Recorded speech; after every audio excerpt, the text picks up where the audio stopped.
au matato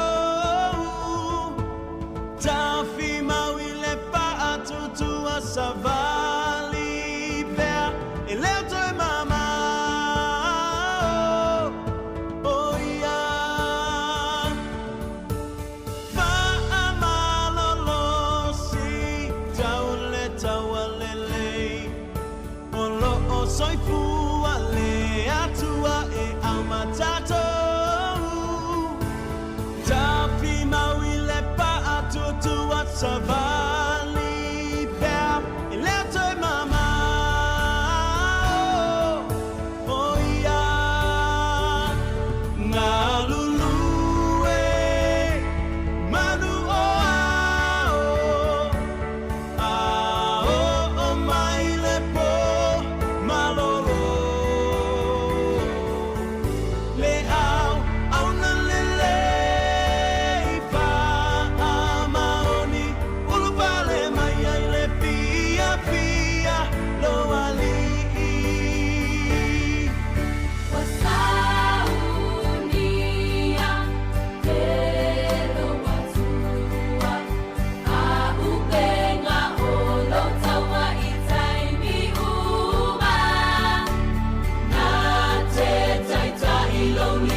O te whataro whātu i le nei tai au fōu tātou tunu o whaftai le tua i lo nanga le leiwa. Tai mailo soifua mula uola o tātou lia le tai au le asolua o le aso sifunu ma le whā o le masina o a pewi le alua a whelua sifunu ma le ono. O le au nanga ma le tautua a mata le nei le si ufonga le laumua. Ai alo mailoa o le tātou sānu ngā lotu le tai au nei o le atai tai ia le sunga le whawhinga Reverend Wha lua tele ape tālo sanga savea mai le Sāmoa Holy Valley Assembly of God Church i Upper Hutt. Hiu si mai al whaafonga.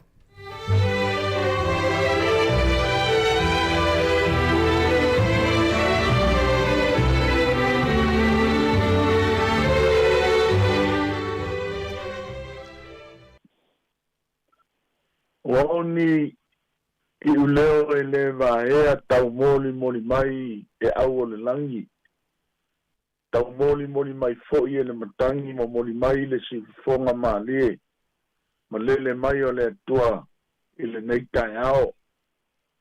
Ina wangi taili le toe lau ao le langi. Ina wonga tastasi o le finangalo le atua. Ia manea la fua savalia o le tātou wola whātutua au mau nei lau langi. Wa ila foina taili li ngia matangi o le po liuli ana po. Ki te iane o leo sulungia malama o le asu fou. Ma wala fai mail to tai ma le fia. Ia ina uangi lau fola fisanga o le tua whanua. Ile swafa manu malo le li o Yesu Keriso. O teo folofa tuai le nei asu fou. Ai mai a Sāmoa i le tātou tāpua inga i le nei tai ao. I le tāpua inga i le swafa mamalu le ai ngā tua i le langi. I le atua tamā ma le atua le alo ma le atua le ngano pa ia. A ua manua o ia ona o a tātou soltu la fono. O momomo o ia ona o a tātou a mio le anga. O le a o inga i file muai tātou. Sa yona lunga lea. Ona whaalava foi, wa malolo ai tātou. Se yo tātou te talo. A milikino loa nganga mo mātou nganga. Ona mātou mā whanai lea e lea unoa. Alo saito whatasi loa nganga mo mātou tangata. Ona mātou malo losi ai lea i le ngālua ngā whai o le leitai ao. A fai ai ati a e loa nganga o mātou a nganga. Mātou ma whaia lea mai loa na ati a e whatasi ma oe. Le winga leo le mātou te talo. Ina ia lolo ulo langi a nganga pa ia il nei tai ao. Ina nea ai ma manui ai la mātou tāpua inga o le awhia nei. Amen. O le a tātou i atu i le tua. I le viinga wa saunia mo i tātou.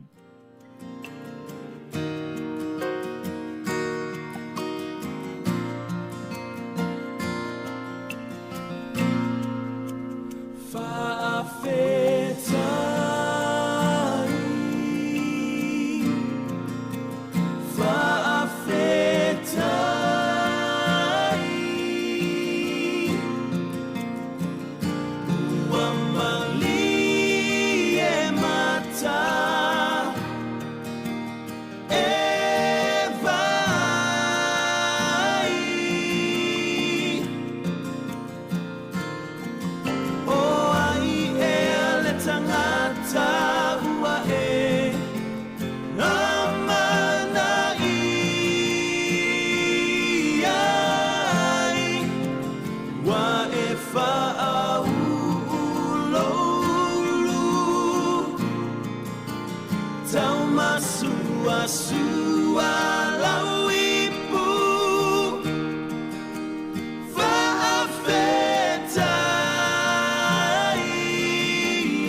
wa e sui la uamo mama fa sa o polongai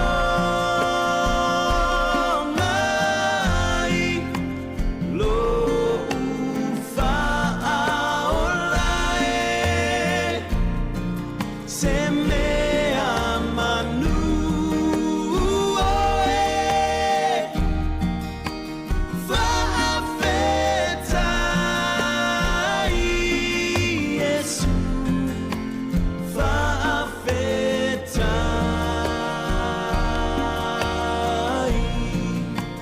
lo ufa aolae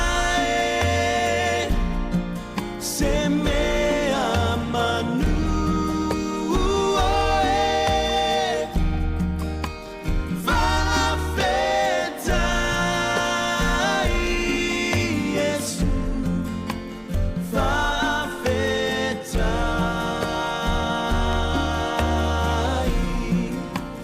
faafetai Yesu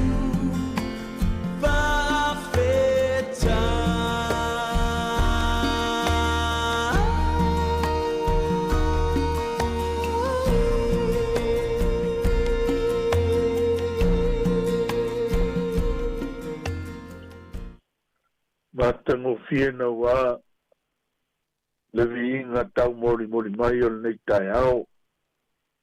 Whamanatu ma whailoa mai pēa mo I tātou. E leo sui ale alofa o le tua o ana nafi o le soi o lama I le whawawau. O le tusi whai tau mo fili aina mo I tātou le nei tai au. Maua mai ai ni manatu whaasoasoa o tala lei. E lima ina ai fe au mga luenga o nei fo yasu. Tusi maasani, le apostolo Jacopo ilonam ta upu mua. Fai upo lua sumalua, lua sutolu, lua sulfau te faitawina e whapea. Ia fai o tau mai ana I le upu. E awal na o na whaalongolongo iai. O whase sei na ai o tau e o tau. Wa ai se tasi e whaalongolongo I le upu, ai le ana iai. E tusa ia mal tangata ua maa ai le whaata iona lama mata. Na whanau ma ia. A wawa maa ai o ia te ia o nalu ese lea, ua ngalo loa le winga ona mata. Vi ia le tua. Whamanu ia mai le tua I le whaitawina o lana fionga pa ia I nei tai au. O le launga I le suafa mamalo le tua le tamā, le alo ma le nganga pa ia. E mangu le mutia, e toulu lo na funga, au le fionga lo tātou atua e tū mau lea e whambau. Amen. O tusinga le apostolo Jacopo. Wa fatul saina nisi o skola sipi o tus paia. E fatul saina le taimi oso e aile la. E iai foi le taimi fatula ngaina ngoto aile la. O le taimi e sua au fu e ane aile tai o. Ma le taimi atofa ina foi e pe ele ane ai foi le taimas. O lono winga. O mea lama I le lalolangi ma le ola nei. E matuali lifa ma whaalango lango umatu. I le taitaina ma le whātaua ina le o le taimi a le tua. O lo walau suatu fo ila I fe au mga luenga Sāmoa le nei asu. E matua no mea mala ngā tatau Sāmoa. Ona whetū nai lo tātou whātaua ina o le taimi. O le taimi a lau suai fe au mga luenga totofi. O le taimi e whaamānama ina I foi tiute mga luenga whātino.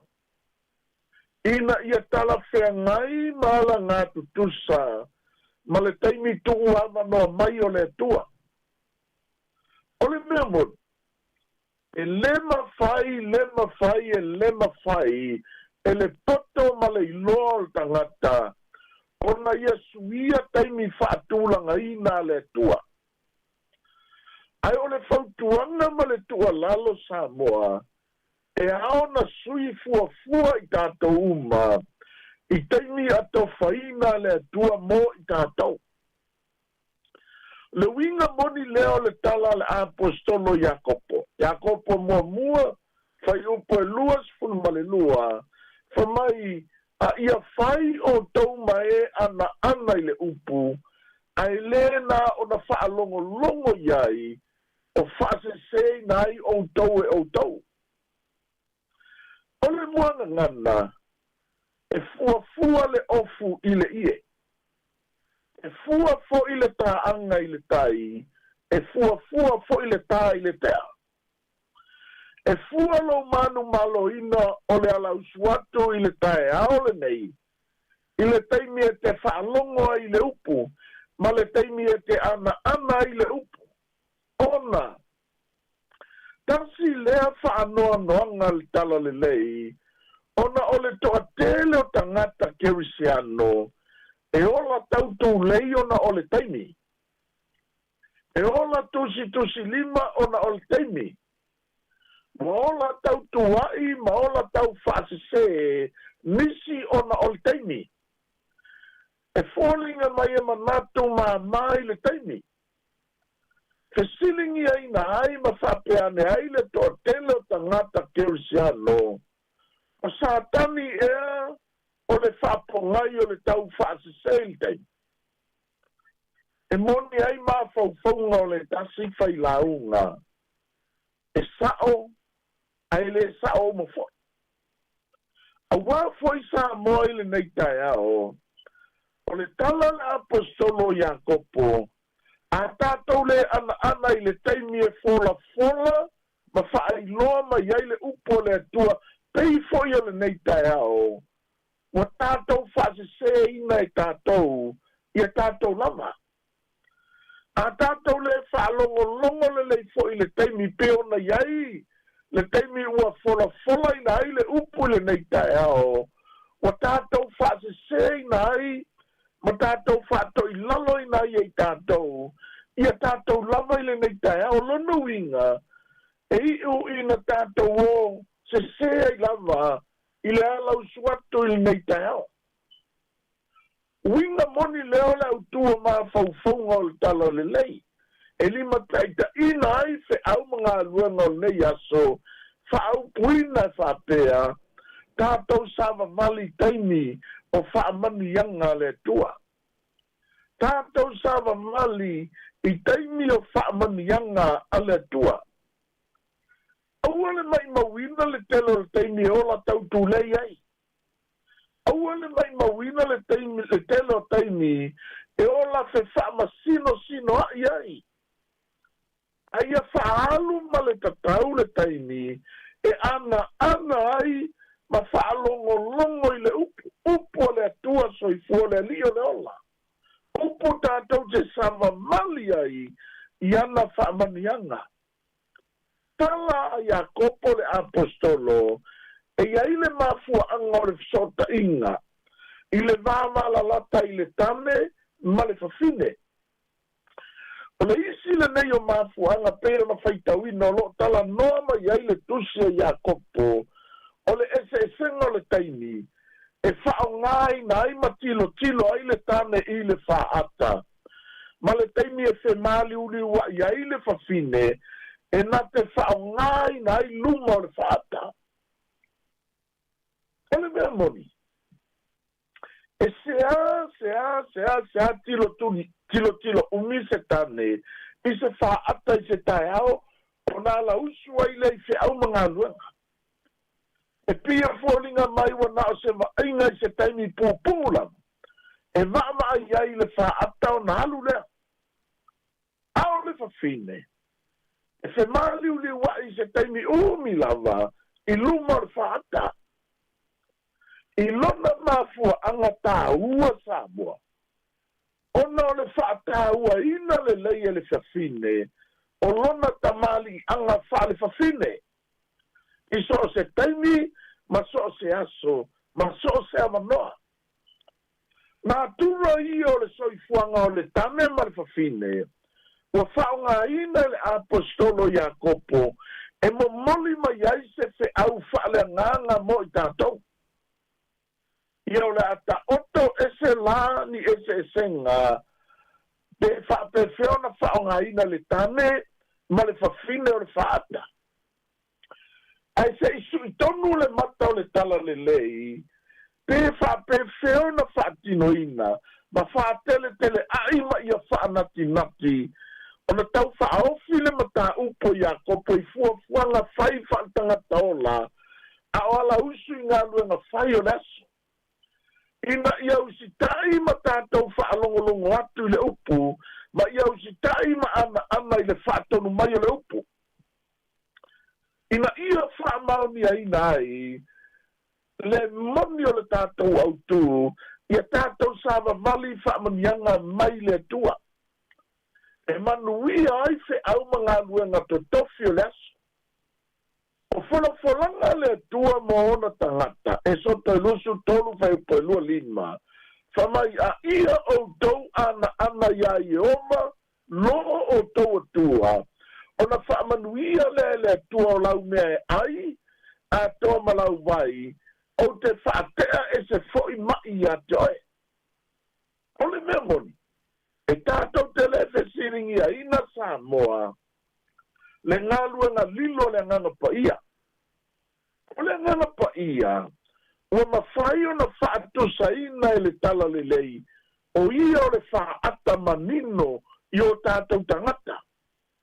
Nā te whetu na ina lo na malama, ina ia mawhato tonga le whetu na ina o lauto whasa moa. Pe a whai e malu pe a ua le susulu e masina, I le ala usua I ngā luanga whai o le yasu. A whai fo I e ali mai lunga se whaali alia, o le whamanatu. Aua te aungatā, aua te whai manatu, aua te musua, aua te whiua o fie, a ia e whaatanga ina sina manoa ma sina taimi, e te whemali uli wai ai ma le aungo fie, I luma o le ata o le whaata, o le malama wata pena ina I le anganga pa ia. Si o ina sulungia mai pea lama lona ala, lona ata lua, ma la fo ia mai ata o tau le leia, ma sa sala mai le na namo le ola, ma nama ina mai e fofonga o le anganga pa ia. Winga leo le tātou dusi sa whaitawina Iakopo mua, whai upo e lua lima. A o le matua mata I le tūla fono le saultonga, wa ato tohana le lei. Ma ua tō maua I o ia, e le se whaalongolongo ma le whaangalo le natangata, a o le ana I le ngaluenga, e manuia o ia I lona lama ana. Vi ia le li. Mana tua Sāmoa, o lou tū mau le tūla fono le saultonga. O le tūla fono wa ato tōna le lei tāpena ina le tua, ua momoli mai e se whaata whaailoa lea tūla fono e a puti ma a pele ai. Ona lo ta aui ma fifi malu mai ai na I le tua, le taui o lo tangata ana I le tua. O le winga foi lea o la ngona whaamemelo al whai e mga lio Ioane su lima lona whai upo e tolu. Wa uma na whaamamaina o tau I le upu, na o tau talatu wai a tau. Upo le whaamamaina, o le polokalama o aia inga, o le ana ma le whaalongolongo, upo le whaamamaina, o le polokalama mo lau mawhauwhau, ina ia sao lau mawhauwhau, ina ia e sa mali whaamanianga le atua, I le nei fo yasu. Sao lau mawhauwhau e sao fo I lau ngana I le nei yasu.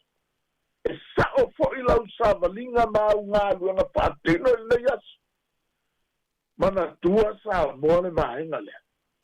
A sao ato atoa nei fuai numero e te whaapolo kalama ina, Masao ato toa whaamaunga te whaapolo kalamaina I to tono lau computer whainga luenga nei aso. A e whesili le computer. E sao foi le tali au mai le computer. Ua whape nā pe a e whawhanga ina lo mā whau atoa I le tala le leo le upumoni le atua. Upumoni le atua e ka whea le uto whangota ono whaingatai le nei aso. Aia whātontonu fo lau pēr le upumoni le atua e mausalia I pēr le whekā whea I o le maene ina ia lau sa saa lau whātautainga nei aso. Ia maua se ai. Ia maua se ia. A wale tāpua inga lo whaamuli mai. Do tono maota malawa. Ia manuia fe au mga luenga. Ole ne yaso Sāmoa. Tau tai le atua I le yaso. O le atatou whaiu I le tatalo. Mātou te whawhetai la upu fola I le nei tai au. Whamalo sia I nai o mātou tangata whaleanganga. E wilama salutia I mātou le tele o pea wala ma le anoa noa I. O pea ulongo waa I le matautia o le tata polo le angi whatau tau matangi. Matimunga I le pōna pō. E mātou te vi ia la wa fio leo wa taula I whanua I le nei tai au mātango fie. Lo mātou sa fo launa tiu mamao. Whaftai tele anganga pa ia. Whamangalo le I whonga o tangata I le nei tai au. Se tau tua le lama ma se au nanga le tau. Whamangalo mātou tangata. Whamanuia I le ala uso o tangata ngā lulue. Whamanuia I tāpua inga maota malawa. Whamanuia I a Sāmoa malona whainga malo. Whamanuia fo I New Zealand nei atunu olo mātou au mawai. O te tatalo I nei tai au. Whamanuia I le pūlenga le le tio malona au whainga luenga. Sa whaoti lo nganga pa ia, mulu au foe la tau whaimalo filima nei aso. Ia I ual nei aso ina ua polo wa lofai tū mau. Fo I le vi inga ia te oe. O te talo lea ua latu ia te oe Yesura mātou a liima le mātou whaola. Ameni.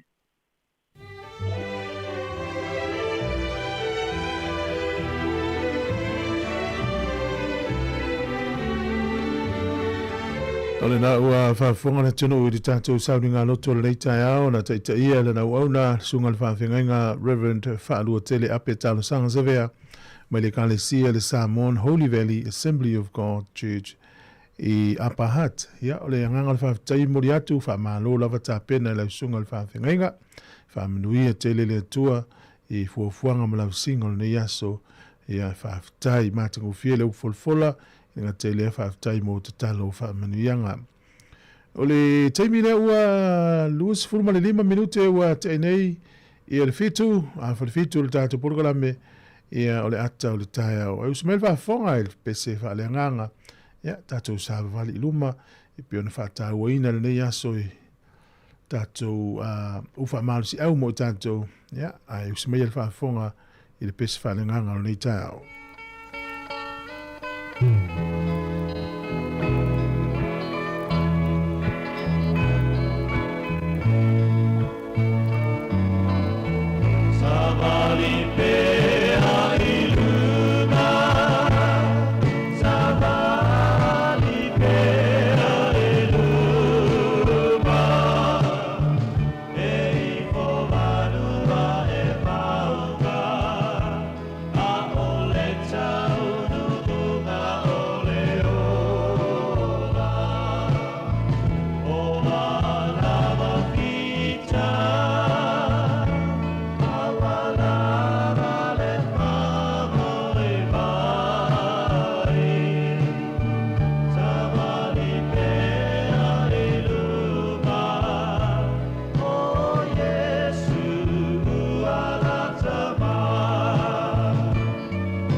ata o le taia, siufofonga o le laumua, aso ngafua i le aso foraile. Ata o le taia.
Ole tata purkalame le ata le taia fa malo le tunu fa tai le lo fa malanga le tua u tete mai lo soifu mo wola ya mata ngo fie fo le folo le taia am tari e fi am nga lu nga le tunu ya na wa e lu mo fa ata ma e fi lu wa ni yaso ya e fa pena fo le upo le tua fa ata e lo mai le laulu ya po se vainga o lo fa le tonu o fo linga mo fo linga Ion fasa sa ole ne yas ya manu lo lo mdu ya af taile li ya u fa fo lolo so fu mo lo tatu tu fe lo e pela mon fa tu tele o te mil por la meio le atal taia o tele fa fi fianga fa manatu ya watu nei la ta inga mana itala ya ole lo la walunga nei vai tau ele tal fo ya ina ya inga lo a fi fa no no nei vai tau ya solo matu ina le tu lo mata umo le ainga ya la ina fa ma fa nanga ya nei taimi ya fa talo fa tu le nga fi tele sunga fa fa ngam fa tua ona itama mana itina ma tua ya ole loa ole atu o mana fa na o tele atu por kalame tono Wellington nei o New Zealand to ya mso se va ngal lang yo e mo mai tatu fa sa longo le so fo mai to tu fa fo le mata ngo fi o le tau le ya so yo ya le wa tatu am tali fa ngal ngol le ya so Atalo fa to ai pa nga umala volo mafuta mai ya sunga ya no tutasi ya fa pe fo ya sai fo la lo tele atu ya pali ya mes fo sunga lu pe sila ma fa tu Miriam Vanessa lo tele atu fa tai fa tu ya ngase ya malo la vale tap tap mai sunga ya vika ya Teresa Agustino lo tele atu por kalame ya o sunga mafiti ya fionga ya vayonga ya malo la verso fo le nes fo tatu am tele fa ngal ngala fa nga solo tatu por kalame la tolo am tadi ngalum tutel sunga saulo ya malol ngalu malol fa malos ya fa pe ya mafo e fa talo fatu ya on am tadi tatu program fa fi fianga mele la mo puna o ya le ya on alam tata ss ya karsia katolik metotisi fa le ula ya mo pese ya manava loxene manava tonu manava fafo ya smel fa fonga fa fi fianga lu su fit minuti o la talo valu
sine suipia o se papalangi wala faela tu umuni ua mate aila sia kifuni mamalo itanya sapulu uli malata uone ilusi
Mai whaafonga le tātou talo le tau mōna nei tai hao ele I whaelo atu le tātou talo le tau mō mōna whaelo atu I le ala atu lea le motorway po le ala sawa le ruatu nei po li rua anga I Wellington I le ifo atu le ina uranga ia o lo lawe vea ita avale wha le tau nei o le ala matua po loka I le alu I tai Wellington nei ia mō la tau o lo tuli le teimi ia nenga te leoni appointments po le malanga le waalele ia o le tūlanga nā lo ia I teimi nei o lo po loka I le awala ia lava pela un sa ia fa pe fo itile ia lunga la wala ia manai le utu le lauta avale ne te opoloka u mi lunga la wala ia to pe lauta avale ia to poloka to fo mala wala ia mola to anga itai ia fa ngo fino le train pe sili atu na pe fa le poloka pe la wala stem u mi tai nei o le tala o le tau e pe no fa lo mai langi le tau le so e o tu lava le so for radio le sto na ia ina timu o le ato ulu nai timu I kapiti manu tu whanganui matara naki langi le tau I Marlborough timunga ia pe to ulu timunga I le so I taupo e langi le tau I Wairarapa ia o Hawke's Bay e fesuisu ia I winga o le tau e pe anu whaino mai o le malu lore eo lo whamawina inu nei a mata mai le ongo aono anga I lunga le se fulu male lua e a mawhanwhana sifurfitu whasolo I lunga lua sifulu male tolu au kilani le so le valo ia ina I timu I le nei aso o le vava ai le motu I saute I le aso nei langi le pito I lungo le motu I saute ia whapena ia Kalai Stete ia ma Queenstown e taime tau ina I timu I le pito I lungo le motu I saute ia matele lava ina langi le tau tusa le Dunedin ma ina Chicago o le malulu le motu I saute a mata malifafa solo I lunga le iva ia ma fanfana sfurima fa solo lunga lus fulu o te rengo le tunu ne yaso ia e matele ina ti munga lisi vaenga le tunu e va ia le matele lai Wellington e watu ai Martin Bra Macedone fa solo tu ai le tu isa e Waipukurau Napier ma Hastings ona tatu se mai le e va ai fo ia pia le yaso e fai ti le lus fulu mariva le fuole e vivela lus fulu mariano le ma fana o le ango toi fo le lai le so Wellington e to 5 minute le ono Na nei le fiafi o soa ele la tai au le toi sfutasi minuto le fitu le tai au tai au. O le fuole malulu lo famawina Wellington manutua oi hamata mai le sfulima fa solo lunga sfulmalvalu. Ya ole wa le fuole mafanfana sfuluiva nga ye tulunga lus sfulmalilua. Ole tala le tai mo le so mo Wellington na vai e pe le tai nei toi sfuluiva minuto le valu tai nei su le tai.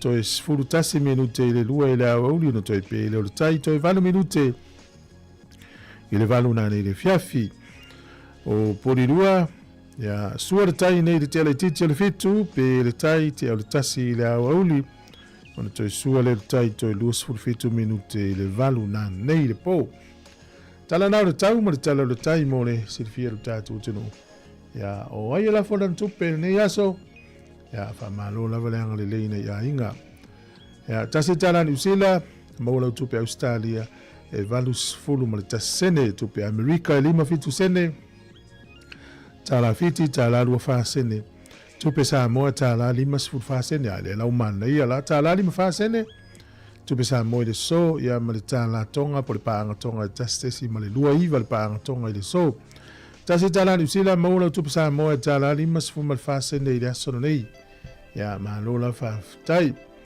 ya manuia le na foi no la se leni fa malola vranga le ole avano fa manuia ngo soifua ya tatu ye ni tai ao ya la sulfa ni le masino a pewila ye manuia te lo wa soifua fa popo le tu ni sta usanga stele lo soifua ole tu se tau mo tu se salamo todos fulu no fe se fulu ye e fa fu lo fa ye oiloa oi malaua meo tonu ye ua wha maoni o lātou loto. Ia e wha fua loa lofa ye ua iloa oi. Malaua meo tonu ye ua wha maoni o lātou loto. Ia fole foi tau mātango fiena lo nei aso. Ia o le lo i tau lamo oe le la watu la wa Simon te whai. Tangola foi tau po o ai nai wha tau ye le tala le ia e wha fua loa. Oi nai wha tau e i lou alofa pole alofa oe, pole alofa o le tua, pole alofa o au. Ia, o le salamo e tolu ono whau pasifuru le au tu ye ile, nei aso i maru ia tele lo aso i fuar pesera nei, pa manatu ai as whanau. Ele lei aso mawana whai e le atua, a ese ai o le nei aso malona taua. Wa ato ai sei si tau sang ai wha au popo e lo so i fua Ono le lofa o le atua malana pule wha a so i fua O ai e le tangata wa i o manatu mai ai Le tele o nei tau sanga wa i a fua i mai Le atua le vinga le wha manu ma le wha whetai Aua no mea matatau ai Ia manu ia lo waso whanau Ia manu ia lo waso whanau Ia wha manu ia le atua I lo waso whanau Manu ia te waso whanau E manu ia te waso whanau E wha manu ia le tua I tō waso whanau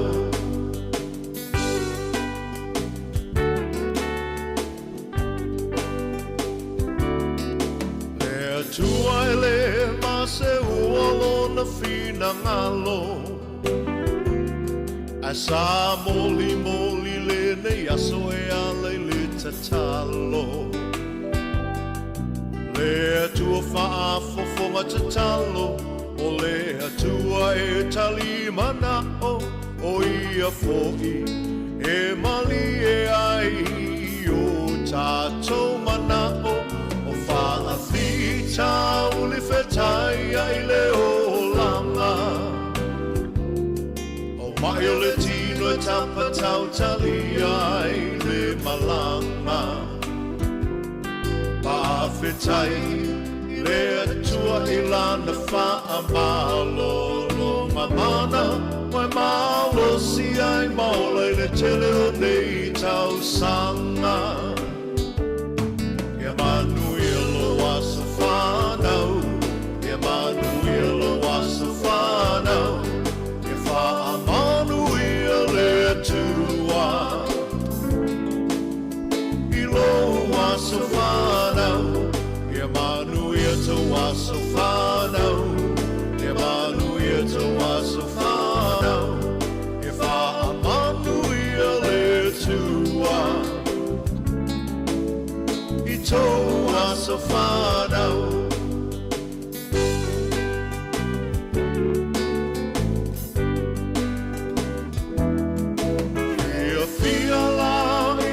Tele au me alofa Ele ai se me alofa Sili nai le mana vaola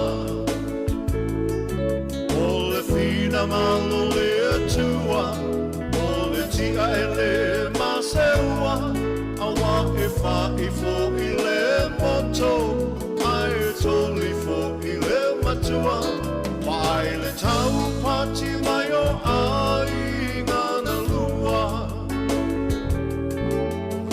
Vena maia ia e mamana le atua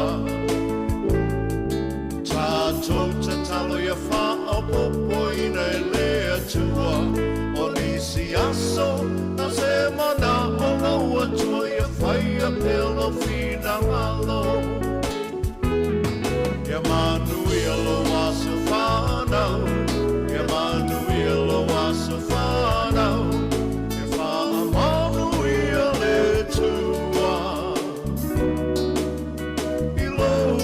Whanau, Emmanuel to was a whanau, Emmanuel to was a whanau, e wha Emmanuel e tua, I to was a whanau.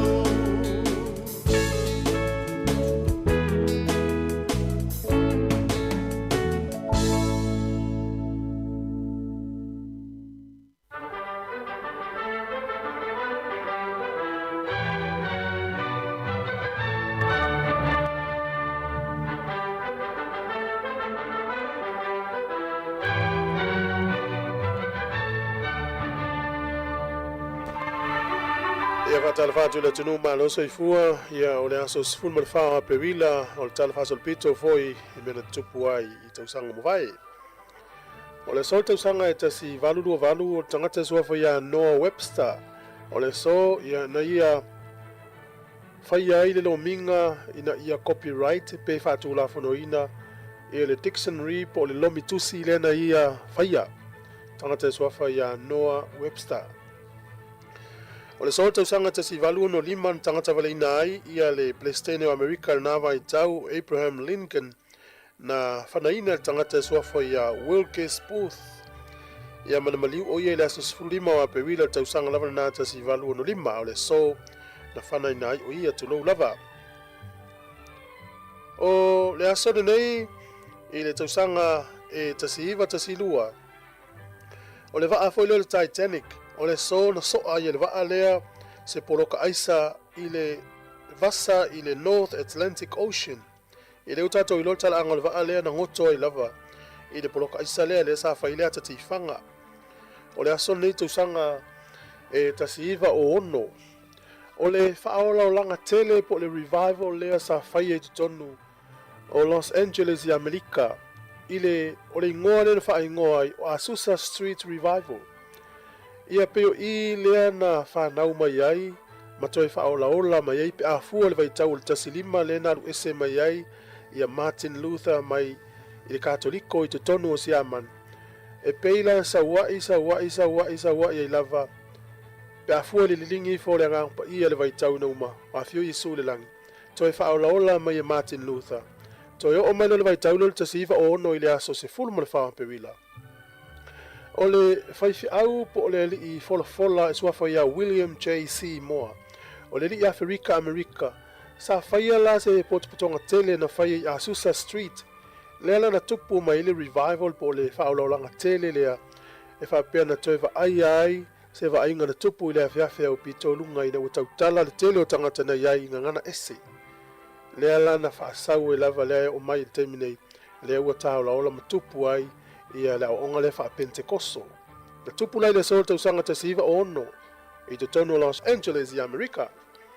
O le so i le tausanga e tasiva tolu tasi ia na whatoa whai e lilo minga mua e ta ole the highway code ia po ta yala ia i lungo la wala i Peritania o ta yala ia e lima ta ina ai tangata avita avale o tangata iti e wila vilivai o Pasika o tangata whewa i ofo i meola o le aso nei i le tausanga e tasiva lua fitu o le kompania le Volvo o le lato ta avale mua la vale na fausia i tonu Sweden na ta ua taimina o Jacob. Tausanga te siiva lua fitu. O le aso nei tausanga te siiva valu na o ese mai fita Soviet Union po Lucia mai te tonu Afghanistan i le mai al sfulu tausanga o iai e tau whaasanga atu i la tau ia o Muslim guerrilla fighters ia po lau tau volea la Musalemi. O le aso nei i le talfa sopito le nuu lea intia e whaamanato i la tau tausanga fau. O le so i tonu o South Korea e ta'u la tau o le Black Day ia po le aso nei o mai umai tangata i e singo i le inyo la tau ainga ia matala noa ma ai le nudo tu i e ma le pin la nuliuli ia pe le nudo la e whata ua le au singo i le so ia le nudo matala noa wha masani le isi singo i le isi singo ia o tatu talana tu e maua le whapoponga te masani whaftai. Hello, Jamie, no to valu minuto na tale o valu fa fo i tanto telefone tau nei tanto no valu. Io le aso fa masani i lesi. Io wa le te masani na ran masani o no fa masani. Ya malo le vale. Tau ata ni ya so ngalo tu te amata. Ata ile la to e huia la tele mo fu nga se ni yes. To fa lo atu fa tai ni se tato fa fonga lo li poti mai. O lo poloka leanga i tai Wellington i le ala lea e ifo tu lalo na ranga ne mafua mai o non ta vale o la veve ai ia fa pe o poloka lau ta vale i amata tu lava i tau a fa solo tu i Johnsonville i o le mafua anga le na i o lo poloka i le awala fa ta vale la veve ai ne tai o te fitu i tal si i tane le iwa o amata no kilia i wao le ngata afa pio ini so ifua afia me totino kilia la wala e fai le so enga leo po loka ya leo le wala ya fai lo atul vanga na ya fa pe fai ngo fiena alu le train ne ya so no po loka le te wa misi se fuanga i tai Wellington e po se appointment telefon mai fai Elton tau no le train ya vai la upa ta lui po se taxi ne te wa afa ina le taimi o tu ina mai tato se atu le whawhiwhianga, o lo whatu e on sila, whatu e a fwoi mau, ia whaftai, e sunga suela, so inaya mano suela, sunga ia si kei tupu, lo lava, whawhiwhianga le tai au si ufonga lo mua. O le tautua le si ufonga o le laumua, o lo iai fo i le langolango a le New Zealand On Air.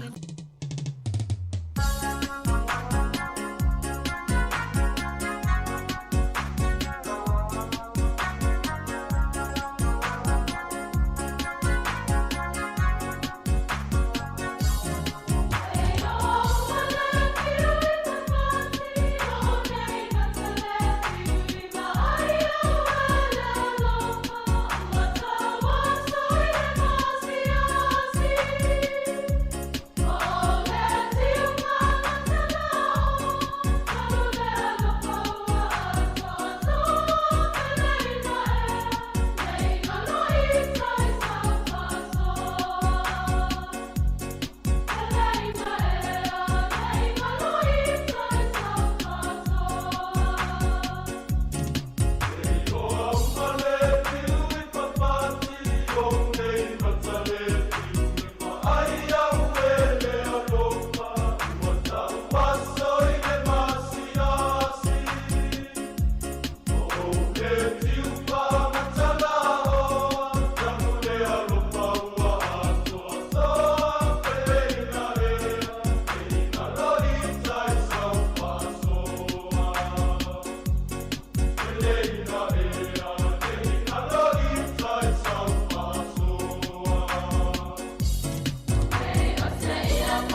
le whaangalo ina le moa le nuuna o whanawai ma o la fia fiai Sāmoa lopunu moni au ona ia ma le whaamaoni Lopu Sāmoa lau whanua male vale loa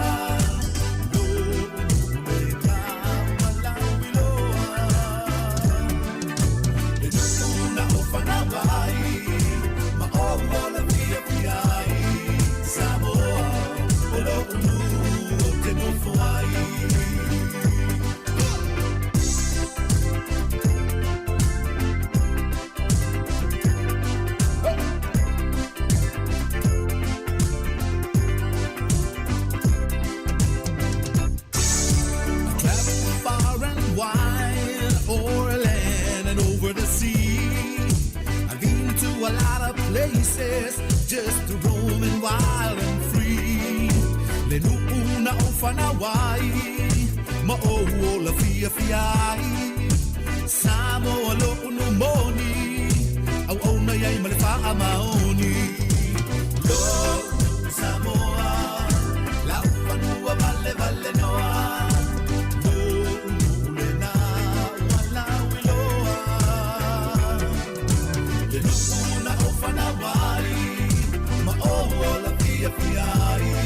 Sāmoa, lopunu o te nofo ai.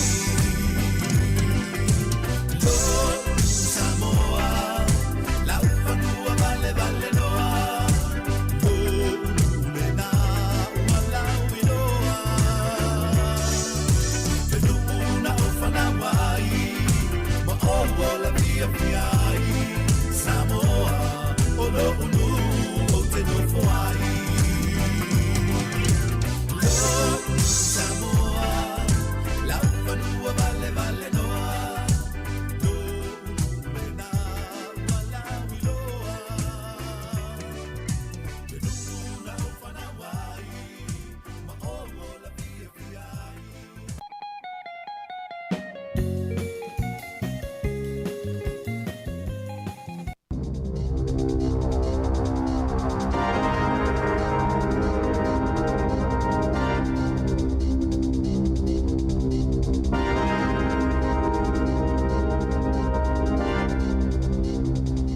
Talo falava o talafou mai le si ufofongo le lau muai Wellington e mo le nei tae ao aso se fulufao a perila lua a felua ono.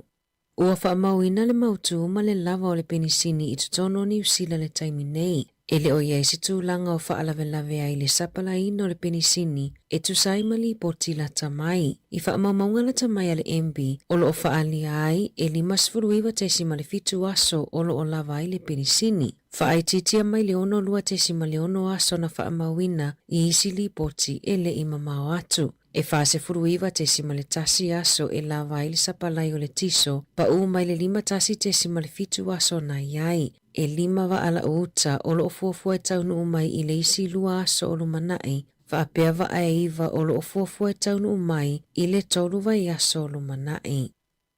E whaitau se lau upenga ta whailangi tuai a le Health New Zealand ua ta pepe ave esea ma ua whaamaoni ai le tele o tupe umawhai o na whaasao mai ai. E tolu se lau whaasfuru wha upenga ta whailangi po o websites na whaia ilano o le soifua malolo ina. O isi ua whaingoa ina o le Death Docs ma le tele o isi upenga ta whailangi e whaatonua iawa noa ewa ai fo mai maisi. E o mai le whai unga o mati, ua o atu i le 2 tesi ma le 4 miliona tā la, ua mawhai ona whaasao mai i le le toi whaonganga o ia websites tuai.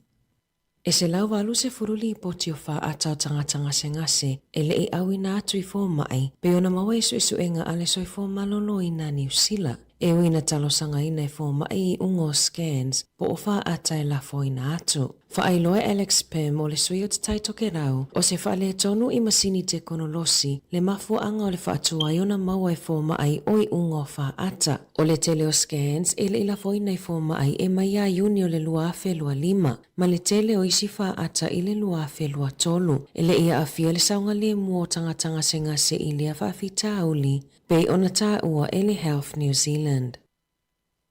Na te ena il matanga luenga o anga fiso o taile MSD, se talosanga a se tina mo se benefiti e nofo ai e tausila na tama mai. E ui ile tele o lipo tia fo mai na whaamatala ina ile o ngaonga o a afianga ile tamaititi e ono o ai ni tūlanga whaale tonu mai mo o mia no na tina i taimi uma. O le tamaititi e mawa ile celiac disease ma le type 1 diabetes po le suka. Mai mo o mia tele lo na tina i taimi uma o le aso e whaainoaia na fuala au ma whaiau na tui po le insulini. Na te ena le talosanga le tina mo le supported living payment ina uataliane le MSD e le o mawalunga tele peonga o ngā tele tūlanga i le ngase o lana tama. Le ana uia i le tina le fisosoani a le leiti o New Zealand ina ua ia whaitau i se isi mata upu whaapea ini naiwai aso taluai e winga i le tama porirua le ana te ena whaalua lana benefiti. Masa ili fisosoani ile ofisa whaasalalau ua lipotia le leiti o New Zealand ua talia ele matanga luenga le talosanga a le tina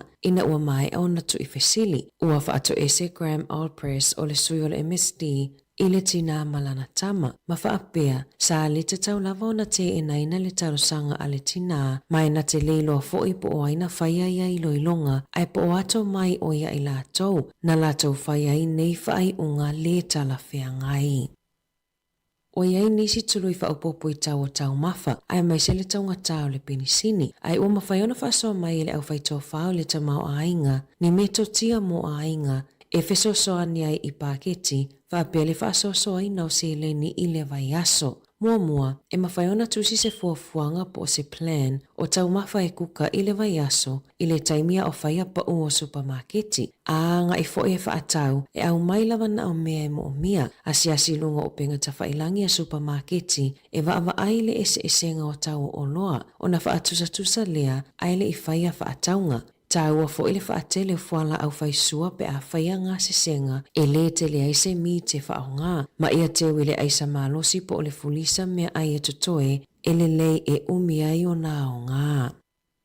Ua whaiele au whaitoa whaamata upu tau whale se talosanga ina ia whaiani siaki whaatuma oti mo le soifua malolo ina ma le saunga le mua whale ina ia muli ta ia e landlords o le taimi nei e whaingo fiela vai i lātou e ana whale o na whaatumu pepa ma pepelo i le talinga o fesili e whaatatau i le saunga le mua whale. O iu lai o le tausanga taluaina a mata whaamamaluina i le tula fono mo landlords ina ia muli ta ia le whaamawhanwhananga o whale ma isi ta ia lai whaamautino a i le saunga le mu. O lo o tuu whaasa o loto lava i so o si tangata e mawhai o nā loe asiasi whale tu sape le anga waa. Whaalie le sui o le Citizens Advice Bureau a Wellingtone e whaapea e ui ta ia la fauna whai mo whale ai o lo wa aia pele si tia i lungo le numero o whaasea ua whaa o atu e winga i whale ma le le o tūlanga i le soifua maloloina.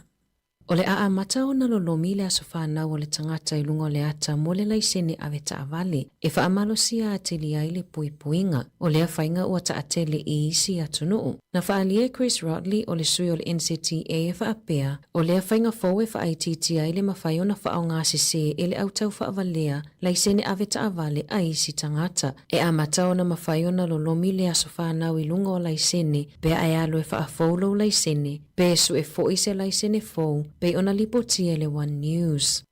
Ua tāpena le soifua maloloina New Zealand e sauni i le ono o mai o le isi tu ainga vairusi o le fulu o le Super K. O le vairusi na pepesi i Peretania ma le atu Europa i le tausanga taluai. Lea ua lipotia fo i le vave o le pepesi i Ausitalia. O lo fautua ina tangata i anga e whaini tuipuipui o le fulu ai le i o mai le tau malulu. I alonga, ua whaasilasila le tuuai e Marata New Kore o le awa le Warriors i le whai unga o le taamilo sanga o lo whaanga solo. Ai anga i atu e taalo mo le awa le Newcastle Knights se ia o i le lua whelua iwa. O lo fuafuafo i Roger Tuivasa Sheik e tuua le Warriors i le whai unga o le tau sanga. Tala fōwia mai le si ufofonga o le lau mua mo le neivaenga o le tae ao.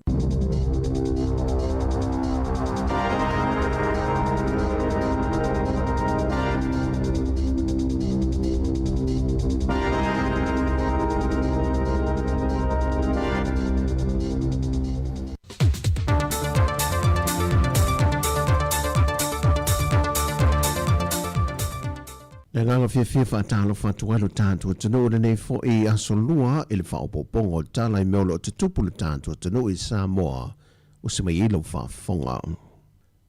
Wa tali le whionga le pulisili o le au nanga le whalemeli le tano ta vui Mike Lemsio e whaatatau le tau whaopopo le watu i nātu i lunga o le piki no whaamomodi al mamalo le tano e tau mai Sāmoa o se suinga na wha i loa niso le tano ele iei se whaamalamlamai no le neisi tanga, ai mai se ele i whaalawi lo whaalawi tele in foi.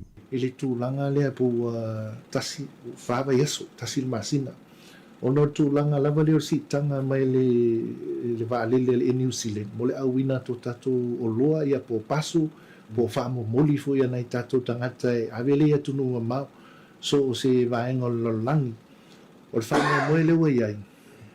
O le tau le tau mawhaia le tato whalemeli ai. Ia tū whatasia, awane ia mo to atasi se tangata le tau le costa ia tangata to atasi. Ai au whatasi le pok. Ia na soa la i o tau whapopo le au mai ele ofiso valele. Ina ia whaingofia le tūlanga. Ai olo maulalo pele tau le tato Sāmoa post e fua isi tūlanga o competition. Alfa moe lana loa iai nei. Aso lulu markat af o loa nei tangata i fia awe i fafu e tunu i fafu. Rono winga mai le aso tofi. I o le aso le loa close ele mea. I rono inga whaatali fo isi o lisi vai aso whaatino le wha moe. O le wha moe lea ona o le eise tatu tūlanga wanga le mwhaina tali atu le wha moe. Ona o whaisintang tātele le si tanga le pili o le wālili. Ele ese foi se tato controle e vai fele tūlanga pau tūlanga lo tato e lo tato fesota ele Fiji Airways e le fu watali mai Fiji Airways o lo nga lulu ma le fenga paanga ma le posto Fiji ina ia tamfaila ia into o le tato famuli masani mele sai lo na tau masani tau ngofi e maso lo ta sila to e teli lo fu la io le avengo tato bin pei ona masani ai ile tūlanga le sai mua. Ona ilalo lava i o tātou le member country lalo le UN ia me se foi le UPU. E tatau lava na ave tatu wha moli so se taimi. Sau nota voi o se swinga ele mawhai o na alofia le taimi le nei. Ai o se whaamama avenga mō tangata umai tu whaatasia la tu whaamomoli o na vai le iai o le tau atoa o le whaamomoli te tongi atu i lea foi company wa awala toi whaamomori atanui whafo. Ai na whaalia se tasio tina e le nei swinga e ono a whai na i le tangata e la ititi lana whaamomori ai benefiti ai le tangata e la poa lana whaamomori. O nisi o whaasana launga i rupengata whaailangi o lo whaasana laui nei fisosoa ne tu inatu lea onga le loto tau mawhai na whaalia ia tunga lunga se tasio whaia onga le lava onga Justin K. Anae. O lea na whailo mai e le fionga e le minister na tanga luenga wa onga, le ave sea mai lea o le se lau wafeta la mai te unga tupe a le matanga luenga, e fesoa swani le toe te tala ina o lea onga le nei tausanga, lea na loka mai lava whai te toa le a matanga e o mai lea so. Peitai, e se whaasara launga sa tu ina mai lunga o pengta whailangi mua, e sinia e le lua se lau wafeta la le tu whaata singa, o le se lau wafeta la mai i le matanga luenga wa onga, e se mai i leisi se lau wafeta la i lalo le por kalamela malo le OGG. Peita i o ia whaasiri silanga e au noa ma se tā la ua tau ni maina i lea onga. O le lotu tomu whai o lo wa o onga ai alo ma whanau o lea tino i lanto o lo i eia a fianga tu mau o le soifua, mai ua poloka ne ia a onga, pa te seima le ai ngā whaia onga, wa leto mo fo intotongi, ona ua le aini se le ne whaawa wai. Mo le sila fio le a onga le loto tau mawhai, na whaawai mai le tausanga ea whiw se lau valu se fulu. Na whaawai i lunga le tūlanga e fesoa soani atu wai i whanau matangata mātutua, o lo iaia a fianga tu mau le soifua, e nei mawhai o na maua le manuia ia o onga mo le lumana i manuia. Ai sa whaatau tei e fo e malalato au onanga, e a ngai atua i tua i ainga o lo iai i lanto iai i a fianga whape nei, e ofu i nātu iai le fiso soani lava i tasi. Wa tā pena le whalampa tonga le SQA po whaai longa tā waloa le atunu, E si tia tulanga tau ia o onga I leisi la sanga e mole atunu, ina ia mauti noa o lo ta oto whaatasi mala fua, I le atina enga o onga mo o mia mo Sāmoa. O le whaanaunanga o lo tau la I ele wa ai mamao a le SQA, ina ia au sia le mawalunga o le tomai mo o mia, e tangata whainga ruenga I le atunu, e una ia ai le tamao a ingo Sāmoa, ma le manuia o tangata lau tele. O le wha mamafa o tuina to le SQA I mtanga ruenga le malo Businessima Company.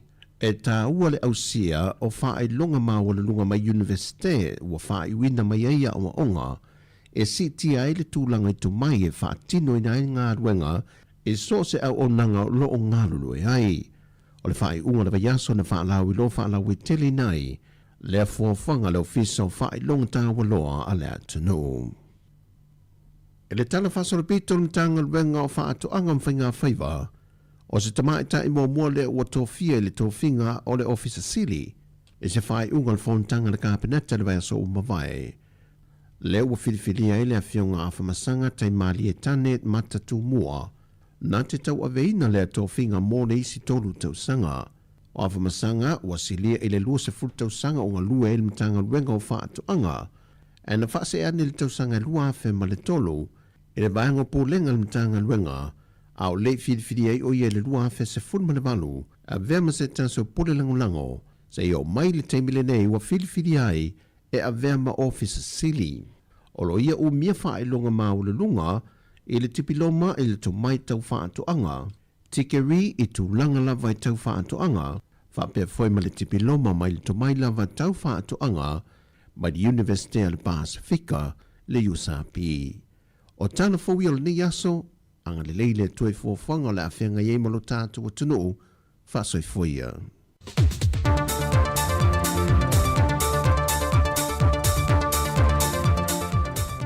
O le nau whawhonga mai le tunu, ia e tātou talafou, mai le si whonga le mua Wellingtone, pe ona tāpenina te metai ana whasolo matala mai Sāmoa, tunu mai e tāse Salem. Sem te whawhonga le tūlai iwa le tau nei, wa se mal tātou taimi, se 45 minute te nei le tūlai walu, ia, te whātalvātu nei taimi, malo le usu, malo le usu ala. Malo lava, tasi, o amartaya. Ia, manu ia whaatai, le lava le li taimi uma.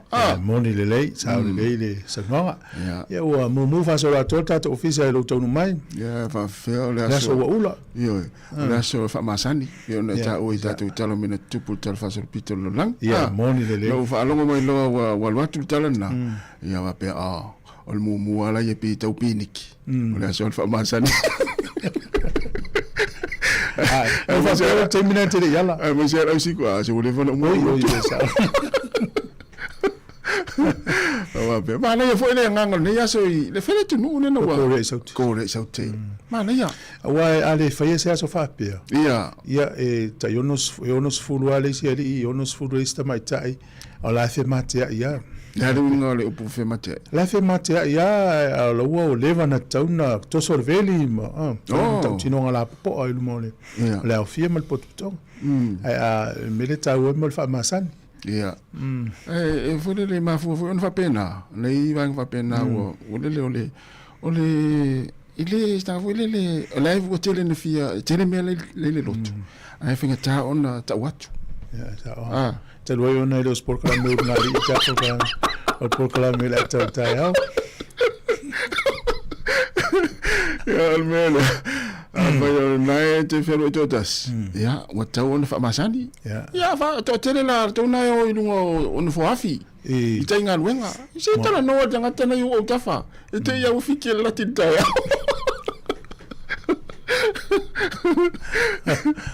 Ole fa vesi ele aso. Ya, ma lo le tawata I le ta fo. Ya, o le nei aso te no pena e sa mai tai ni tai o pena o tai. Ne ele po yo. Na e tawa e tu la wala poloka la wala pe o le na mo metatu li poti tai le alu le na ranga. Ya. La poloka le alu tai no ta vale e fana la veve le ifotu ilalu. O ia. E tawa la na poloka. Ia wa te lo ta vale atu o lo hat. Ia o sta vale atu o sa o Wellington. Ia lo no winga na o matua ia tarsia o amata on tau Kidia le time. Ia, o laki nei ono le tu ua o ngal whanau. Ia, sa. O le to o tele tangata i tu uta avali a inga o train man pasi. Ia. Pela le ia whaina le vanga le o i pasi. Ia, o le train. Ia, lai watu amalu. Ia, whais fuafuanga nei aso pe te alu le train, e tu lau ta avale nei. Umin poroka le wala talu sia, tala stay mi lo te mau. Ia, ma le tūlanga le tau te tu alalo le tere o teimi. Tau tu anara sa ngari mu. Ia, sa ola. Nati telefoni ngā luenga, ia wawenta unu ngā luenga. Ia, ai tupoi wha lavi. Ia, moni na. Wha tamala. Ia, moni. Nei wha manatu na nei tai au. Ia, le usfuru walu minuto o te enel walu. Ia, pea na o tātou tala noa. O aso ia le teimi le COVID, le se senga o meo tala noa. COVID e tu matua Sinda, ia Bloomfield, o whai mail press conference. Ia, o le whai loa mai le atunu ulu mea le a whai, o whai sea, hotels, o le vao mita, whano maa lima, o sosoani le maa loi tangata lau te lau temini. E tu mai ia laksen whai loa mai toi fia, ia aso i tu toi o sua au. O sua au valele, o pensin ta avale, o le tiso. Peo le mena le whiwhalongolongo i tangata. A wai whapea me lol pani mia i se aso la tamai. Toi lua aso le, toi o le sapalai o sua au. O valele, pensin ta avale ma le tiso. O te loa o ngā luenga ma au na. Tau na whaini la tau fuafuanga whapena. Wa le tele ana ngata tātou lunga le fast fulunga limas furu aso. E me ilo lalo luas furu aso. Ai le ima se va aola la tamai. Ma tanon wha pole tele o nanga e tonu ni usila. Te po whale tonu. Tele whale tonu. Sauro le lava peo toi furu aso. Toi lima aso. E alma tua i tele o le whaina o. O fuafuanga le winga o la tau umale lunga management level ngā luenga ma le malu. Te mine lau whata tia la tau fuafuanga po le arme whai. Pe whenga longa me le whane pe, ia, le nā. Ai, o te inoa, e longa i ngā luenga fo ile e o whenga longa, mai le whale le sisi ofisa. Ia, te tau ana i nisi ofisa. Au tangata la le ofisa. E o soa le train, tu le train se vali le ofisa. E le isan ta avale ia luai. Ia, tangata wona, ia ava pea e mwhaina nofo i le ofisa mo le luasu whai tu lai whai sifi. Sau lesi a lua tu lesi. Au toi ngā meana, luenga laua, e whatatia, ma fuafuanga whawhenga luenga. Ia, i loa le me, wana i motu sia la ua unanga. Tate alofa la, e lesi whale ainga na i tai, ia whale kofe i tai Wellington. No whale tau News and Po. O lau tā pena le whale kofena, o le a si i lunga le tau ana o loa wha tau atu, e mafu mai. O ana suppliers po vaengai au mai o loa i whaiana whatino i ana tau mafu, kuka i tau mafa ma kofe me wapena. O si i lunga. O la lau manatu, tau whailan si i lunga na o loa, vaila le a fianga o le, suau. Si i lunga i a suppliers, si i lunga loli a mai i mea ai, ma me whai mea ai whakofe, ia manatu lo whakofe. Si i whaila i lunga na tau. Ia, o na vatu lole i lau whatau. Ia, te latu la whapesa ono tā lar kofe. I lo pe te latu fit tā lar kofe le titi. Te inga me whapena? Ia, ana. O le tā ua le me leo le tātou ua e whatau o loa i a whaine New Zealand. Ia, fo. O te loa ma fo ona si ia o isi te lo isi o loa mai fafo. Ma me e whalele mai fafo na ngā osi e. Ia, sa o le le ia. Usa le mele ia, o le tau o le pensini taumuta. Ua maasani tātou ni usila le tau taumuta. A o le mele atu ngalu e pe o se folele o se ngalu e whaafua mai le whaafua mea tātou. O le umo le pensini, po le lava o le pensini. Tenga me pena, me wela na mana ia nei taimu o le tuina o titienga. A man tua e alu titi. Mo alu pensini na alu lea, mai pensini le pamu maoe. E sa tauna awe pamu pensini na ma le o leo, o le falmai, o le ampule, le table le fuimu. Ona o mafua mai ona wa atu la vanga le pensini. Ona le titi e solo le. E mo ia lau tupe. Me la e se o le a vela tu tava leo mta fele mai o te fia lu vai na ta o langa ai man tu la o yo i lo langa wa lo langa le o le mela leva manato tu o fa ta unga pensini no tato uma lava o le vela fa manato ya tato o fa ta unga pensini se fe lei vai nei la utare le fa tu fa pene fo ilisto in lan fana soli so ya to te ta va le o le fa mai tu fu me fa me tu fu a wona to wo mena ia me ta volta tu ainga a tu pensini fa anga mo le mo fo ma ya sa ia na se tu ala loa ya e pula to ina ia e pule foi atanga ya pe wala no fatu ya o no le te mafuta so umma o le te meta wina ta lo le break ya so ya sa o mi alba pinsi no ta ba tiene mer tinga te ringo next door neighbors ali mo continue ya na maloa da tu amo fi me list pe ya mi bichin ta wa ya la ta pesele vai foi ni temi ya ta tu no vatal vatu ya Fatu ya epi merena, mania lawan ni tai au, ya fatu ya silo polto mai okilani, tai tere lawan mafta mai fa foina ta nyelu, ya malsunga okalangolango, ya malpicho nuu matango fia ina I Masterton, ya ole sia mase lapa, talofa mase, ya sunga Paula, ya mania lawan ni tai au, ya ole sunga ya saulanga, fatu ya saulanga, ya fatu tere lawan mafta mai Kevin Shoka, mania ngaluenga Ellen Solomona. Ya malo lava mafta mai ya tenga sili la esi mona se montafa ya la lo ftele ma sili la e ala vinta ya oe wang misia oe ya alela tata to bese no su family te enele tu lavadu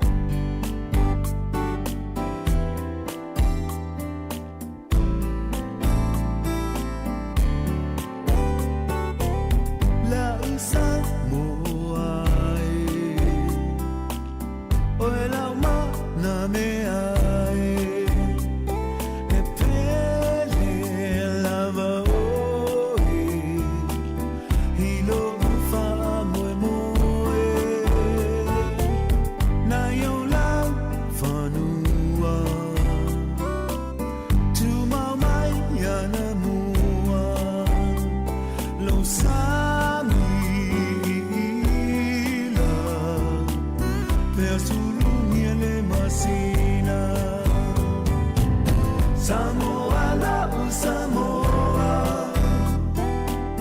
lona vale vale noa, o te mita inu ese, ya te oe la upele, a whaianga lo oe, ilo une ilo toe.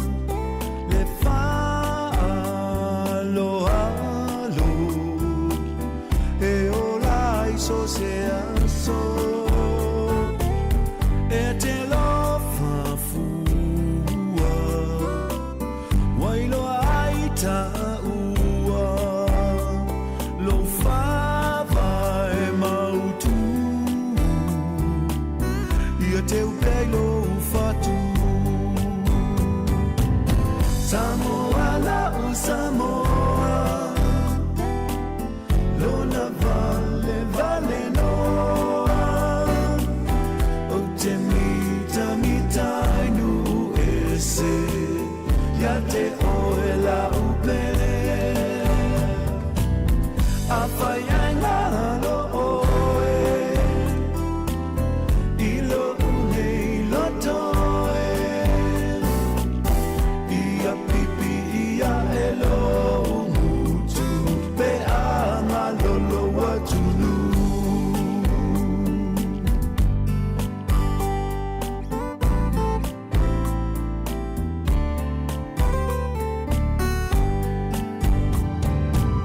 Sāmoa la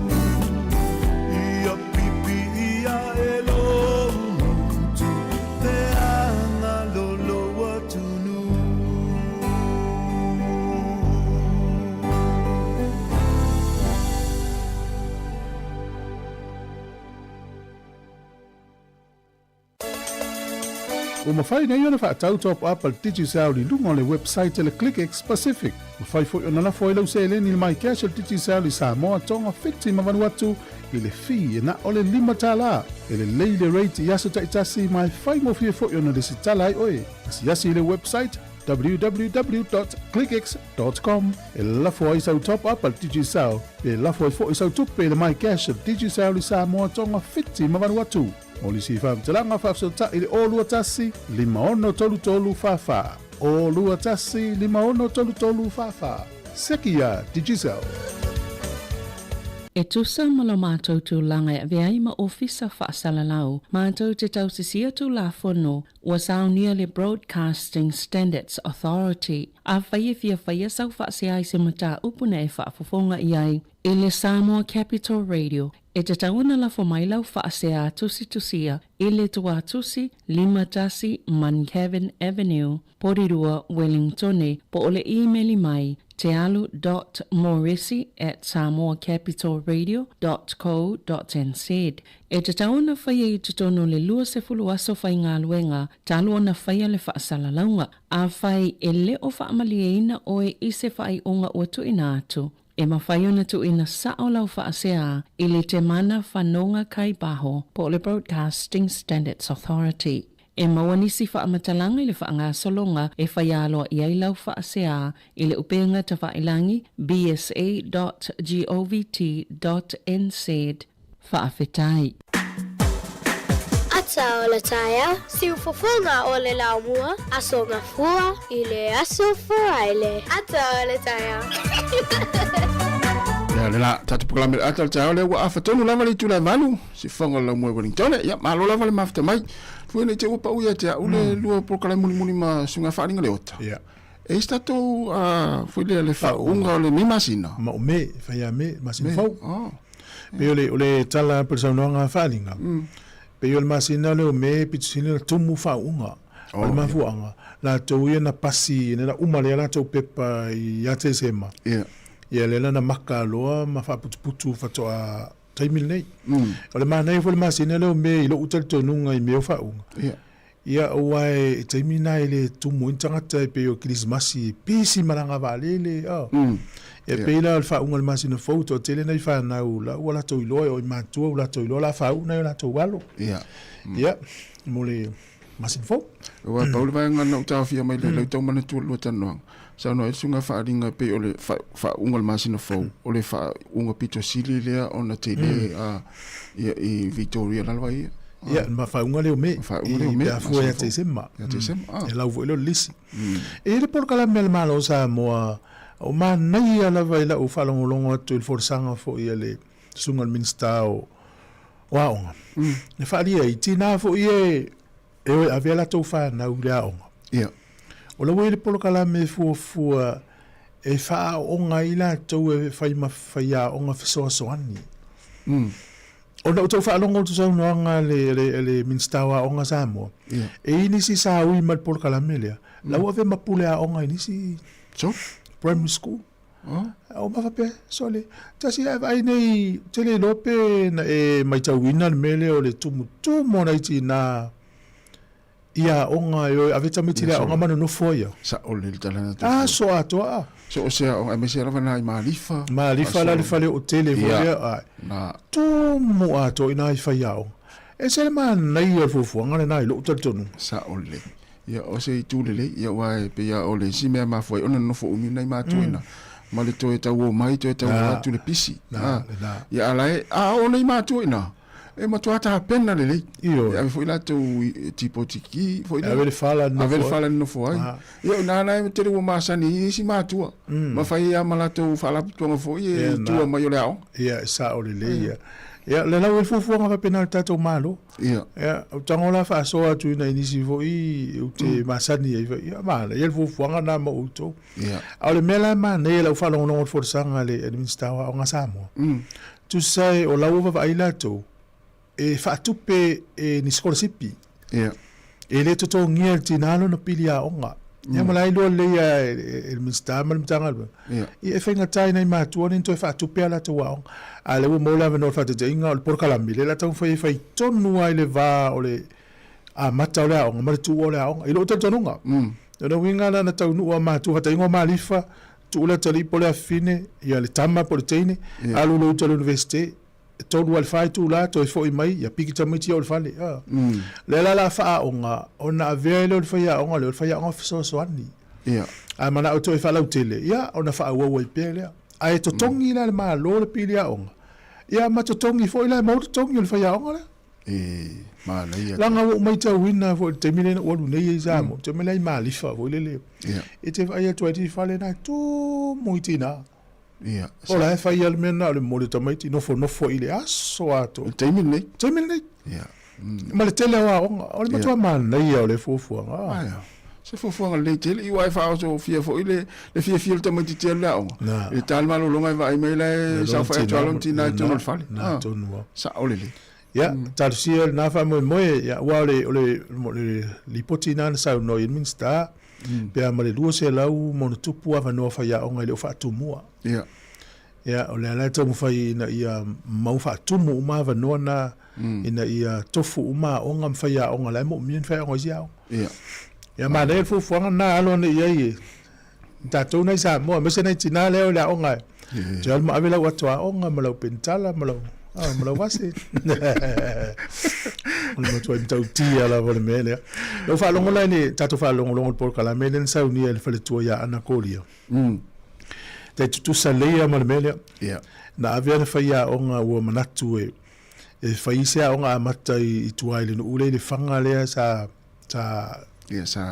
ngalo ya to sinu ya va tu yo wa muri no usa ile onga po songi sa ile fa ya onga mata sa ya na te over tu pe le talia ya na talia onol fi na wol fa tu o fa ya onga e le ni ona to tu spasi man ya onga sai a fa ya onga sa so la ile to mai ya te o mo mau le alu ya alu wa ni si la fa ya onga le malo ai te lo le ya onga le interview ila to pule onga ole Sāmoa primary school vai le la fa ya onga ina le fa ya onga so sa na ui mai ya onga mata so sa fa onga sa alua onga le onga fa ya onga mata ala fa ya onga ngal primary school tele na i vai lele o te fa lo ina la utala na tu fu e fo isi ya onga amata la te lo i Sāmoa i o le motele sarafa o fa ya onga sa la fa ya onga yo fa ya onga sa ai wa mo fo le wa lu i fo ina nei tina ile fio to fa wa ula to su ngai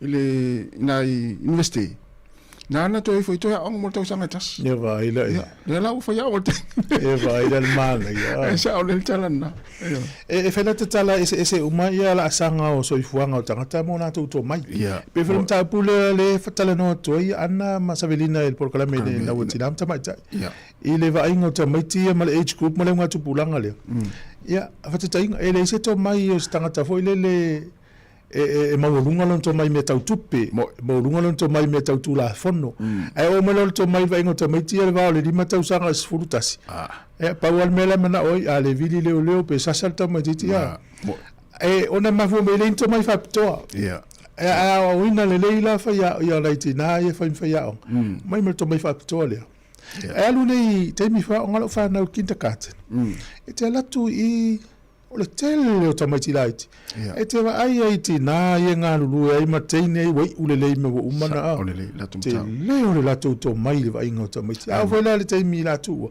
e o tamaiti fusi fa ftai ya sa o le tala na tu foi ai o le si va nga e sele mana yo wa onga ni ya nga matani o le maftanga na iti na matamaita ia fa nga luenga ma fa na sa e te vai sta mai te a me sele te mi fu le po la po la alu le fa ya onga fo le livi pe so le to a misia te meti a onga mo ma na ya sa le ya a misia te fo le o le lava vale te meti o le popoto la io na tina a file muta meti ila te me to tia fo sa le ya fa lo mai pe tat po kala menal ina ila utina mta mai ta i ro fa so to ai le telefo yo le fa so a Savelina ma ana ya mesel fa to ya na kolia ile le vale o tina to no ainga mesel vai ngona i fa na e wa fa te inga o le fa fita o le tama titile a le la usau mal fo tanga matua fo e mto ale tal via ngai El va pe o va tainga o le te vili mai ai le lua vai le ainga. E la tele no so soani fofo. Ale la utangi mai le watari. Ale la utango au mai le fo. E o don ma vo mai, o ma sani lo ma vo va.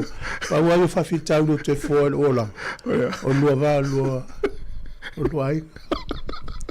Peo o le fo ale. Le lo fa se tila tu no me tu puta na no tu no me. Ale la ma tu ma wo fa ma mia. Tu sa wa ma sania lo ma fa fo mo me ole. O le me fe se.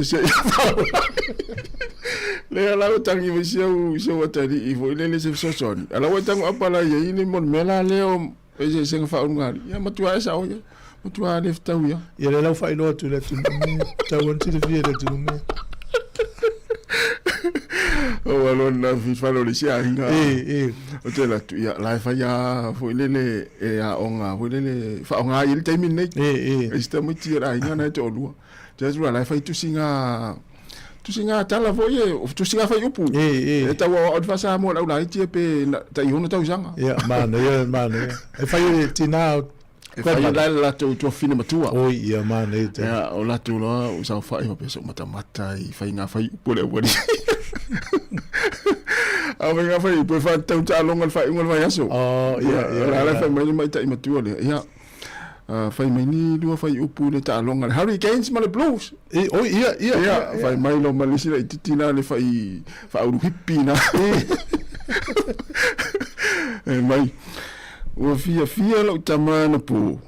Ua malo le Hurricanes. Na mafu ai na lulot. Ai la aja ya na ka lo minga an fa inga foi na ele ya lo tu tu aja ele no vale ton va per se sole ai rata me ta una si la fia foi ele ta to au Hurricanes amalo to anga I malo ya se va ila le mele tu pusta mane ya el mariela tu singa le liu se le serina wa fa tu tupa nei le Hurricanes le Blues ya tu na New Zealand a fa fon la tu e le talia le wala mo fa tu tupa ya le ya malo le sa ni ta ya na le fianga ni ma le official Ori no Jerry o Mario tasi le afso soni o la tu le ta usa wari o mai vese se la tata do Sāmoa ai malo al mafta mai na tata wa mor fia mor piti ta ya irani si me vi re di o tala vatu le sunga an Solomona ya o mafo Eric ya sunga po fiti feto ai manuia la vale ta o tone ta ma oe hasta itele la vale mafta mai au kilani le mafta mai ya o sunga ni wia po asa o kilani foi ya o loiva mapsua manuia la vale ta si meona asuena ya manuia la vale ta fa tele mafta mai ni la tofa ya malisunga Ray Bellman ya alo si o tu fai ono ya manuia la vale ta ole fa se sila foi le tunu a fa pe ne te lungo le ala te anga I tai Wellington ai foi lo vili mai pa fa we pasi o kilia la wala e longo isi o tato tunu ya longo mai pa fa wakilia la wala po loka pea ya o fa tolu valima lo fa tasi fa ftai atu ai tato o fa fonga o lo ripoti mai ma nei vaenga ia ya o fa tolu valima lo o fa tasi vala au mai ai las tu lango la wala la ngai tai Wellington e mal fa lolo tai ya sunga alpati le la ulu maluia la val ni taiao mai o kilani foi ya mal sunga malo persona tar malo ya manuia la val ni taiao fa ftai le mafta mai fa fianga mai lo be ser ku kama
o fa fiam si fo mari lo fe pesa ku kama ina o to full 12 minutes na tale o leiva ia lo fa lo mai sunga malo pe sauma ia lo poloka pe chanson vial na ngai tai ole evil tatu tasi tatu to ole na longo mai nei ia e te al watu le lunga moto we polua polokalo le ngale wo mal polokai ia sa tarusia ia vavena kilia mai stai me le to mau fa manatu la mola to fia malanga I ta vale I tai Wellington ia mana ia e o le train tu ta vale fale pe tu ta vale fo afi ia ina ia mawai appointment na ia I tai ia o mo fa la vele malfia ia fa lo pe ia fa ta vale na la io ia lo na winga la tong fa ia be se ta vale ia fe lo pe na lua wa fe no se pe ta si fo ia le si tu le me vole le fa pe so I fu o tunga tinga ina ia pe wa ia te le vo ia fa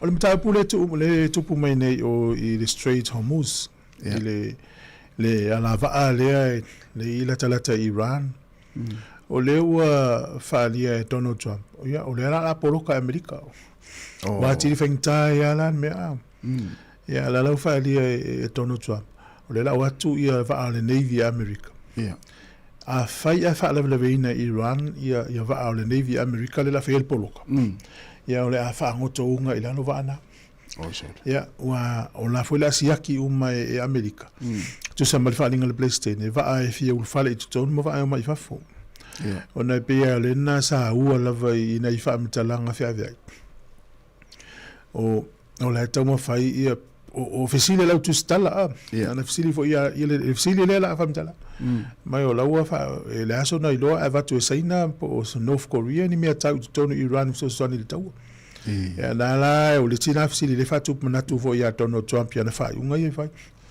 ina ia va ai uma va ala ia o le ia va ai uta tu ni me tau tonu ya tatu si a le si tala fa to le na fa ilo fo le PlayStation America o le tele su a uma pensini ana to ia o ia mana o tu o mai a fa sa o le fam talanga ai tau ngofi ia lo ngo ia tau na mai tatu su a uma sat pensin ia mai America wa tele na wi meta tu su a i Singapore manu I Asia la tau fa long wa tu pulo mele ia wa tau I fo sina I lo I tala o news e o mai po fele sa o su a uma pensin na New Zealand ia fa pe o la sa o tala PlayStation lo ingo ina to un va tato malo ina ia awa lava ne yo tato pensini to luas fruaso pe to tols fruaso ia sa wa tala to limas fruaso na ono le afi wa ia tava le uto ye ele ni me nga tele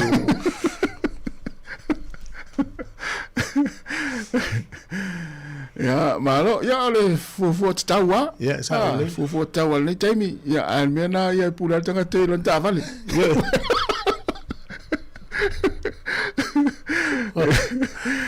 tu lo fio alu malo matu te lo ta fa se me mau polo le se itau fai foi fa sa vilia se ho mataro le foi pe vai lai to nga tonu ana tata ne le foi ta to tu mo le mon pensini ni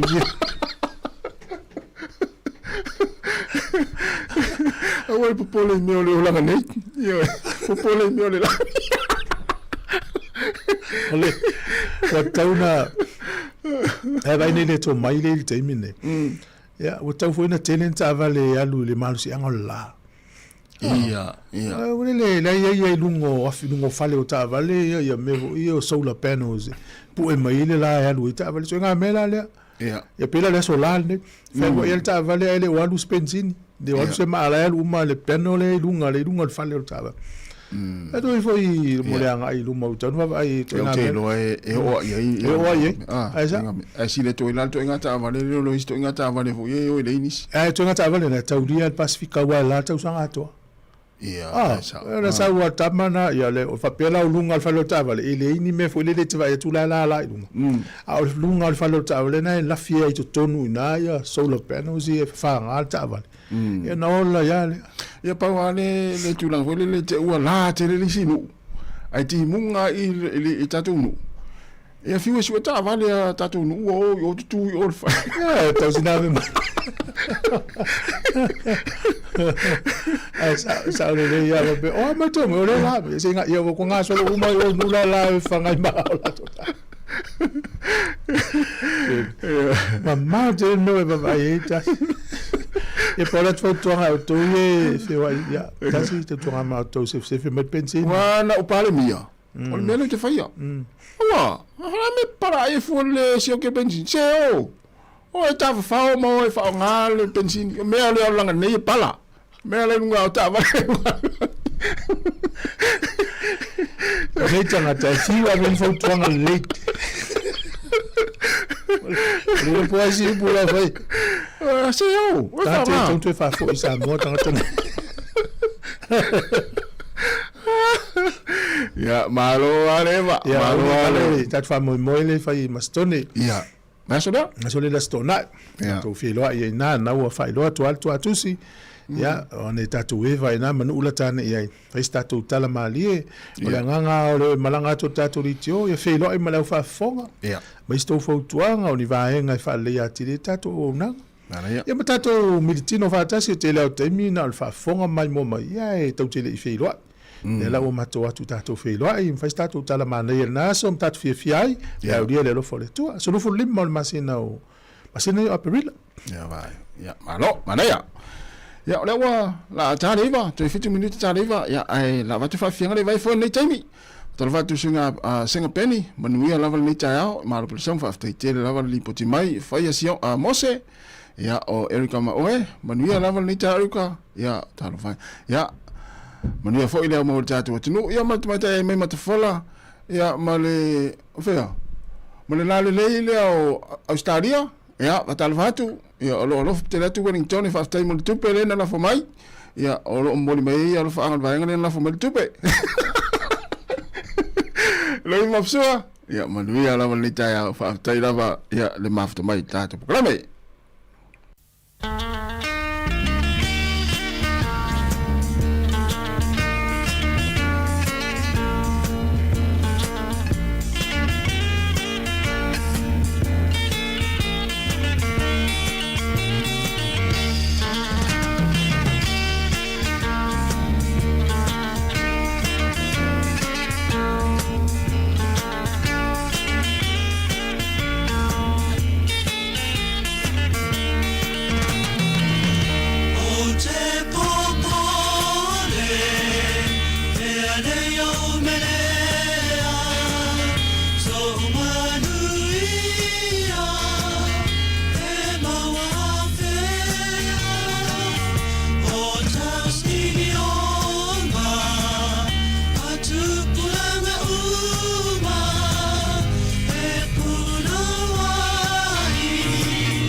no.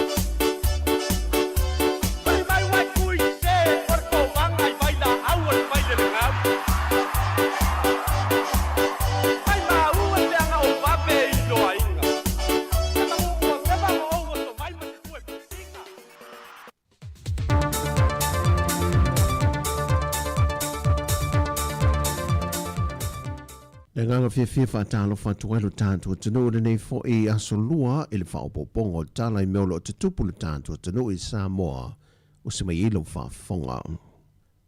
Ua tali le whiunga le pulisili o le au nanga le whalemeli le tanu ta vui Mike Lemsio e whaatatau le tau whaopopo le ua tu inatu I lunga o le piki no whaamomori le mamalu le tanu e tau mai Sāmoa o se swinga na whae loa nisio le tanu ele iei se whaamalam la mai no le neisi tanga, ai mai se ele I whaalawi lo whaalawi tele in foi. Ele tūlanga lea pu tasi whawa yaso, tasi le masina. Ono tūlanga lava leo si tanga mai le waalele le New Zealand. Mo le awina to tato o loa ia po pasu, po whaamo moli fo ia nei tato tangata e awele ia tunu mau, so o se vaenga o langi. O le whaamo moe lewa iai. O le tau le tau mawhaia le tato whalemeli ai. Ia tu whatasia, awane ia mo to atasi se tangata le tau le costa ia tangata to atasi. Ai au whatasi le pok.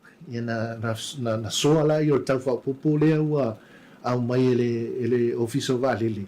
Ina ia whaingofia le tūlanga. Ai olo maulalo pele tau le tato Sāmoa poste fua isi tūlanga o competition.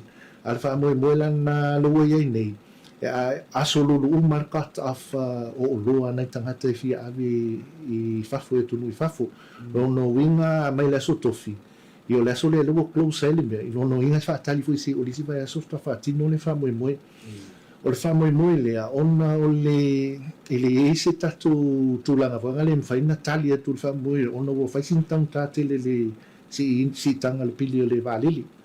Ele ese foi se tato controle e vai fele tūlanga pau tūlanga lo tato e lo tato fisota ele Fiji Airways e le fu watali mai Fiji Airways o lo nga lulu ma le fenga paanga ma le posto Fiji ina ia tamfaila ia to o le tato famoni masani mele sai lo na tau masani tau ngofi e maso lo ta sila to e teli lo fu la io le vengo tato be pei ona masani ai ile tulanga le sai mua ona ilalo lava ia o tatou le member country lalo le UN ia mese fule UPU e tatau lava na ave tatu fa moli so se taimi Sau nota voi o se swinga ele mawhai o na alofia le taimi le nei ai o se whaamama a venga mō tangata umai tu whaatasia la tu whaamomoli o na vai le iai o le tau atoa o le whaamomoli te tongi atu I lea foi company wa awala toi whaamomori atanui whafo.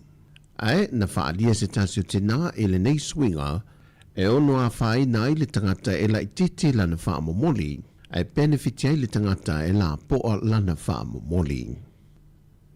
O nisi o whaasana launga I lupenga ta wha langi o lo whaasana laui nei visosoa ne tu inatu lea onga le loto tau mawhai na whaalia ia tunga lunga se tasio whaia onga le lava onga Justin K. Anae.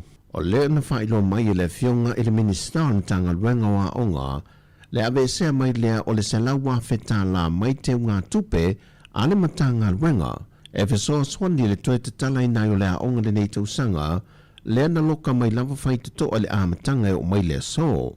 Peitai, e ese whaasara launga sa tuina mai lunga o pengta whailangi mua, e sinia I le lua salawa feta la le tu wha te singa, o le se lawa feta la mai I le matanga luenga wa onga, e se mai I leisi se lawa feta la I lalo le por kalamera malo le OGG. Peita I o ia whaasira silanga e au no ma se ta la ua tau li mai nai lea onga. O le lotu tomu whai o lo wa o ngai alu ma whanau o le atanoo I lantou lo ia ia fianga tu mau o le soifua mai ua poloka ne ia onga pa te sema le ai ngā whaia onga wa le tai mo fo intutongi ona ua le aini se le ne wha wa wai. Mo le sila fio le a onga le lotu tomu whai na whaavai mai le tausanga ea whiv se lau valu se fulu.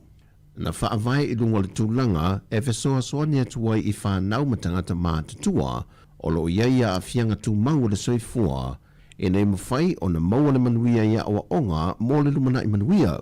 Ai sa wha tau tei e fo e malalato au nanga e a ngai atua I tua I a inga o lo iai I lanto iai I a fianga wha penei e ofu I natu iai le fesoa soani lava tasi.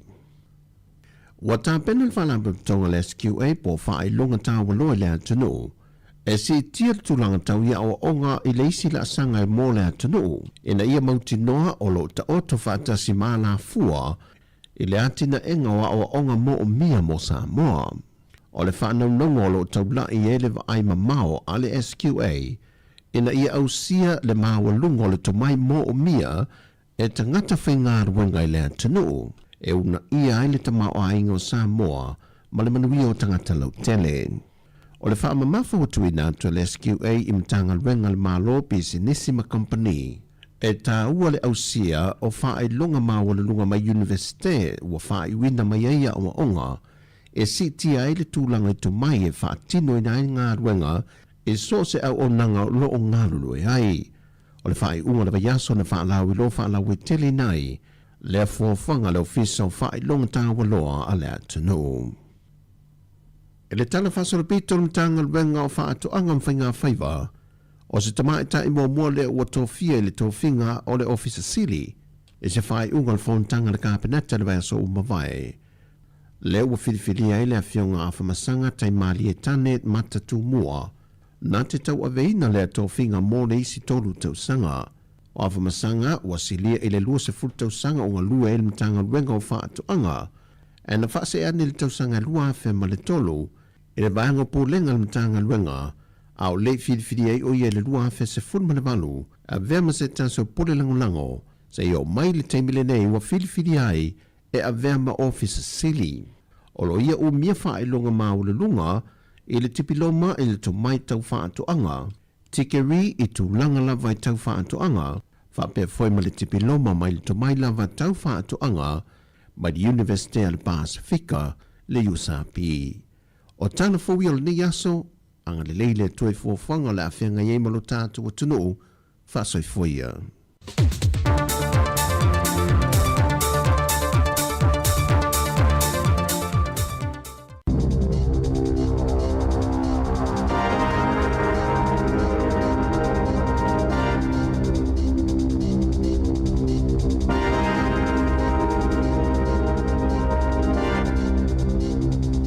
Talo falava o talafou mai le si ufofongo le lau muai Wellington e mo le nei tae ao aso se fulufao a perila lua a felua ono.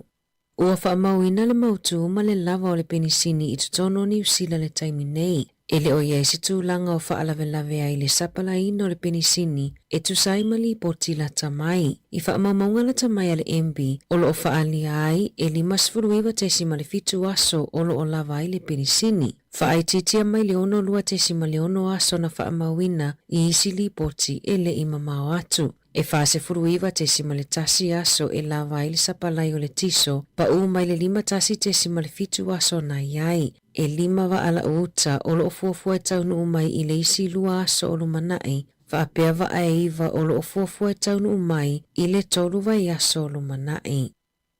E whaitau se lau upenga ta whailangi tuai a le Health New Zealand ua ta pepe ave esea ma ua whaamaoni ai le tele o tupe umawhai o na whaasao mai ai. E tolu se lau whaasfuru wha upenga ta whailangi po o websites na whai ai lano o le soifua malolo ina. O isi ua whaingoa ina o le death docs ma le tele o isi upenga ta whailangi e whaatonua iawa noa ewa ai fo mai maisi. E o mai le whai unga o mati, ua o atu I le lua se fulutasi tesi ma le 5 miliona tā la, ua mawhai ona whaasao mai I le le toe whaonganga o ia websites tuai.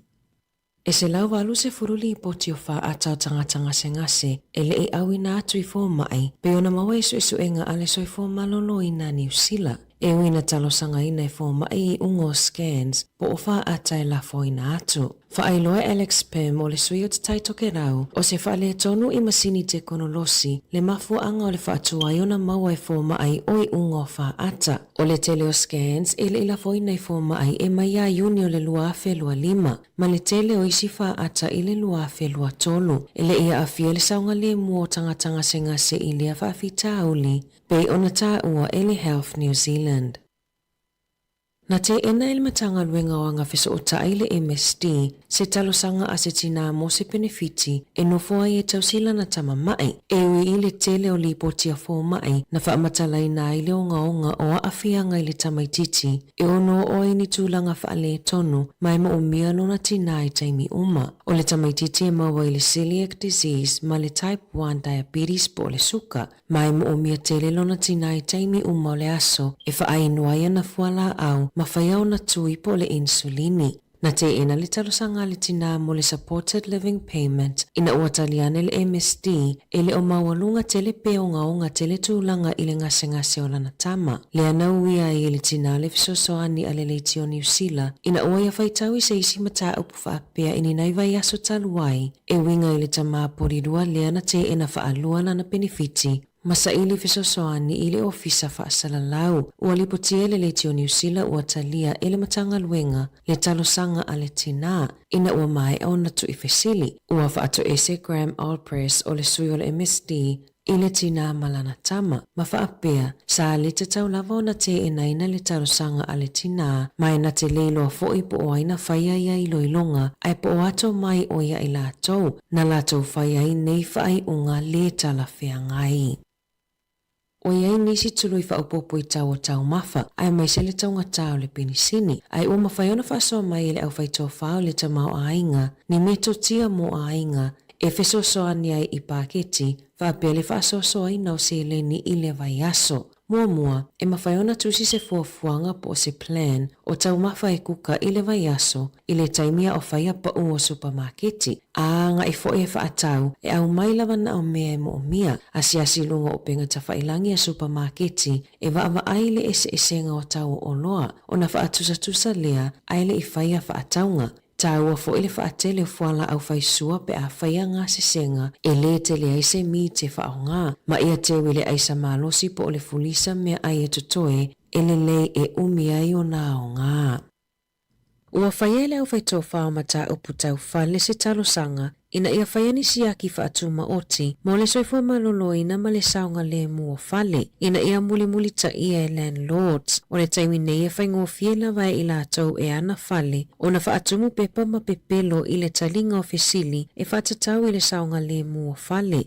O iu lai o le tausanga taluaina a mata whaamamaluina I le tula whono mo landlords, ina ia muli ta ia le whaamawhanwhananga o whale, ma isi ta ia lai whaamautino a I le saunga le mu. O lo o tuu whaasa o loto lava iso o se tangata e mawhai o nā loe asiasi whale, tu sapele anga waa. Whaalie le sui o le Citizens Advice Bureau a Wellingtone e whaapea, e ui ta ia la whauna whai mo whale, ai o lo wa aia pele si ti e lungo le numero o whaasea ua whaa o atu, e winga I whale ma le le o tūlanga I le soifua malolo ina.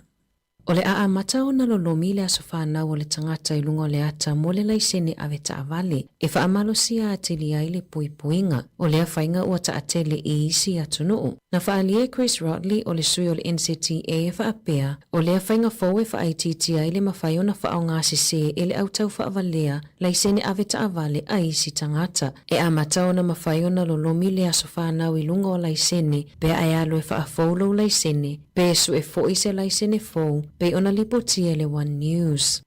Ua tāpena le soifua malolo I nā New Zealand, e sauni I le ono o mai o le isi tu ainga vairusi o le fulu o le Super K, o le vairusi na pepesi I Peretania ma le atu Europa I le tausanga taluai, le ua lipotia fo I le vave o le pepesi I Ausitalia. O lo fautua ina tangata I anga e whaini tuipui o le fulu, ai le I o mai le tau malulu. I ta alonga, Ua whaasilasila le tu uai e Marata New Kore o le awa le Warriors i le whai unga o le taamino sanga o lo o whaanga solo. Aianga i atu e taalo mo le awa le Newcastle Knights se ia o i le lua whelua iwa. O lo fuafuafo i Roger Tuivasa Sheik e tu ua le Warriors i le whai unga o le tausanga. Tala fōwia mai le si ufofonga o le lau mua mo le neivaenga o le tae ao.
Ole la taima le whawhiawhia le taimi o le tai au ina o se fulu wale minuto ante ene le tūlai iwa. Ia, whawhonga le whawpong muli muli o tātou telefou.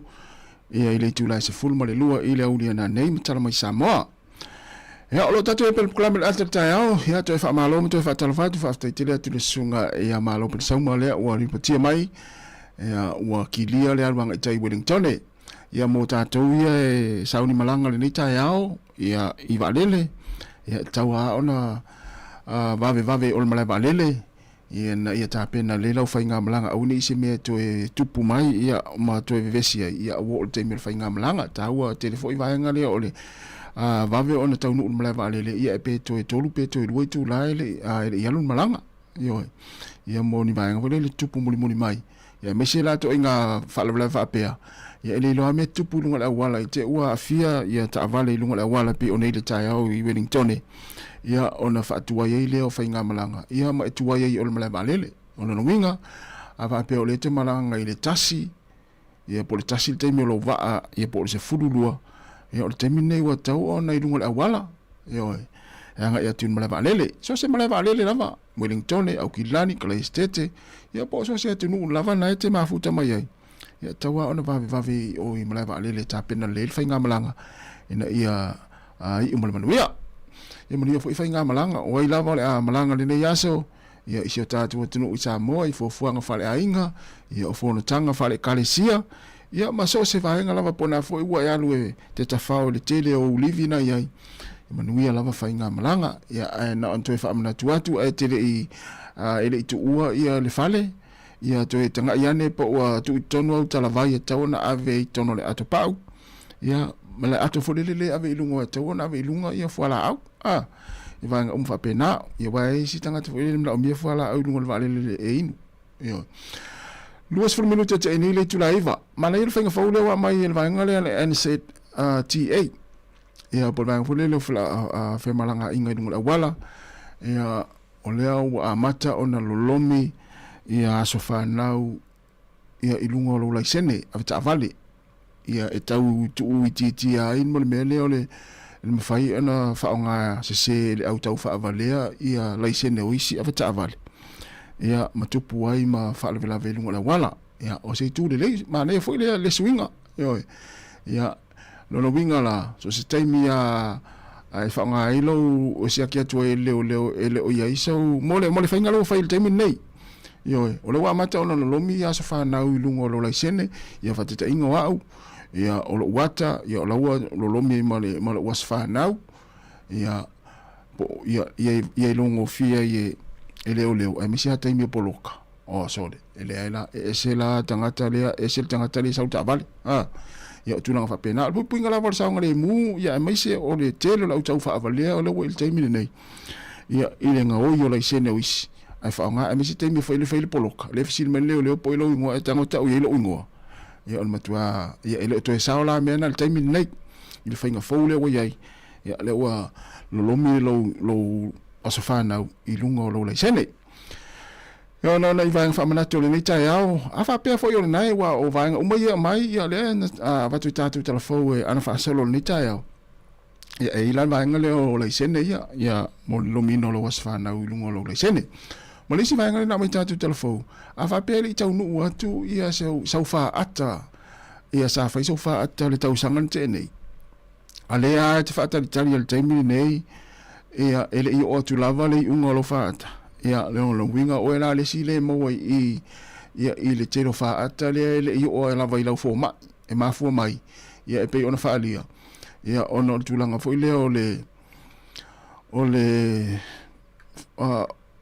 so ta inga fa ona pone ia po le fa ngaina o teknolosi fa ona pone ia inga ma fu masini fo ia le e fa ia report ia ma fa ia unga fa ata na ma fu ai ona tu ai ona mo atu lo fa ata i te wa po pole fa pe po fe o i lo fa ata po le tu langa ia le lo polo o ele si le mo i le se lau ba se fu fa ata ia le i o ai fo mai talu mai le lua fe lo lima ia ai ma na ia lo vi lo fo mai ma longo ia ia o le la to umatua lua feluono ele imo me alo fa ata ia no tulanga la pe ona mai tatu telefo ia ne mafu ai ia tulanga fa pena ia ona ele i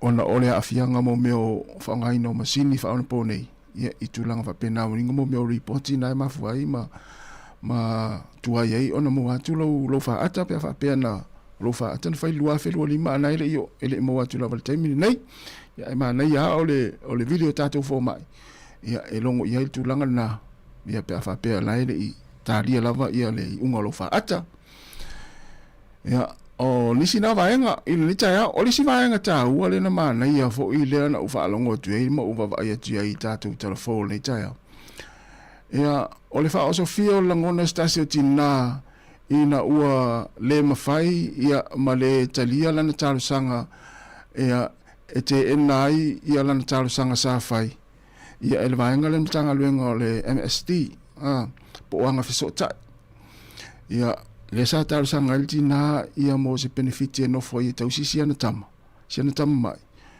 ia ai au mai le talia al mtanga luenga ia ele talia le taru sanga le tina ona ole tala le amai le mtanga luenga ia fa mai le onga ia afianga le tamaititi ia ale ta ultina report le ta nei pe ona mai ta tu telefon ia fa ia si onga o afianga o sialo sitinalia le uma foi ona no foi tausi ma fa ainu ana tala vai ia ma fa ainu na vai ia ai le va tu la na tar sanga ile vainga le official le o anga fesota ia pole MSD ia ele o talia la na benefiti no foi vai sia na tama ia pita iane o le mai tatu telefon pe folinga mai o le no fa Sofia le to anga iltina ia ilesi la sanga ina o ia fai tau le report le na na foi le na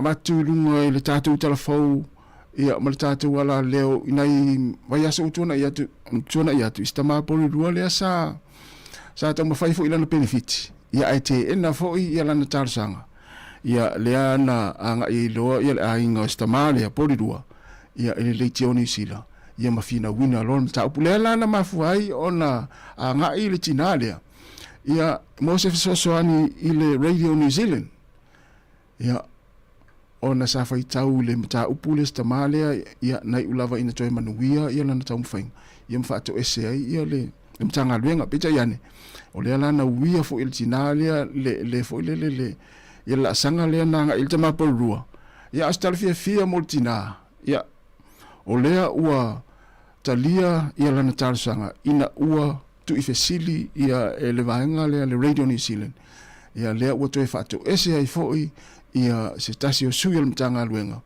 ia mfapea mai sa le te tau ona te enal tarsanga tina ma na te le iloa foi ia po o aina whaia ilo ilonga o le mta upo si tina lea ia mai te tau o se whai unga e le whetau o saunoanga na le sui o le mtanga luenga lea na tali le mta upo tina ia ma le fula ua toe whato ese ta ua te le vanga whapea awani no fo i tātou a whapea fo i o le te a fia le tūlanga lea ia na uto whaafonga mai le tūlanga na uwia le tamapori rua ia lea ua maua ima natu ma o le tina lea lea ntoia nga iai i le Radio New Zealand e fina wina lam ta upu o le mea lea ia e misalo e to a telefon tātou atunu olo a fia i tūlanga whapea a misi lava tūlanga i benefiti a fai lava o na te si la fia e ala ngā te tau le lau fi nau ia awana ino fwa wala mai tolu tala tātou leina tolu walu lima lu o fatasi ia e pe fia fa soa ma le tātou mata upulna ia po na foi te a fia ai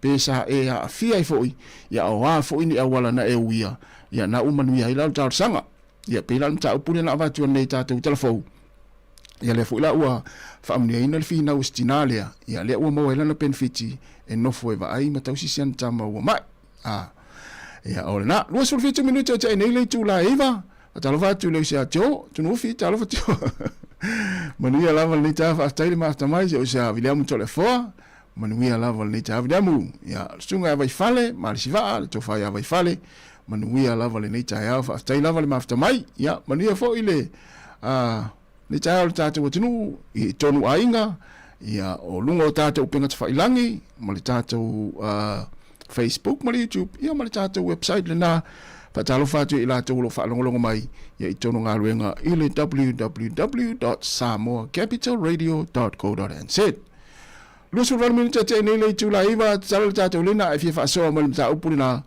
ia te le avano ma le fo ila fa ali mai so finangalo ia pesa e wia na vaenga ia pesa manuia fo ila tarsanga ia ai o dunga le wala pe oni lipuche mai Yesu i stasi o tatu paanga sunga malo pe sa na wakilia le luitai Wellington ia mole o tatu wala fatalo fatu wala tai tele lava le wala mai Pero wako. Oi, sei fo manuia ngia frata Le o ga no lo ko ka no ka kai surfa solo ia on me nga ne mo wala wo foi ia o ye ke no pula me sulfa ale mo vai pau ai de me pau ia na au ni no fa ia unia no vai de me ia ne wa pe wo fa no wa du ngi ia ke che fa pe la so le ki o fa le o ila ko ia mo ana si la ka se me fa ir ko le ki o sulfa ia pe ta fa i se me fa pe fa le o so se me fa mo tu so ani samta upu ia pe ko ina tix fa pe po se sia e de o ka pe no ka ku Sāmoa ba pe o le foi le ki o le foi ka ko le ki o foi de ko ina ngana ia mafai ai mau te suea ia matanga luenga e foi le tano ia ima pe mai foi se matanga luenga nei ia fa tano atu io pe le winga ngala sili pe la wa ia ka fa pe o i ki o ia o i ki o winga nga pe la i sam ka wa pe o ka un su ko nga ka ko ki o la so si de ma na ia io te le amalo te sulu mo ia ai te sulu mo mai la ia ia wa ki sulu ko ka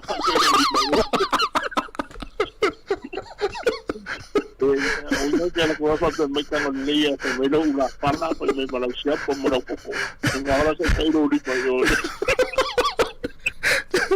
yo na sulu me la to fa ni ta o fa tu vai ta o ta festa elina kungange ya ta mo yo le festa to mo sta no lo conozco la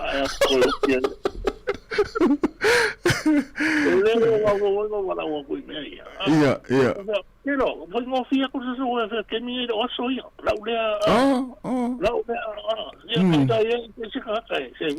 oye que caiu foi e lo fiz no que não mana ia te o le pede o le que ni me foi de fai me o me le o ngana ki kilo umane no se me ngai ka hoi Sāmoa i nga ngai ka Sāmoa ka ngofu ko query me ka maka ai se ku punga me ke na wa ye o si de ko fengo fi so aso ia no ko sa upa ba ku mau information ho ia ko ia ko passport ba ku ya ba ku mo me ia ko me o si de ka fengo fi ia na yo ho me ia ngal pa wal me ki kilo me wal sa ia ko ka mo se ku si ke ia le ala wa mo ngala ke ha pe o le mo benefiki nga le o te va no ko ngai nga winter to la pension ya nga wa le no se ka de ko wa me fa ta wa di o le mana ia o ta ta fina o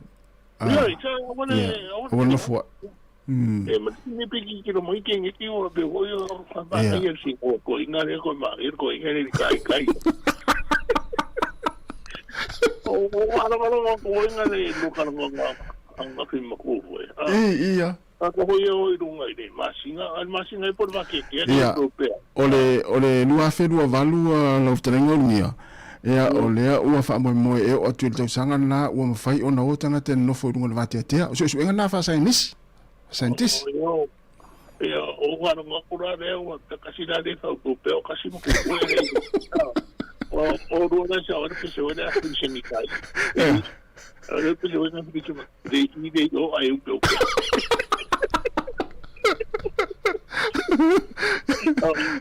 yo ya sé que va a caer un balón ahí de un muy bueno muy chavo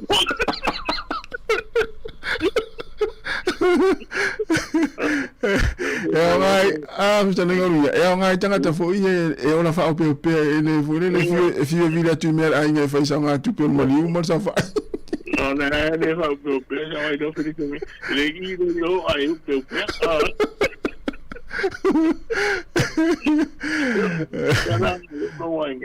ya pequeno europeu que o que é porque aí não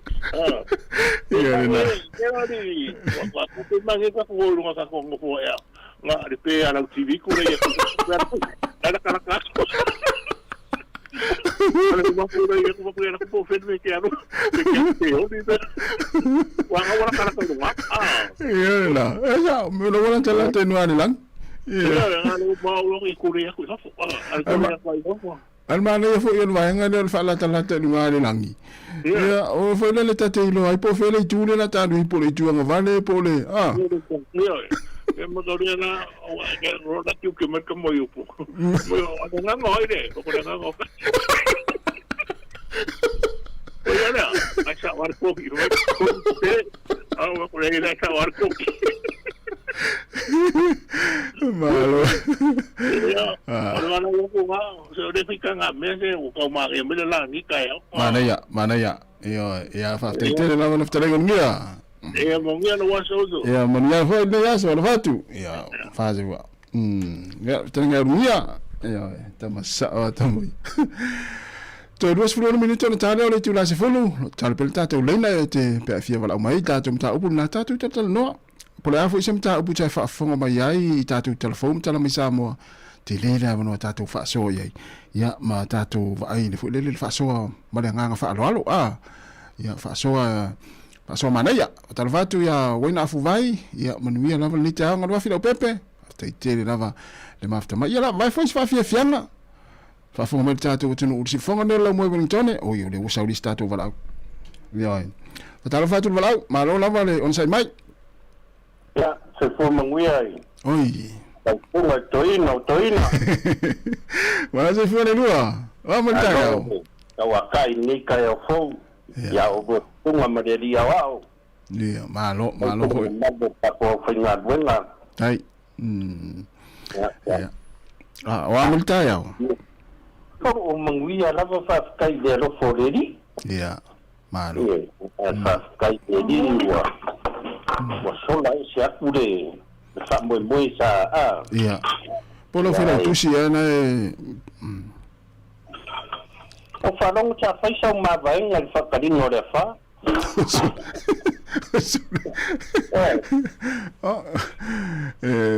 Pawa mai foi le maneira le fa u tu o maneira fa u tu o sa no ngai o le ya sa ngoni fa mo ka ko. Alo. Ya kiri ka u le tu yo sa ngo mai. Ya. Aka ku ma fo ye o le na va ku ri poke fo mai. Sa o le. Kiri lo na i dia wa ngai le ofisa. Pula le si pela ngala ko ke ngai de kar sanga skinga ade wa ba ku fa mo ngal fo mai. E mga obia le kinga mo lang kama. Ya. Mo ano ko ni ko mo sa selfa pele e ka wa ya la ko ko mo ile le. Ai o ki no formela de lo ai. Ya. Ya e ka ri arfinga. Ya. Mo fa ko i sikinga i longa mau nga fa mau ngai pe o nga kam fai. Ya.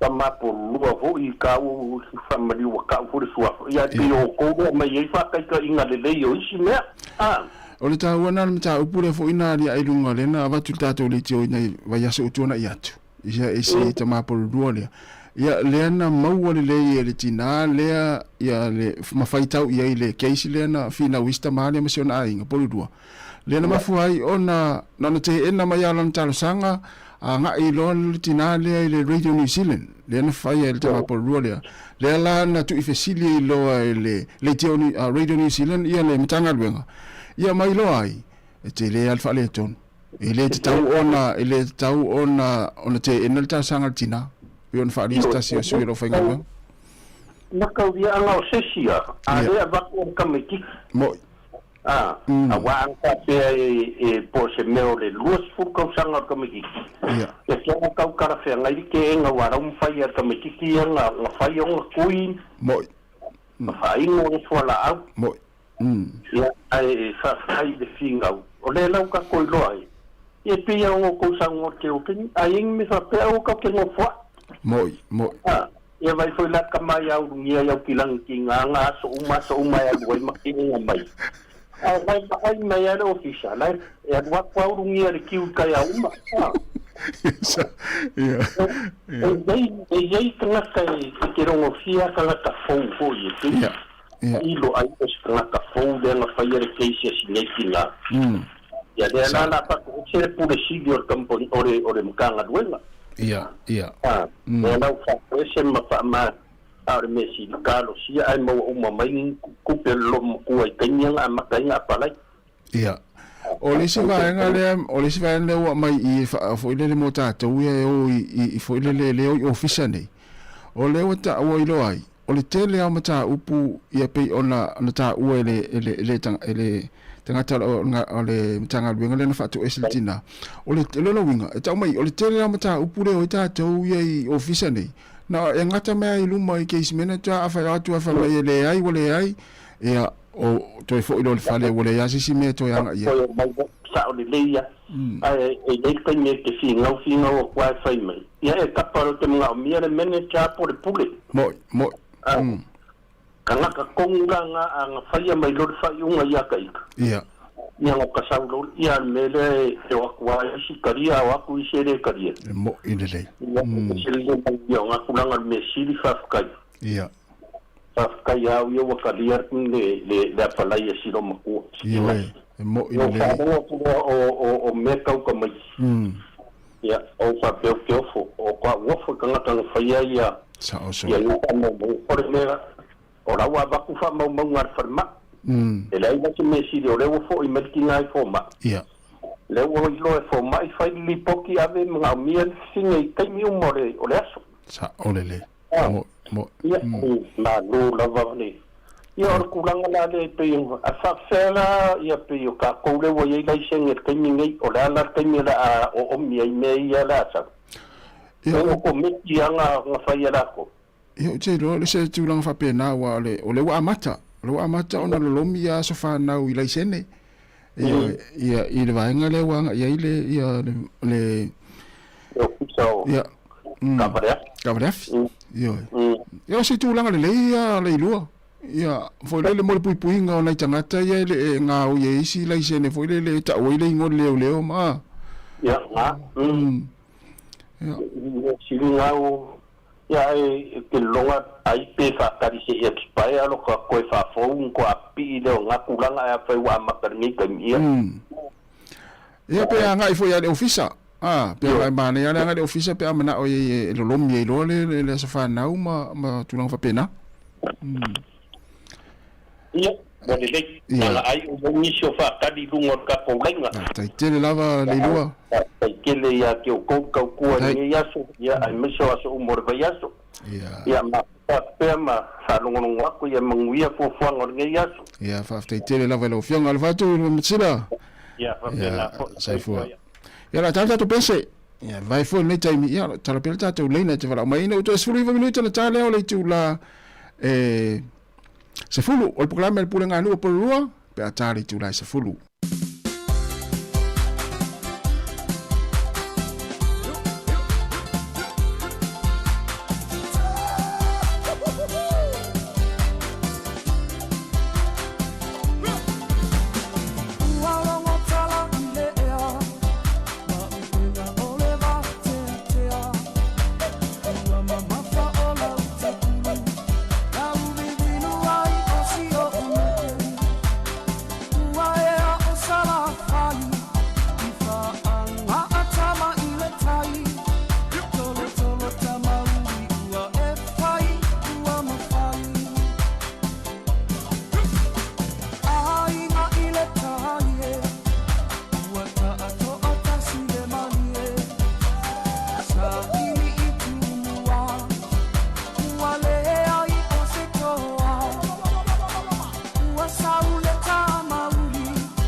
malia lau sila sila Sāmoa i sa utau mawhaia O te whaatoe toea ina Ka inga tāla utau ua ina O te alo male o no sai E ui ina lamatia i ita Ae mala mala ma Sāmoa i o uinga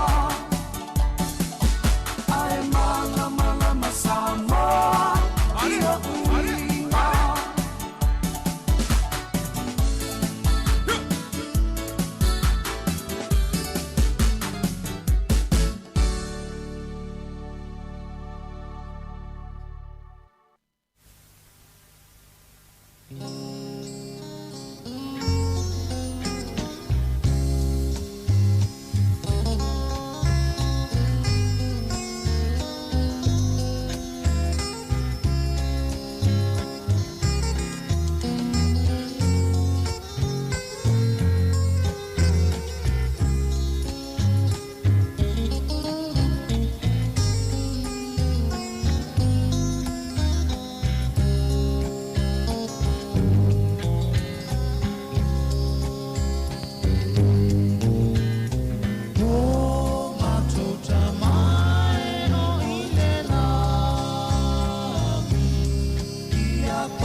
Ia ngā malawi bese ale whatu lima ina ua toe se fulu minuta na tale o le tu la se fulu o le proklame pe on whailo atu o le pule ngā nu o porirua pe a tale tu la se fulu tasi e proklame masani o le soifua malolo ina ia maana ia le tāwai o proklame na ia o la fo ile le whaafonga le tātou atinu ia iwaenga tāua o le soifua malolo ina e pi o e talanoa tua ia tātou malo ia masawilini kasi ano ia proklame na ili tūlai se fumale tasi fulurua o telefon matala mai Sāmoa ia musika o le huli ia se ipa ia le tūlai tasi ia o na mai avu leo le tātou au nanga ia pe on masani ai lungo o le tātou wala leo le tasi ono tesi ma le tasi whamo ia ai whao pia lungo o tātou upinga tawhailangi ia pe ona iei le Facebook ma le YouTube ma le tātou website ia ai te whamalo atu nei taimi ma nei al susulu le la i porirua nei ia ua fetau i lei ia maufuafuanga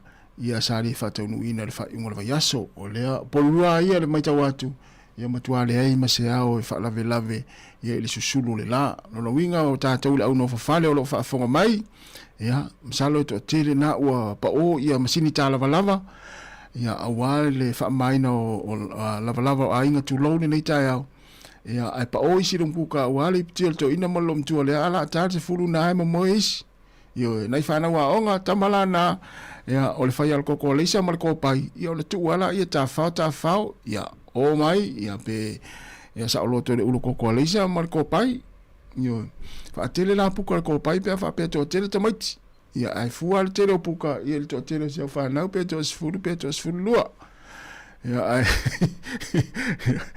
ia ai manuia fuafuanga nei tai au ia whao pia malo longa matuanga nei whanau nei taimi ia mo fo i maftanga fia ia manai matua ia o matua ia te maiti whalangolo mai au tau au ne ula vale au tau le whalo le tau ina malo matua i tae se whamalama ia pe whaaleanga ina fo i tono le whale no fo i nei matua ia ai mo au kukalama ia whamaloa tu nei taimi ia o le ale ipti o le tae o to ina malo matua na e tāpena ia na ona whamaloa atu le tātou onanga ia te oe ia ele whaingofie ia lau tāpenanga i le tae au awa uri a fiafi ele ngata i tau maftanga ia e whapea ia le whainga o le laso i fua malolo ina ia ma ave la appointment ma whainua la fua la au ia i le aso ma le aso to e fitu minuta na tale o le tu la se fulu ia ua mai atu ai ma le tātou proklame ata le tae au whaaftai tele lava le tātou atunu yo o le tātou mafuta pere tau tua le sifonga lau mua se ipa ia le tu lai lua i le aulia nā nei ia i lungo tātou penga te whailangi ia e whai maali hele nei tae au lunga la wala le au ta avale o le a lava le ta avale na te mafuta mai ai mai whai ngā luenga whaamanatu pere saonga le mu ia i lungo a wala tele whaamalave tupu ia o lea ua ona o le whaatamala o tātou le au ta avale manuia ngā luenga i lunga la wala ia ina o te fitu minute ona tale o le tūlai se furu le o te pena mai proklame a le pule ngā nuu a porirua.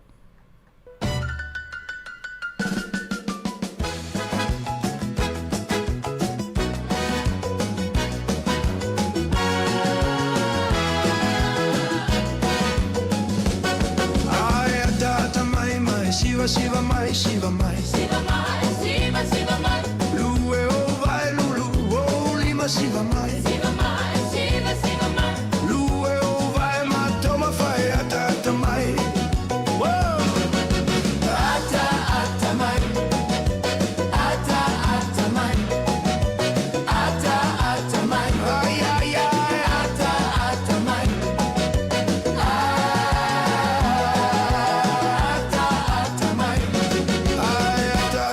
Mai lue mai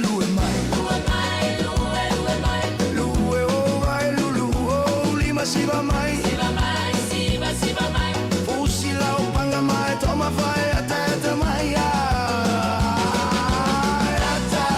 mai ata mai ata mai ay ay ay ata mai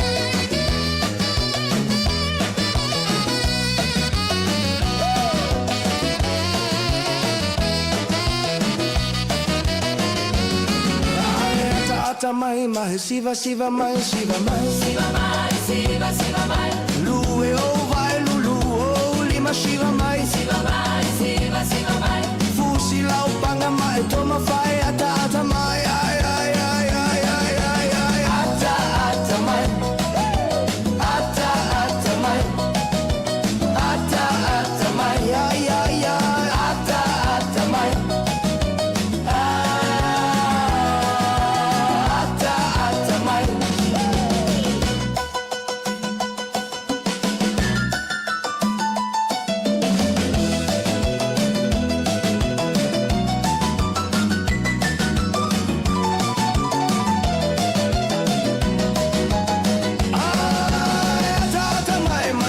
Shiva mai, Shiva mai, Shiva mai, Shiva Shiva mai. Lue o vai lulu o lima Shiva mai, Shiva mai, Shiva Shiva mai. Fusi la o banga mai, toma fai ata mai, ata mai, ata mai, ai ai ai, ata mai, ai ai ai, ata mai.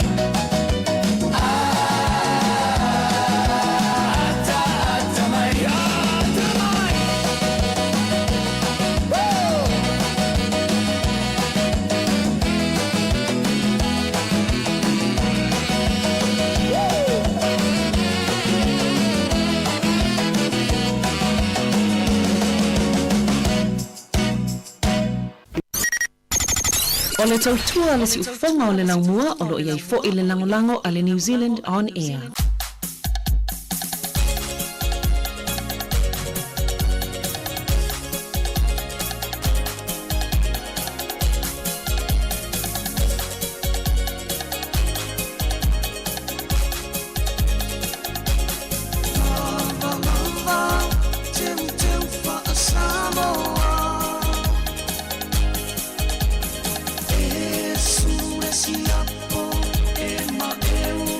Ema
ema e ita ile ana I isa sa e Vitawi matanga tato e mo I ana I isa sipo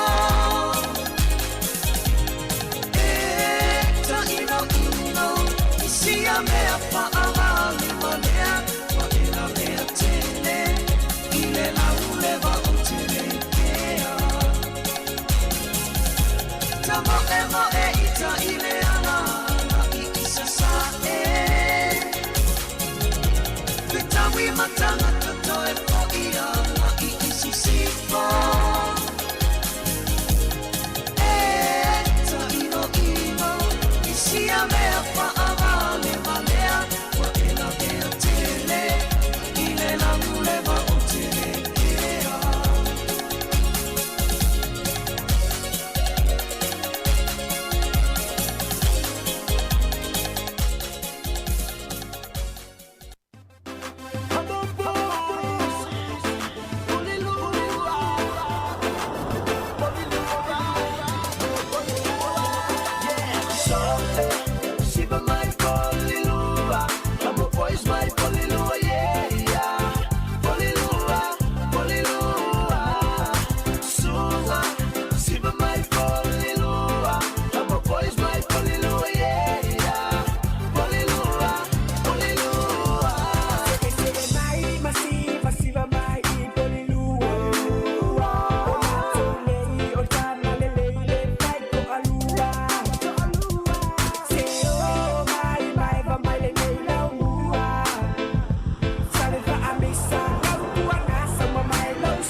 O te whatalo whatamula o whaalo alo whafonga anga le tunu unita e au. A mise lava o tō o alalam papa au ni pōrua. Ma te whaatasi mo le pulinu o pōrua, Anita Baker, ia whapea mo le sui pulinu o Kylie Wihapi. Talata noa te fo e nisi o tolu mango ngā ruenga ni pōrua neiva yaso ma le masina pe una mawai atu nei.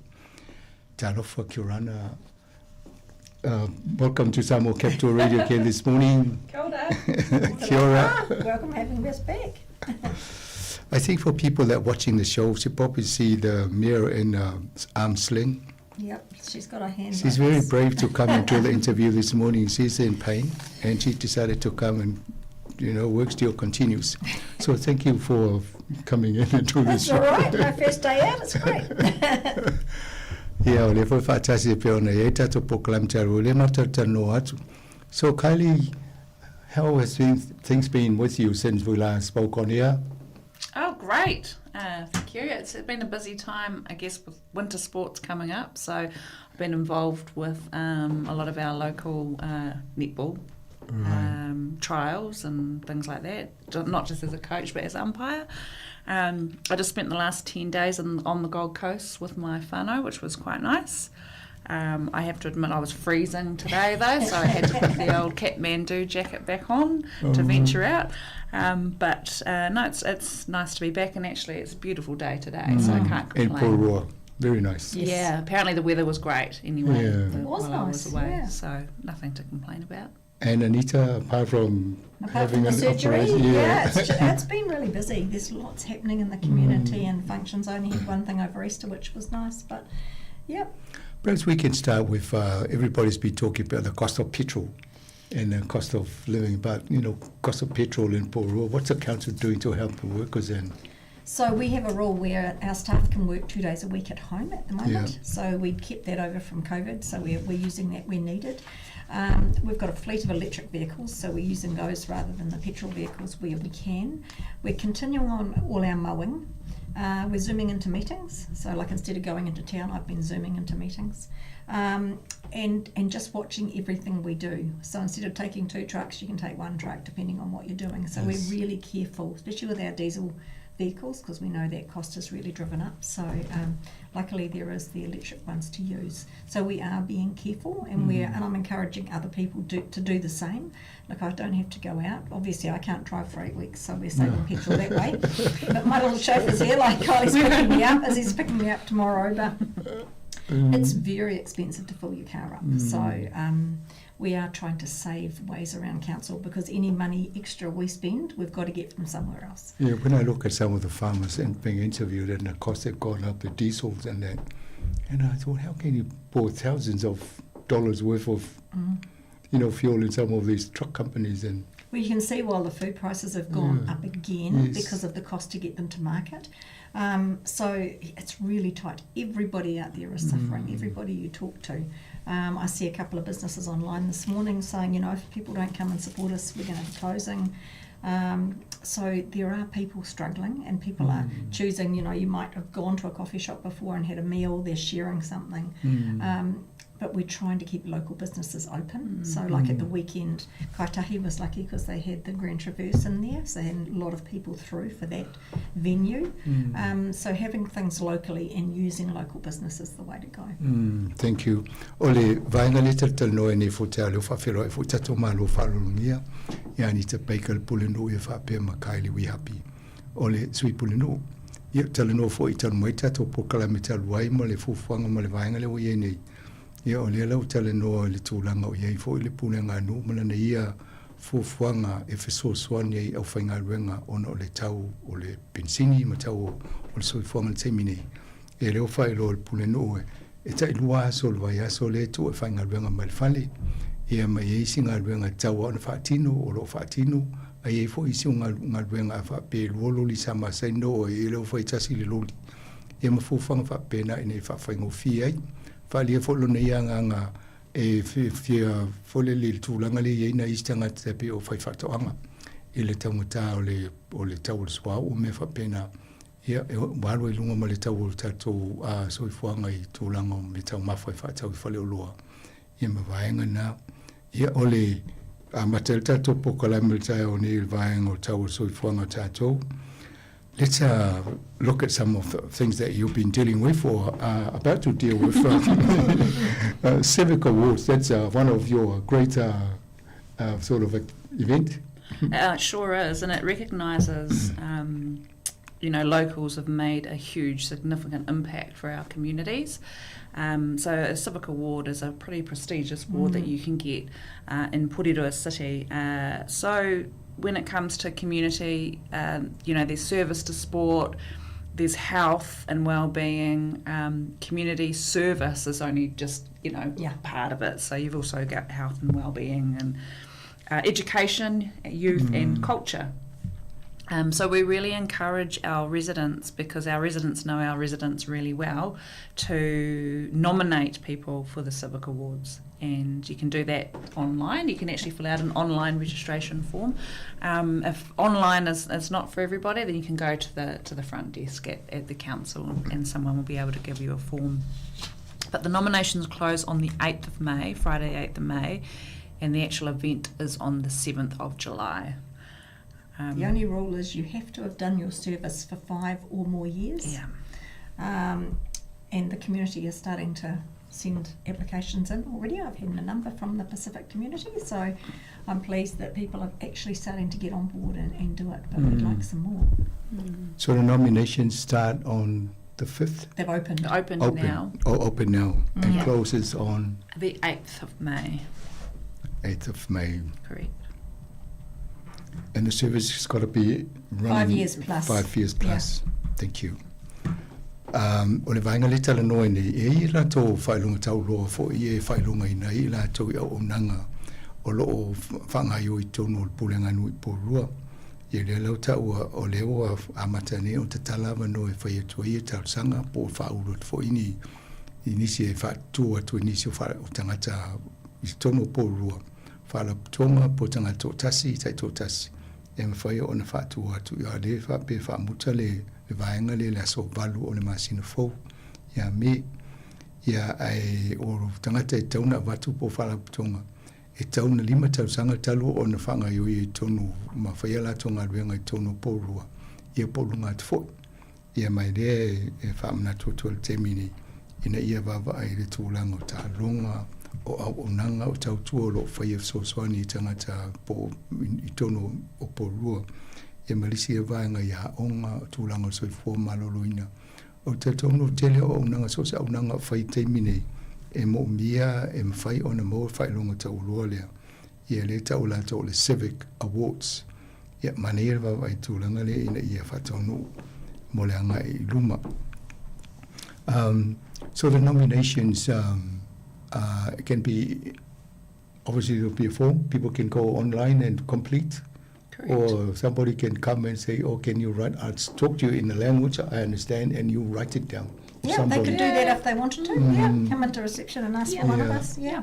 Na pe ona vai foi em fai afa pe fa le le foi o fa Britania. Em fai ona sua te o officer I ona tala nole ia tanga te fa liu ma so ai. Some of your new immigrants might want to do something, but they probably, can't really speak the language. That's right. So, but it's good if you can have somebody there to help out. Translate it. Yeah. Very good. Oh, what we're there, I must say that I went and saw your legal aid service in Pōrua. Yes. Very helpful.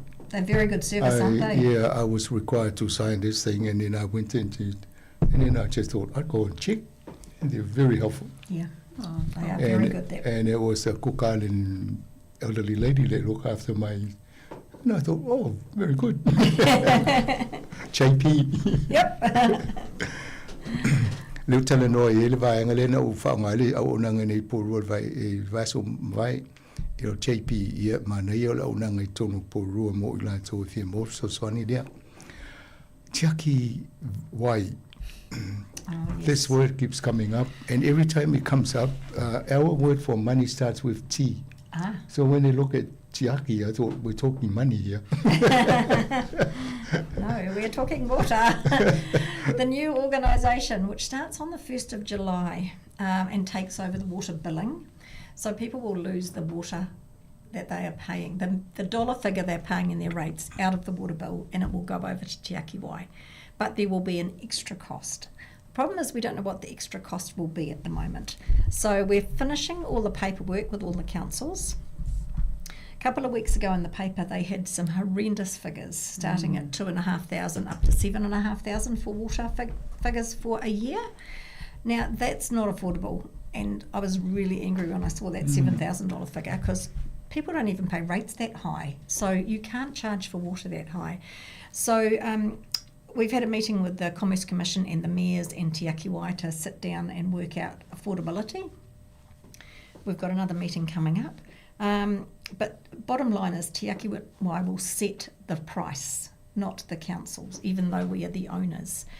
The problem for me is I think Te Aki Wai need to look at their work program and restructure what they think they need to do in the beginning, because they're saying we need new storage lakes straight away because it's urgent. Well, actually, for me, water meters are more urgent than water lakes because that reduces the amount. But we're all saying, actually, maybe you need to look at your work program and not do as much as you're saying.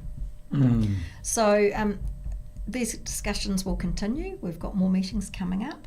But affordable water bills have to be the most important thing. Water is a God-given right. You can't charge $7,000 for water. Yes, I know it's going to get more expensive, but until it is on a meter, it's very hard to keep increasing. Because how can you ask people to save when they're not using what they pay? Have the Joint Council Committee or working body Have they suggested or proposed to this Tiaki Wai, this is what we're looking at, come up with a solution to that? Well, the problem for Tiaki Wai is the councils are putting all their water debt over. So this organisation starts with a massive debt. So Wellington City, Hutt City, Upper Hutt, Porirua and Greater Wellington, we all put our 3 water debt into there. So nobody had any so there's no break money. Even or surplus? No, there's no money. So they're starting from the bottom end and they can't get the government funding or a government top-up. So we're starting just in a different way. So that's why we're saying you probably need to look at the work program, and it is about user pays, yes, but actually it has to be affordable user pays. You can look at other water entities around the country and they're not charging those prices. Do we know how much is, what's the debt is? Is it in billions?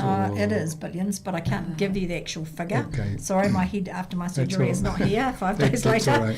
Right. The actual figure, but we're putting over 30% of council's debt. So that tells you that's a lot of money. Well, the government actually initiated putting this Tiaki Wai together. They should actually try and... The government won't put a dime in. It's council's responsibilities. They've pushed back and they said no, so we have to work through the Commerce Commission because they have to monitor what Tiaki Wai do. So in the long run, it's the CEO and the board members at Tiaki Wai who make these decisions, and so they're not happy at the moment with the amount of debt versus money coming in from councils. And the council contribute financially to the Tiaki. We're not putting cash in, no, we're putting our debt over. So we're having that discussion. And then all your residents will get to pay the the residents pay the bill. So at the moment, for the 1st of July bill coming up, which they won't bill till I'm guessing the next month, August or September. I'm hoping they will be monthly bills, like power. They should be. Makes it easier for people to pay. Makes it easier. It would be just what we were doing going forward with our annual plan. So it would be maybe the water charge plus 4%, say. So it shouldn't be too much different for people, but it's those bills going further out, those 10-year bills they're not affordable. No one will be living in any city if you have a $7,000 water bill. I mean, who can pay that? On top of a rate bill and power and food. So that really got my goat up when I saw that in the newspaper. I'll put that nicely. It's all very well to have an organisation to do it, but people have to be able to afford it. 7,000, that's about $600 a month. Yeah, that's not affordable. Yeah, for some families. Well, that's not affordable for anyone from my point of view. I mean, who pays that in power? I mean, I think the cost of power is horrendous for a lot of people. You can't put water in at that price. Yeah, but if we have the water meter, then people can control what they can use and pay for that.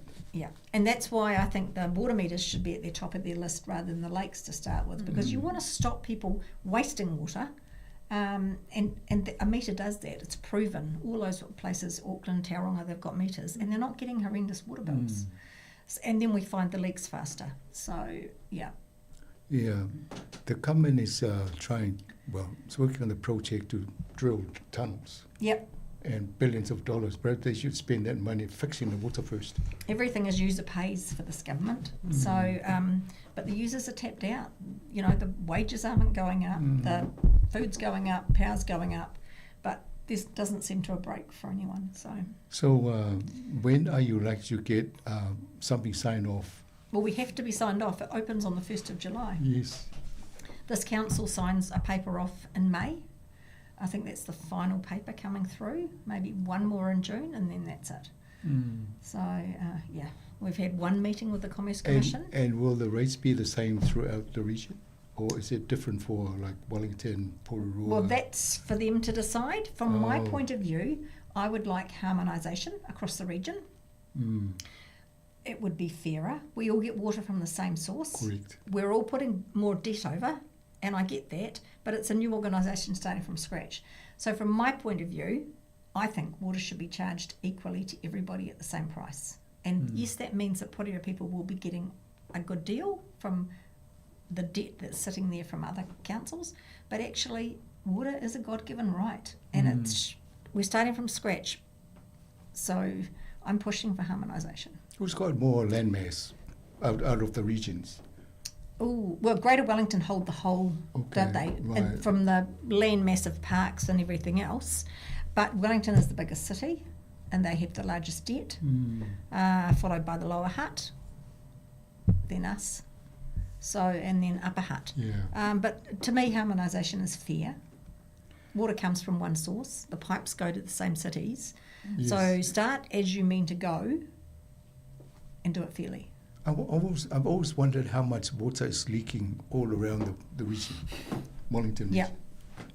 Well, you can tell that from the water leaks normally, but there's a lot of leaks that you can't see, and especially on private land. That's where most of our water's gone, unpaid. Yeah. Okay, let me try and cover that. Sorry. O le vaenga le tāua te le mō tātou au whaafonga. O le aso mō mui ulai e maua tua ia tau pili o le vai tau mawha o whaonga e tātou ainga. O le e whai whonutanga a le kampani reo whaavai e le mālo e vai le vai mō tātou i Porurua, Wellingtone, Lower Hutt, ma Upper Hutt. E tau o le tiaki wai. Le ala sau no le pule no o le masino me, masino fou, o le wha moe mo se si li poti o mana whaita noanga mua ma le vaenga le ngā lulua le vaenga le vai. E le ififia ia, e mai si pili mo la toi Wellingtone o no atu le fitu afe i le tausanga. Lana ia wa ai o taunta te lelea mo tangata soifua. E tusena e pe onu se lau tala i le masina nisi. Ia e tau e mo i o le numero na. O lana ia wa ai o taunta te le. E lea la e whapea a o ti a me. A mo mele pepa i ona wa ai lola i mata mwhai whatulanga se si vaenga. Ina ia mwhai o na whai lo i tangata le to ai ngā pili e to tonge e tātou mani masina. O le fufuanga le malole i nei. Ina ia wha matu atu ia a seta o le vai. Mai pulenga nu ese i le kampanire ta o le tiaki vai. Ma pulenga nu umane i le ua whailo le pulenu. E ia la to lai no fo i talafu i le tūlanga le vai. E reimo se o watu ana a seta o isi tupe mama po i lai titi fo le pili o tupe ai talafu. O le mtua i te rea o tupe rea nei. A tonu se mo stemi a pe fika tue o no o i biliona va va ai. Lona winga a ese atu ia to inga pidia mai pepa i talo fa tupe ale fo ia ofisa o pulenga nu. Ia ona mana yele falling o la total le tupe. Ia ai tinga i nei el tiaki wai. Ia ai tongi tangata tatou ia fa ngal swa vai. E o le lai va vai fa pena e o le tau ai fo ia manatu ia e tauna fa mo le bota mita. Ai o tu i se mele tam foi la tu ni fa le ia vai isi fa popole si le me fa pena le tau le tu o swa vai. Ai mo le bota mita wa nai lo le fo o le vai fa ngai oi. Na tutongi le na o le swa vai na. Ai le o le mai pe o le tulanga le nei te awa pidi o e te le lopo le swa vai le fa ngai ia status. Ia, si tato vai le la long pili la val malu le tunu a to a foi fanga so solo a tu masino yu lai ile tūlanga o ia ile swa vai. So I think I've explained that very clearly so that people start thinking about their budgets because the family budget will also be impacted. That's right. And they need to think, so everybody will be praying that you do a good job, especially the Tiaki Wai. So they come up with a nice solution so that it's manageable for most families. Yeah. Election year this year, I'm quite sure the listeners will be thinking, said, lobby the people coming here to vote, and they need to come, or the government need to help with this thing. Yes, absolutely. They created the scenario having this body, and now with all the dates, and then they need to. They do, and you've got a new minister for Pacific Peoples. He's in Porirua today. Oh, is wandering around in the mall, apparently. Oh, good. Yeah, Mr. Goldsmith. So I should invite him to come and have a chat. Yeah, along with Mr. Costley. Yeah. Okay. I found that by accident that they're here. I wasn't told. All right, so we'll tell him that we acknowledge him on our program this morning. Well, thank you for that. So Anzac Day coming up. Yes. In Porua. We seem to be having a lot of activities. Every year we talk about what's happening. It's always pretty packed, but of course we kick off with our civic service down outside the arena there. Well, that's our council putting that one on. But of course there's the 2 options for the Porirua RSA. It's 6:30 a.m. No, 6 a.m. at Mungavin. And that's always a big one. Yep. Lots of people. I'm always attend there. that one. I'll be there. Anita will be there. I'm sure Barb will be there. And the Titahi Bay RSA from 6:30 a.m. So those are your 2 early ones. And of course our Civic Centre one down at the Peace Memorial starts at March starts at 8:45. March is 8:45 with the service at 9. Yeah. It's great because a lot of the local schools and colleges come along and they take part in the march, and that's really cool. And of course I'm in Titahi Bay for their service at 10:30 a.m. Of course the public is welcome to attend all of those services. Yes. There's also one at Pawatahanui, Takapuahia Marae, and Pukarua Bay as well.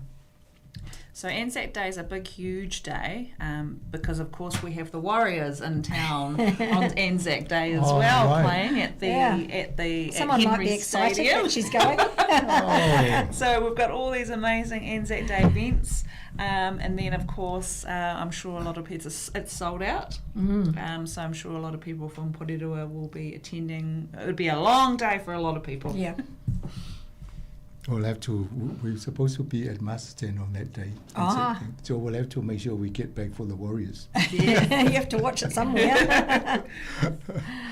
Oh, thank you for that. That's quite a lot of events happening. Ole vainga le tala noa ne ole Anzac Day. Ole so le fa malu le solusu lima apelila le astronai le. Ia mai le tele ia pufuanga fo ia porua a matai i le sauninga i le RSA i le ono le vaveao. Ia fa pena Maltita i pei RSA a fo le ono. Ana fai fo le oisi o mo sauninga lotu. Centre Civic Service o le Hackley Street i le Quata i le Iva i le Taiao ia matita i pei i le Afol se fulu i le Taiao ia mai Italia so stangata e fia awai e nisi o tau e fia awai vaenga ia e mwhai ona tauanga ia whaatase fo i mai la to ia umalala ua ia nisi o vaenga nei e fo la maisi a unanga ia i whaatasenga ma sauni ngā lotu. E whai i pau a tanui, e le kuata i te e se fulu tai au. Ma takapu wahia. Yep. Marai i le afo le se fulu. Ia ma puke rua pei i le se fulu maltasi le tai au. Ia vaenga o mai ia la mo e whai o na maua tu nei a matatu nei o la so lusuli ma perira. Ai mo fo lunga lo penga so ta inga a porua. Inform them that they can cite these all on your website. Yes. If somebody want to follow up. Yes. But we'll also have it here. I think we'll get Murray to put it on our website, link to yours, so they can also have the... Sounds good. Yeah, Julie. All right, so I think we'll just have a little break here. We'll just ask the DJ to play a piece of music, and then we'll come back in second half.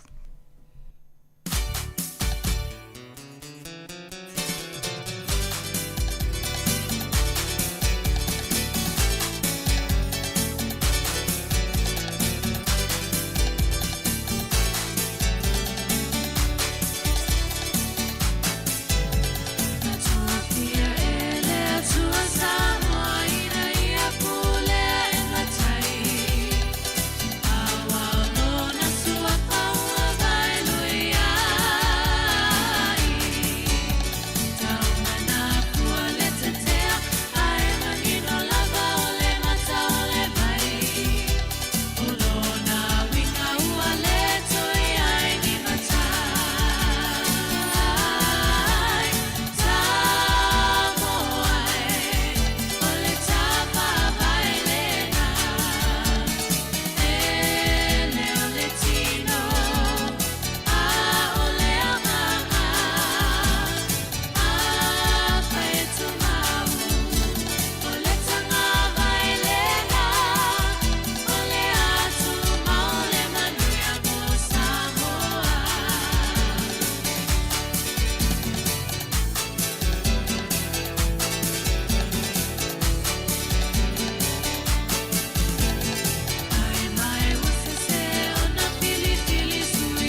Toi whatalo whatu le tato a whafonga mat whatasi mal pulinu ia ni te peika whapea ma kaile we happy o le sui pulinu po rua. Anita, you know, we were talking about this Jackie Wai still trying to get in by it, you know, they're looking for up to 7,000 if it goes ahead, you know, by the 1st of July. So hopefully it'll be half that. If that. You'd like to think it was a low too. Yeah, or even lower. But how is this body, Jackie Wai, funded? So every resident, business, council, we all pay. So we will get water bills for our Porirua Park, our swimming pools. So the council will get horrendous water bills as well. So not just the residents. So all of us pay in the long run. So everybody. Right now, I'm working on my report to New Zealand on air who funds us and also the financial and work out the budget. Yep. So I'm quite sure that Jackie Wai, they're trying to work on their budget. They are. They're probably saying this is how much money we need for the salaries of the CEO and all the directors and all the operational costs. And then they say, okay, we need to build all these residents because that's how they're raising the money. They're going to be billing. So we're putting our debt over, then they will borrow money to run the organisation and do the work that's required. So in that, they probably start off, okay, that's the debt, we need to borrow this much to pay off the debt. Well, they won't be able to borrow that much because there's so much debt there. So that's why they're going to have to look at their work program because you can't borrow on top of borrow. As we all know, at some point somebody's got to pay it back. And so we as the council, being the swimming pools and the parks, and you and me as ratepayers will be paying back. So all our ratepayers in this region, we should all lobby people who will voted for in the next election so that the government should at least help out fund some of this or clean some of these debts. Well, even if they could be behind it so that if anything happened, there is someone at the back of it if it fell over. Yeah. It's not likely to fall over. If it fell over, the councils are at the back of it anyway. Yes. But, you know, if we had a massive earthquake, I think the government would step in. If we were one amalgamated council, little councils, we're not looking like that. So there's so many things that in place at the moment. When I go and borrow from the bank, they secure it on my property. That's right. So if Jackie Wai goes and borrow from whoever, the bank... That security is against the council and them. So the security is councils behind it. Well, it's Jackie Wai, but the councils are behind that. Right. So you know, the debt is always sitting somewhere. So the council will even though be the guarantor. Even though it's off our books, that's right. And the council, of course, will be all your residents. That's right. So the residents and are so the that's why we need the best deal for everything because we don't want all that debt coming back to us. So we want it to be able to fund itself, but it also has to be affordable. The people just heard us talk about Jackie Wai. We came back because I just want to understand the funding of this thing and let me try and explain. Thank you for that. That's so helpful.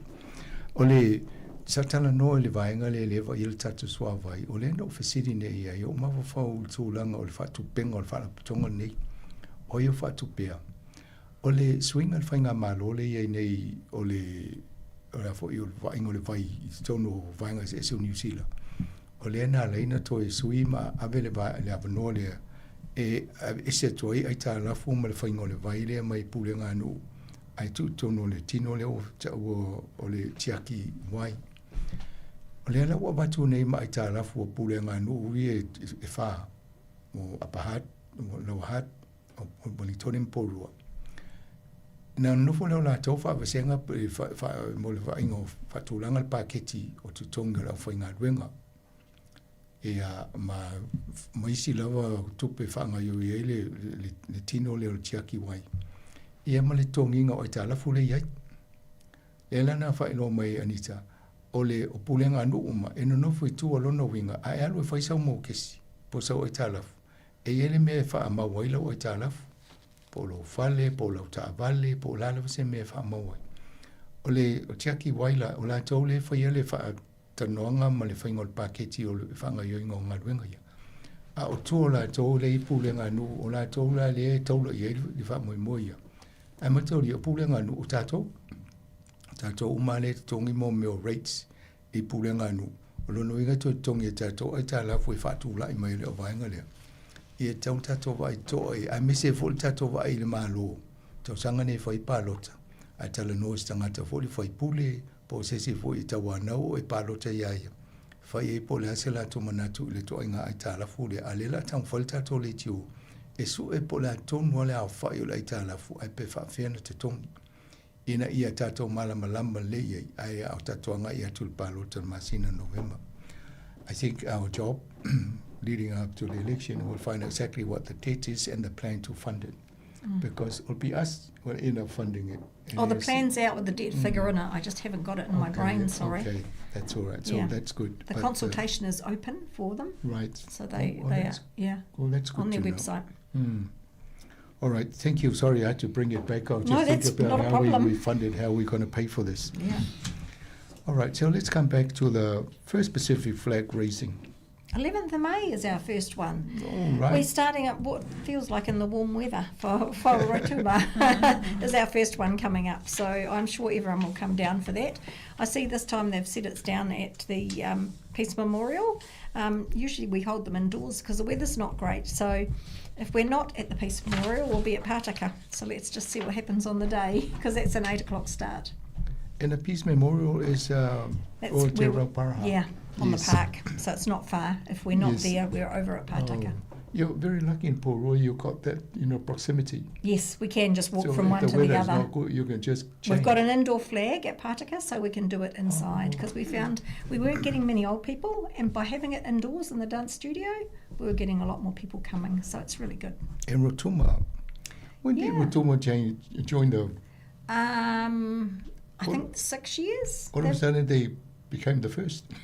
I don't know when their date changed, but Yeah.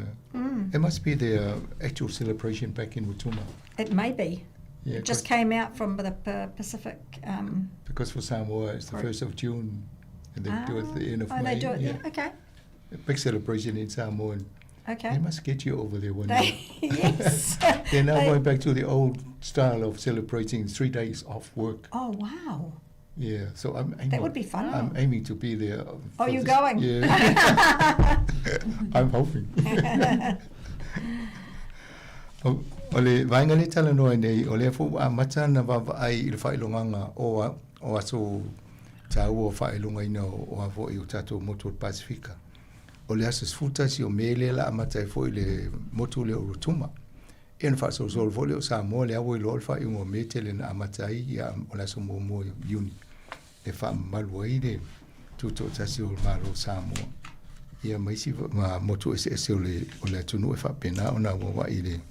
So you've got about 6, is that, how many do you do a year? I think we're up to 13. Oh, Yeah. of course you've got all the others Yeah. come up and join. We've got all the islands, and then we have the Maori Flag Racing. You might end up with the United Nations. 12 or 13 we have. Yeah, it's a lot. Right through till November's the last one.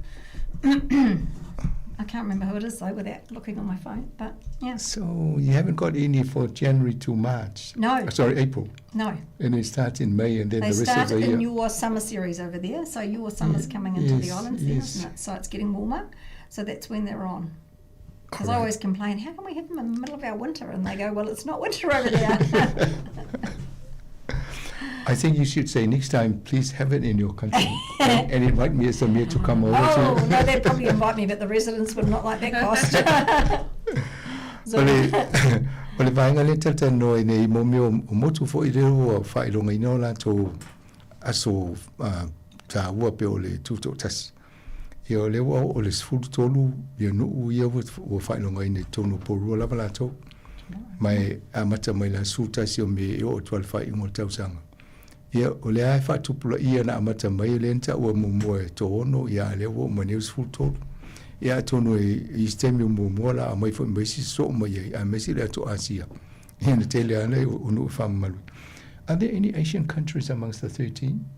No. Okay, so if the China, Asian countries come in, it will Oh, actually be imagine huge. that, no. Yeah. we'd be too big. Yeah.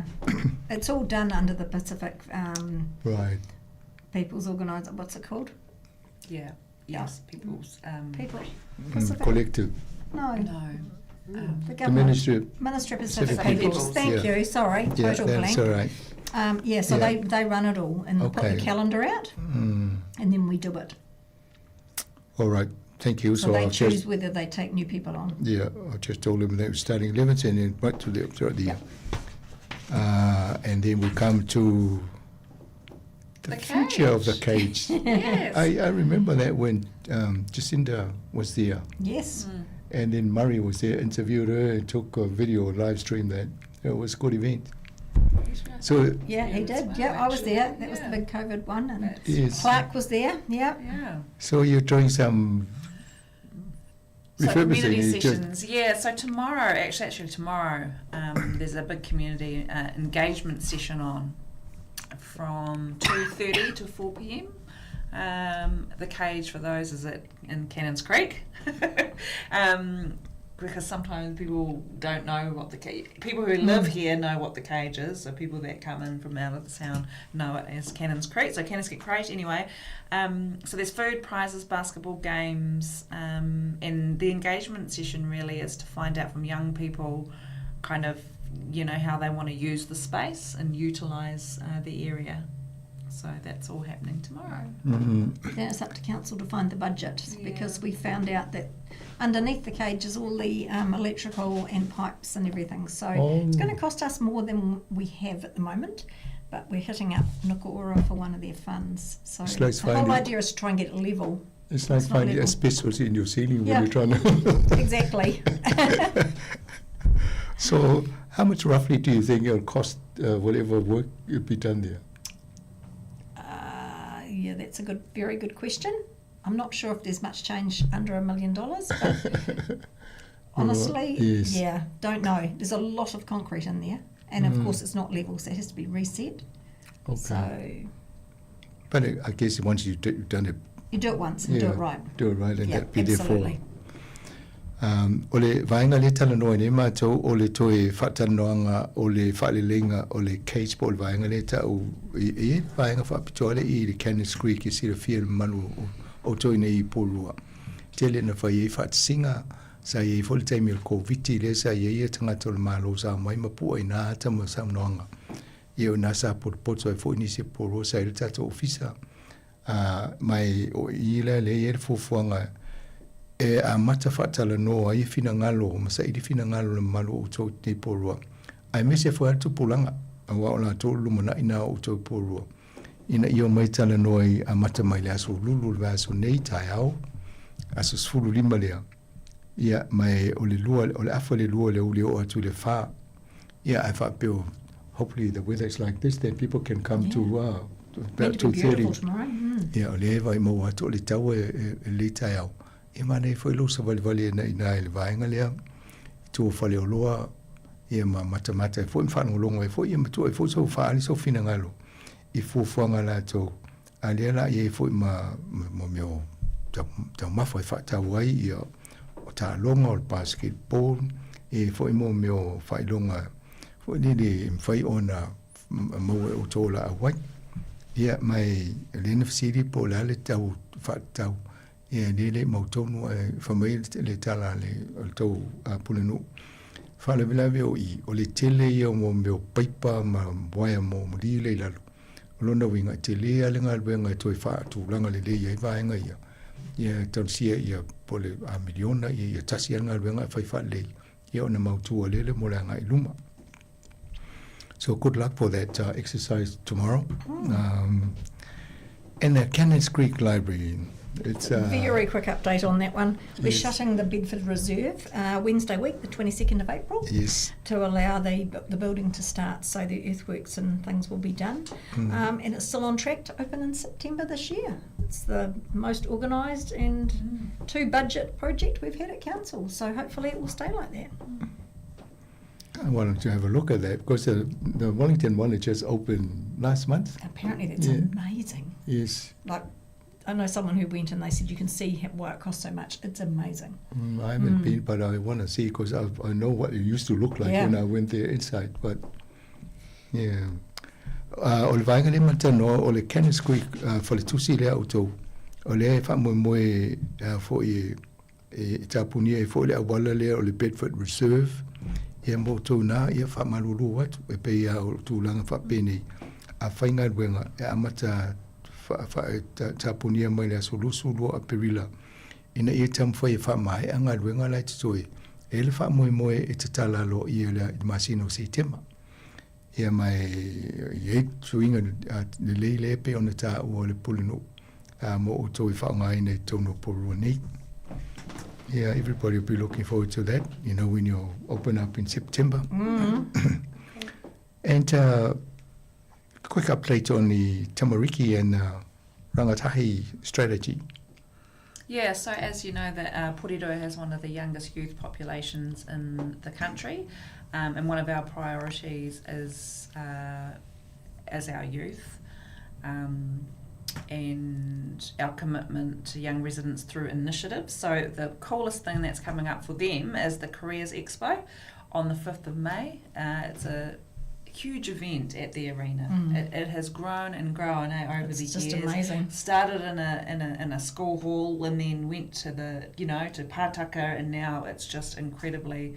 It's huge, busloads and busloads of students. Nathan Loper MCs it. Yeah, he's lots of giveaways.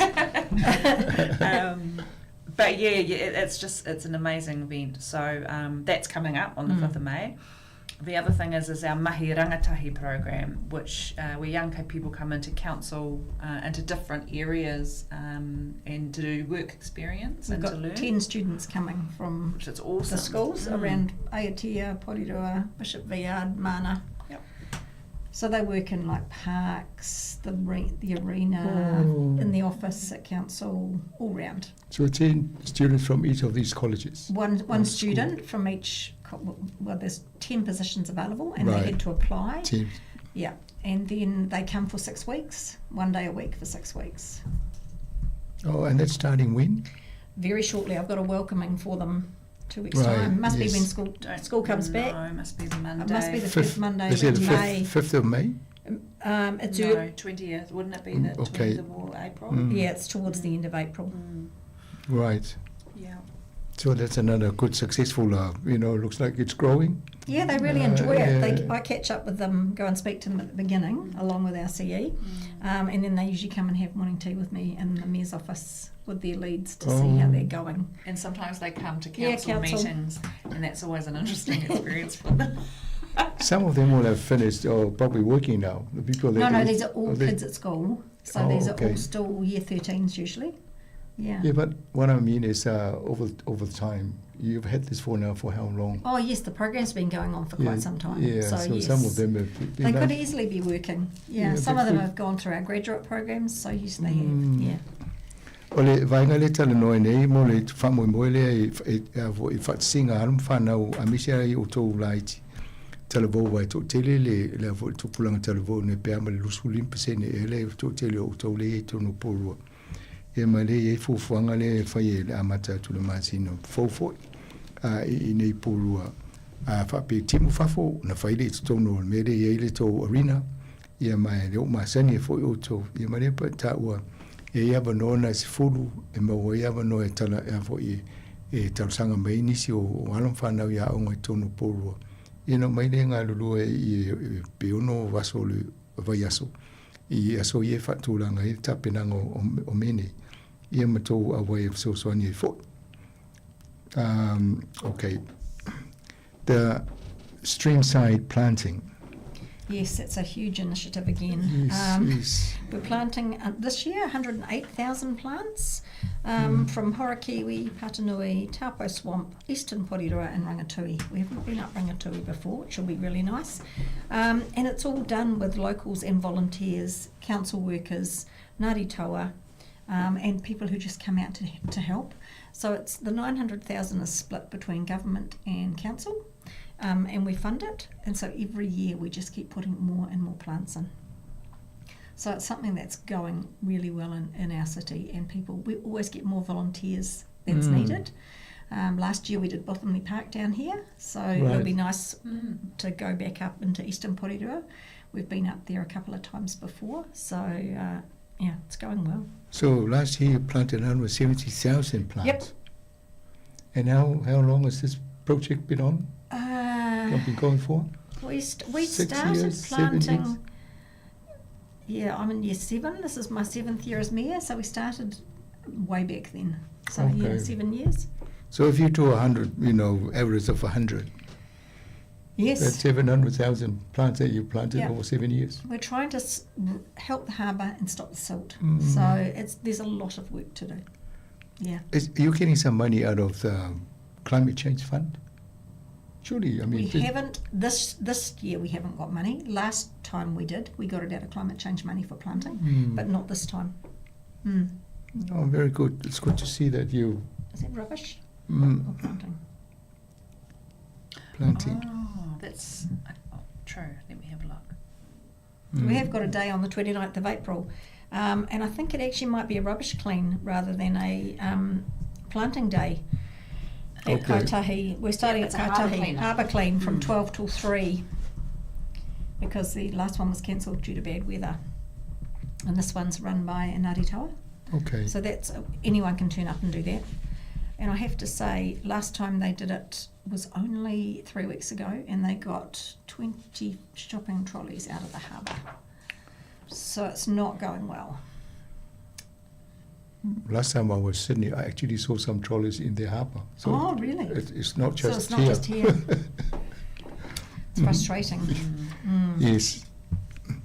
Al vainga le matitana lona ia o le fo fa mo e a fo to tola au tau sanga ma vai se lau fit sul wafe ila au to tono o vainga o mut fili o lo nga lu fa tsel pulenga ndu manga titoa ia manisi fo fa la tonga nei o le tau faile ine to fa o lo la au to tono la fo nu o porua ai misi ai no fuanga ia nga tai fale o to e ma vai ina ia fa to ai fo ia vaenga o le lo fo nu o porua in fa ma nei fo i to ia la au to no porua le lan o siri punu ale o mitano fel polo ketine ia fa mo te mile o pulu ia fito sang ia o te mi fo ina na fo de talune ero o vol fitela wa feia ia la o to ia fa ma lola mo to porua e le paketi o te vai to riva se la wa fe o le fa nganga ia fo i fa ngalo e fa tasinga ti to mo pulu nganu ai mo mia tanga te mai ofo mai o so sonia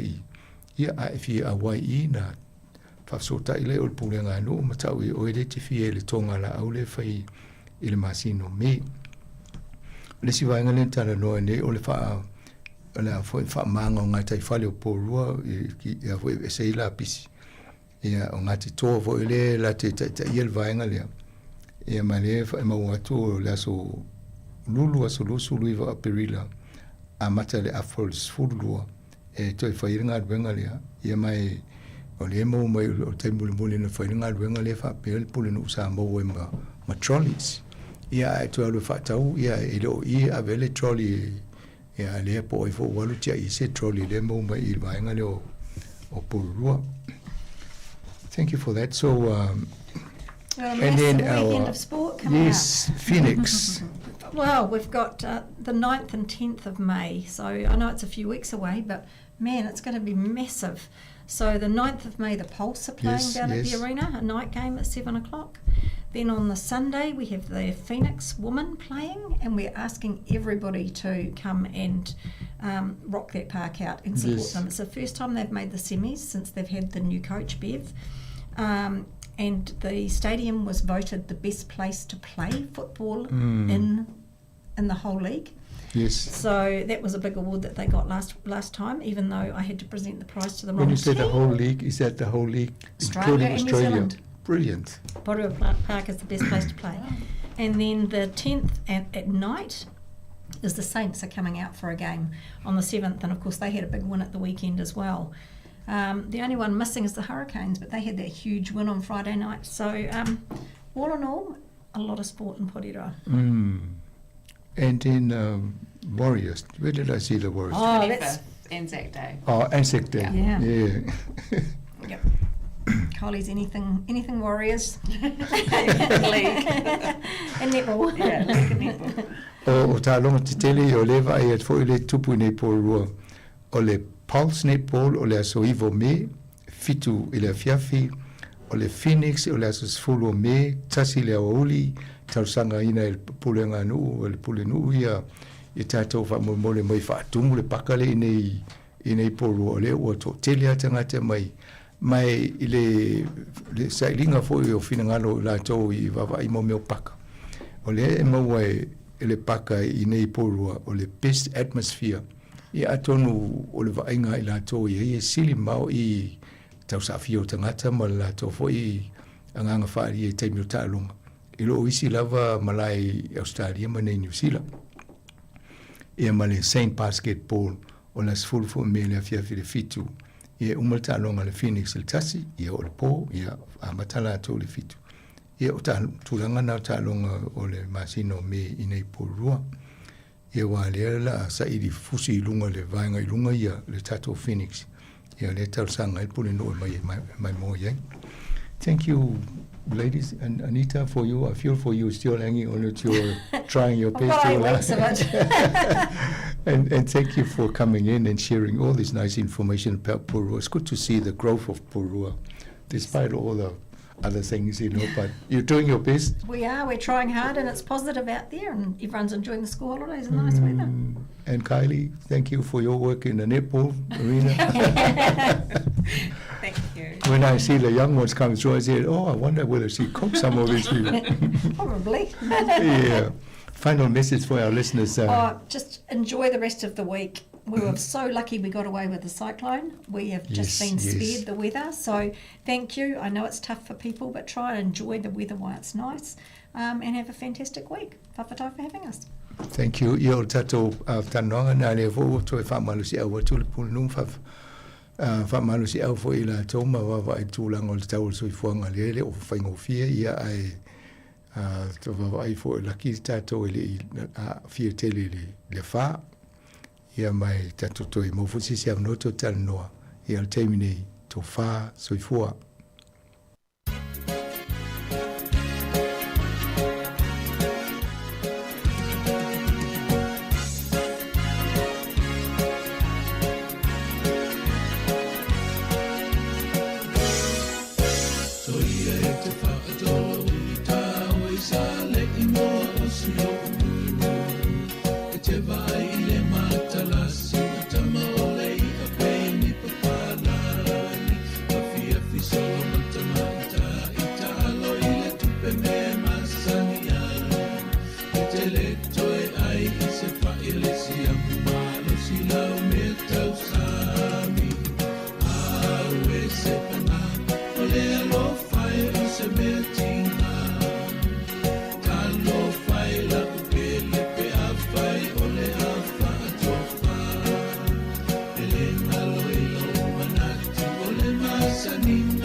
Say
Fatalo fatu ni tai ao malo lava le soifua e lava le taltonunga o lo maua pea lo o tau soifua lau le nei vaenga o le tau sanga o le polo kalame le nei o le soifua malo loina mofofoina mo le nei fo iaso o le puipuinga mai le kanesa mo tātou tangata Pasifika o lo o alala i New Zealand nei ia e tāhua tele nei polo kalame o no nei whaamatalanga lo mwhauna tātou maua mai i lātou lo o awa wa im fa so solo mai e tal no atu lunga o le tato le tio i fa mal lama vaenga o lo o fa tino ila la to o nanga a wale so fo malo loina o na yo tato tanga te Pasifika ya o a fio mala la ile nei atu no New Zealand fio foi la fa ilo ato le o fa tasi mai le sunga ya nari le will o le fa la potonga o le kanesa mo le tala noanga nei tai au ya talofa malo lava soifua nari Ye malo po soifua lau de lei malo soifua maua lau sunga ya talofa po i de pa ia mal mamal o fa fonga mai nei tu lau tai au na yo tato samama tina masua ya mai te po ile au fainga linga le sua o lo fa fonga mai nei tu la o le aso Ia whaatai tere Tavelina, i le toa whainga luenga mo le nei awa noa tāua, witu ina mai, nei fo i tangata whaatau wa amar tu sa yesi o kānisa e whaasoa ma tala noa ai i ni mata aku whaale sui fo malolo ina. Awa lava le manianga i lumoli o lau tele o na yo tato ainga Sāmoa o lo o mau ma ngā lue ia manisi o lo o sausi ainga i fo i sono o Wellingtone ma nisi la nei, whaatai lava. Malo, mo lo tau silafia o le sunga ya nari o le se tasi o faufautua o se faufautua si nia mo le puipuinga o le kanesa i tatonu lea o le whalaptonga o le Cancer Society mo i to malo ia iei tātou i nei ia ato o malawa i Wellingtone whaapia i Malhart Valley te lea lava la se vaenga o lo o au fia i lalo o le taitainga ia po o le vaenga le sunga ya nari I lea fo I to mai o lo ia tau ave nei tonu o le whala potopotonga o le societe po le societe o le kanesa. Nari ea o pisi o tol nei teimi o le tau sanga. Ia, e tele ale pisi nei, ia wa o le kanesa, ia wha pe malo lo le nei wha mai. Sao le. Ia e tele ia vaenga e se isi o le maso, yeah, must have up para putonga I mea tau I le support in terms of supporting our community ia tene fo mai le nai tu ia pisi fo ilato I le lato au nanga tu nai tato sangata o lo afia I sai nei o kanesa ia fa pe fo maso I le tule o le fia pui o kanesa no ila nei nai tato tangata Pasifika. Yeah, e tele ia moving parts o le ngaluenga.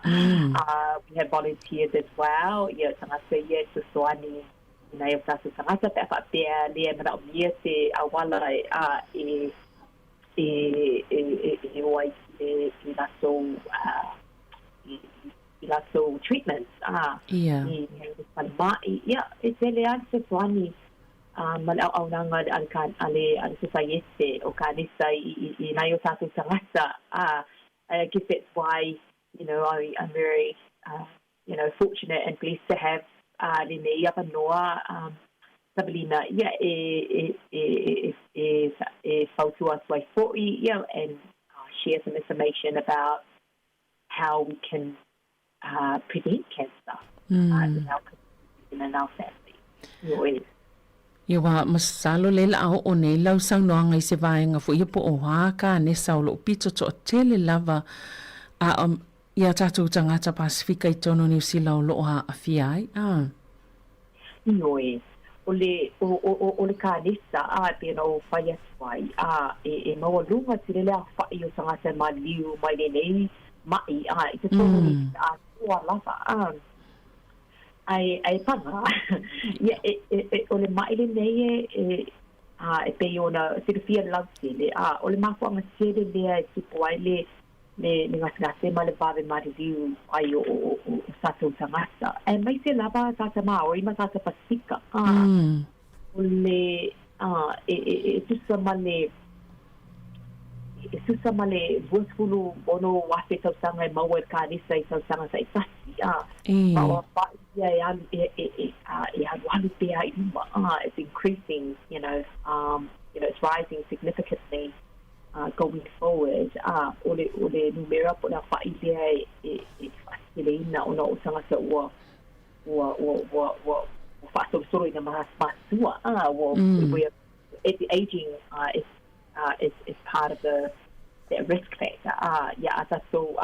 Ole advocate so for tanga sa ma tidea ya le risk po ile ole mawol kanisa o kanisa la most common ones, some of them that I am going to share about briefly la kanisa ole manapa se lo ole susu malimama but therefore ile prostate even though there's much research or interventions done in prostate, but it's so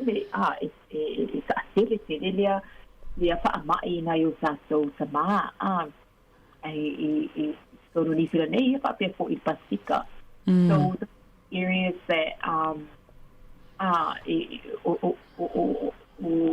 kanisa ia wa sili wa mali liu maasia ba te ai de for silo sato sangasa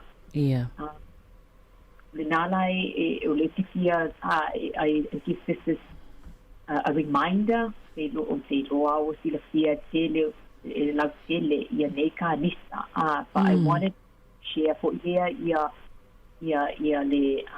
some stats about it but there major inequities for all isinga all the bound young organisa mo tato sangasa matasa Maori tu pa fia tato Maori lang o it's to start so that is a step with Maori for Maori people but ole balia ole afianga na ya tato sangasa maisi matasa isina pe ole balia le tawa na tato whailua whenai tato aina le Sāmoa o le malama I le vahalea pe po le le mafuanga wala iai ona isi tato maisi tangata le o ni sinei mana ia o le ala mwhaila ina whaamatala ia se au te lenga o le ngāluenga le whai al whaala potopotonga po le society al ka nesa i le tūlanga lea i le puipuinga ia ma le tau mawhai ia awane i o tangata ia me se fo i tātou tangata Pasifika Māori i le tūlanga ua matuaunga o ngā le ka nesa pea a fia mai fo i le ka nesa ia wa o le i wai te le ai tū pēna o sanoa twai ia o le Society Kanisa, they've been around for a long time. They've been established for a while.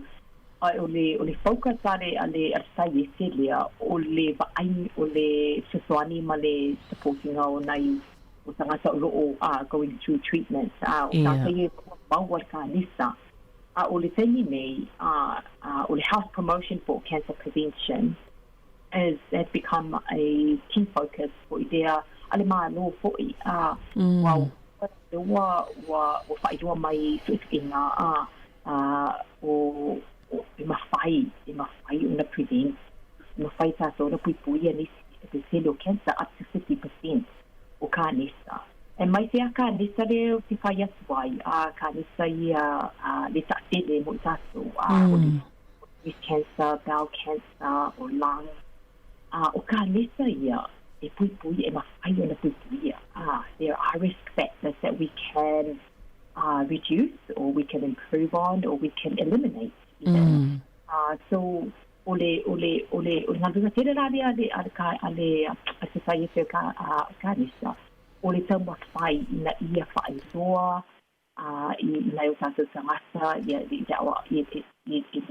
whaamalamalanga lea e ana lea I sasalanga I mo le media po mo se o I whape fo ia e iai fo ia po kalame ale mato society e whaila lea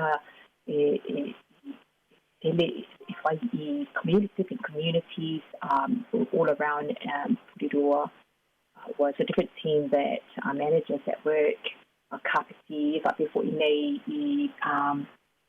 when ma lo hat o isi ma to ngā ringa whai we share we set up information table at libraries here in the Hutt Valley.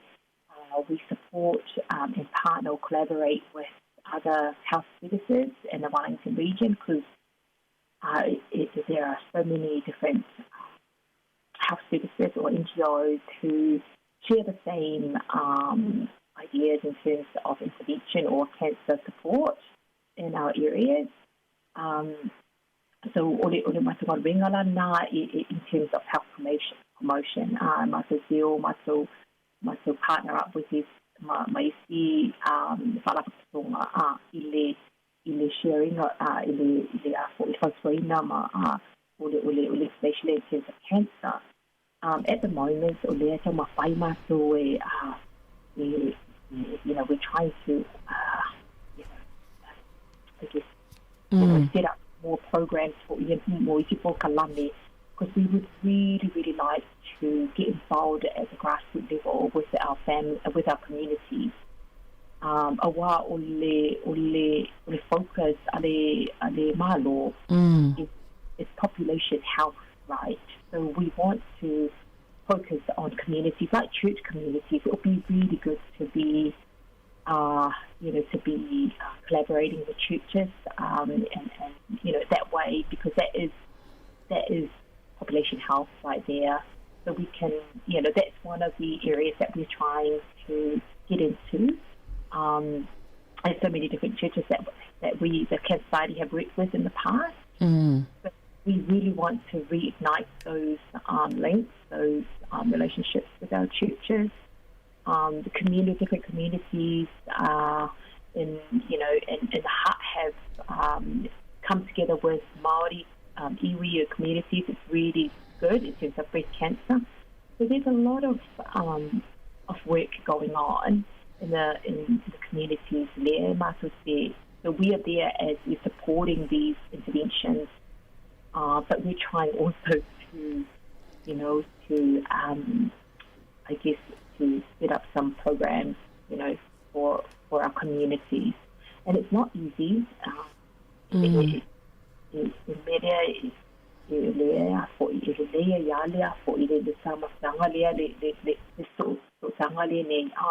Because we really want to work closely with our communities. Yeah. And we're open to opportunities too, and from our communities, if they want to partner up with Cancer Society, we are here to support people as well. So I think it's it's keep going. I suppose the way we're doing, we just need to do more in our communities.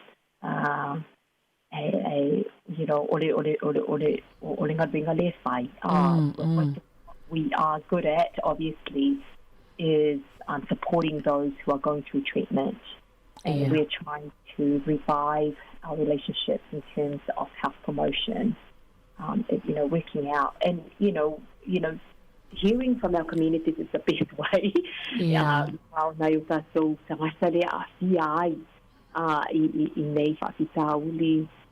So, we're trying to work with other organizations like Primary Health, like Sura Compass,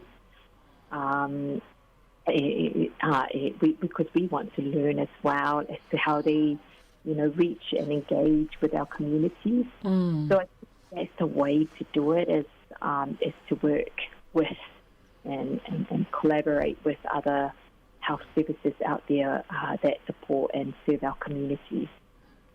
Yeah, that's Ia, mana ia tele le ngā luenga pēla le mata watu le o le vaenga o lo mātai tū lava i el tō le whaala potonga pe o le sosoni ma le lango mona i tangata o iai le taimi o lātou tonga fitinga mai kānesa ai e tā ua fo le puipuinga na e saunoa ini wai ale le ale puipuinga le mawhai o na o i tua i ngā o ngā ia e tātou te ilo lava ia le tele fo ina i stātai e o tu lava ia ma umai fo i soifua i kānesa. E pe mai se fo i la whata i ta inga kānesa o le susu se i tulo. E pe a fia ina i o tātou tina, ia ta te whaalongolongo fo i lawa ina i ta mai ta i o mai le vaenga leo le press screening. Ia e fo i whaafi tauli nisi tai me whaafia ngai malatou. Ia ona a whapeo se tina lea ua umana poklo na pe ua uma fo ina whaatu lana siaki po lana whaata po le screening. Ia e te ua o tua leo o atu, ia e fo i pe le ilongo atu fo i lātou a mea le mana o toi sui seisi aso. Ia ma whaatu wai e lava le su enga o le kānesa, pe a whai o se whaata i ta inga pe a la ua wasa solo o le kānesa ua misi mai i, ia ma whaatu wai e toa iana whai se tonga fitinga. Pe o tele vaenga i e le fo i whaalau tele i ai pe anga i le manatu po le mawhau.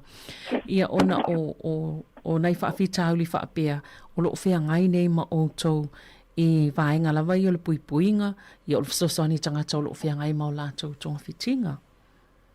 Io e sa o le lei.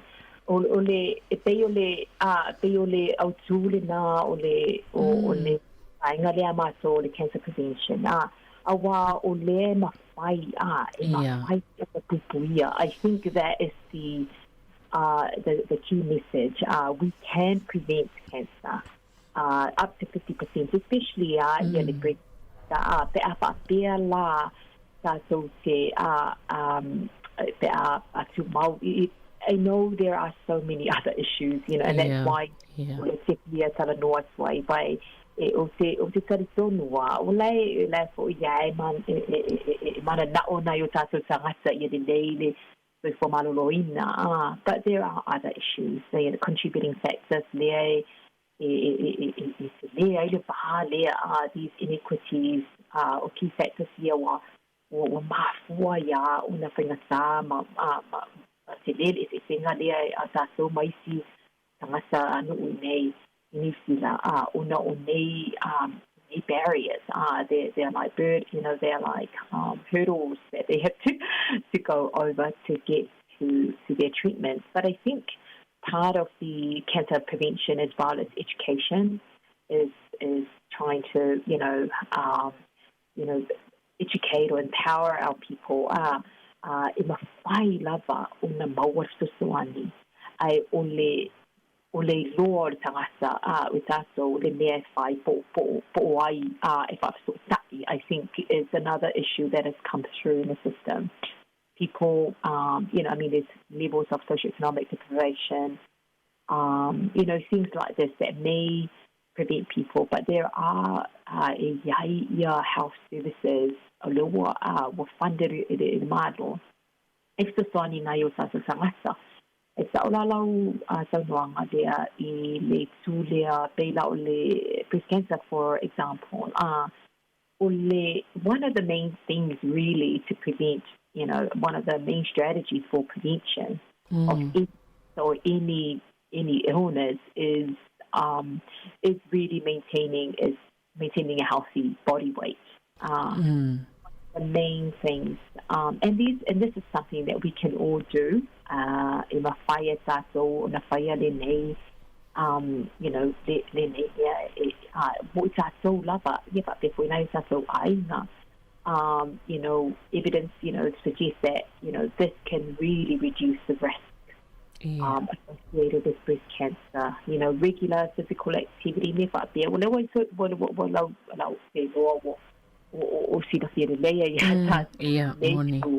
I think it's easier said than done as well, because I know for myself, if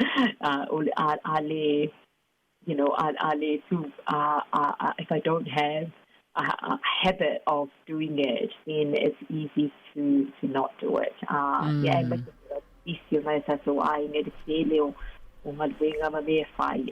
But it's one of these are the things that we need to do. Now, it seems easier, but it's so mea whaatea e saoi fo I lau saunoanga lea I le tūlanga lea I le system. Whaatea la loa. You know, for the first time, e whailana langa scan, and then they don't follow up. I think there is also fear of, I think this has been proven through research, the fear of knowing the results. That's another aspect as well. So I think there's so many different aspects for Inale Ole journey in terms of cancer. We all are, we all can relate to that. But I believe in our communities, especially Samoan communities, you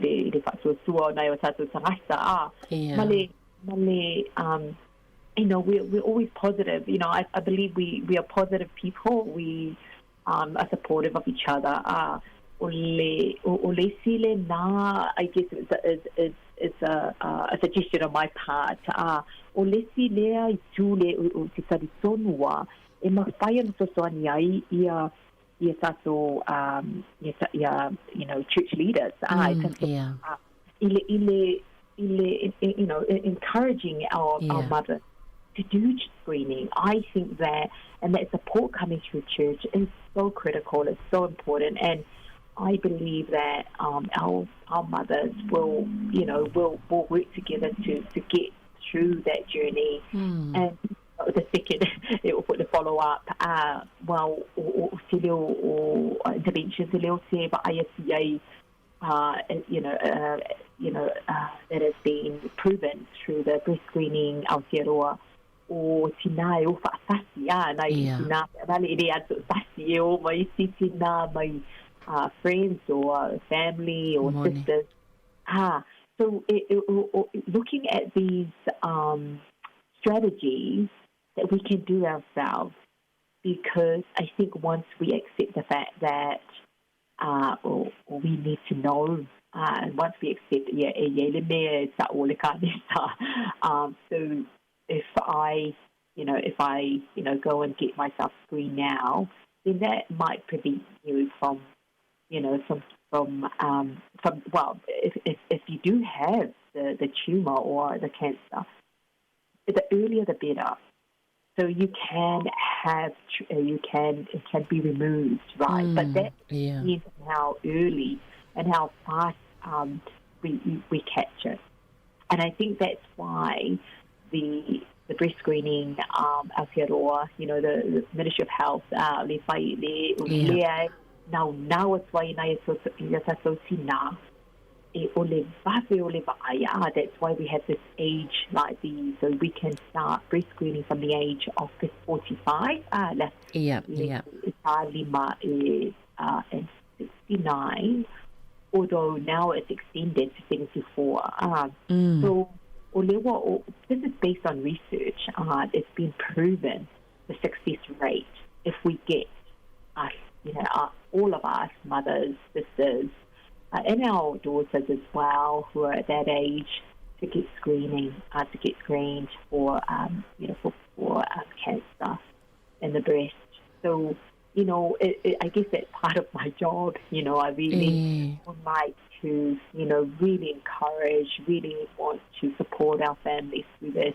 And even if you don't know what to do, there are people in our communities, your doctor or GP are able, you know, that's their role as well, or even some of the health services in your communities in Whaiana Whaasosai. O le 800 number, if I sali, ma whai ho iape na o whaasuni Soswani in terms of transport to your treatment, to your screening. There is support out there, and I think we just need to tap into those. Malo mana ia.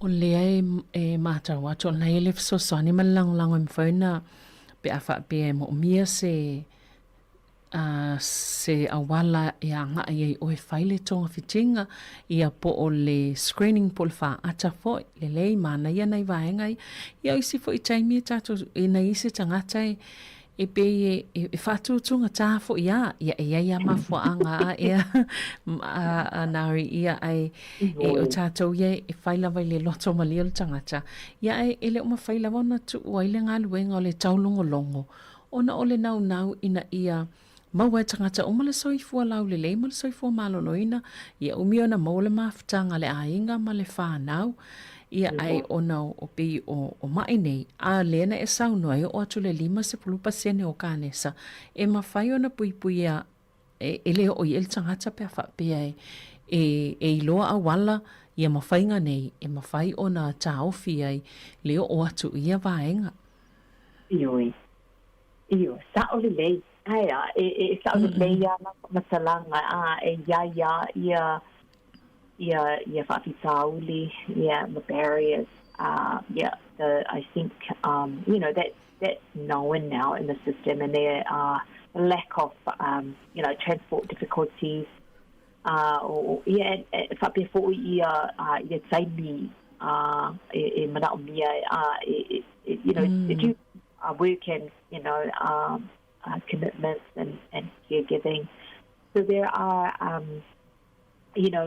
think for me, I think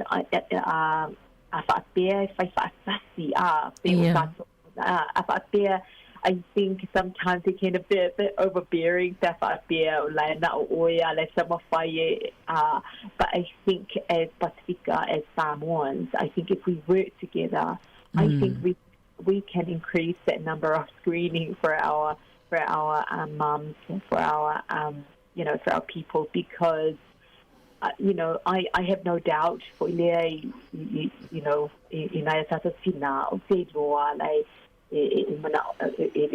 it's not because they don't want to. I think it's because of all the all the issues and all the challenges of being in this country, completely different to how we live life back in Ireland. So ole ngana benga tele la le na le malo le tau mafai le tsoani sai foi maso get tau mafai le ina ia that we can reach as many mums mafa amala mala mai le au ma le tau why not go through the treatment and it'll be really, really good. I think there is always hope, and I think that mawhai I think there's still a lot of gaps in how we can support our people, but that it involves involving our communities, our churches. Why that's our hub. That's where our families are based. They church brings unity to our families, to all of us. So I think it would be really, really good if we can work with churches in this space. To even having screening at in the church community.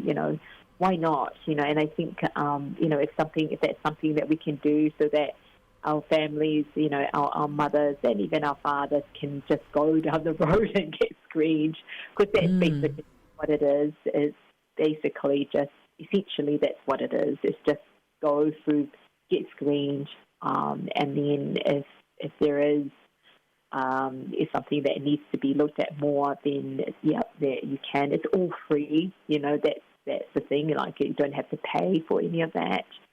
So, but knowing that it's something that we, that we can work on, is better than not, and moi. It's only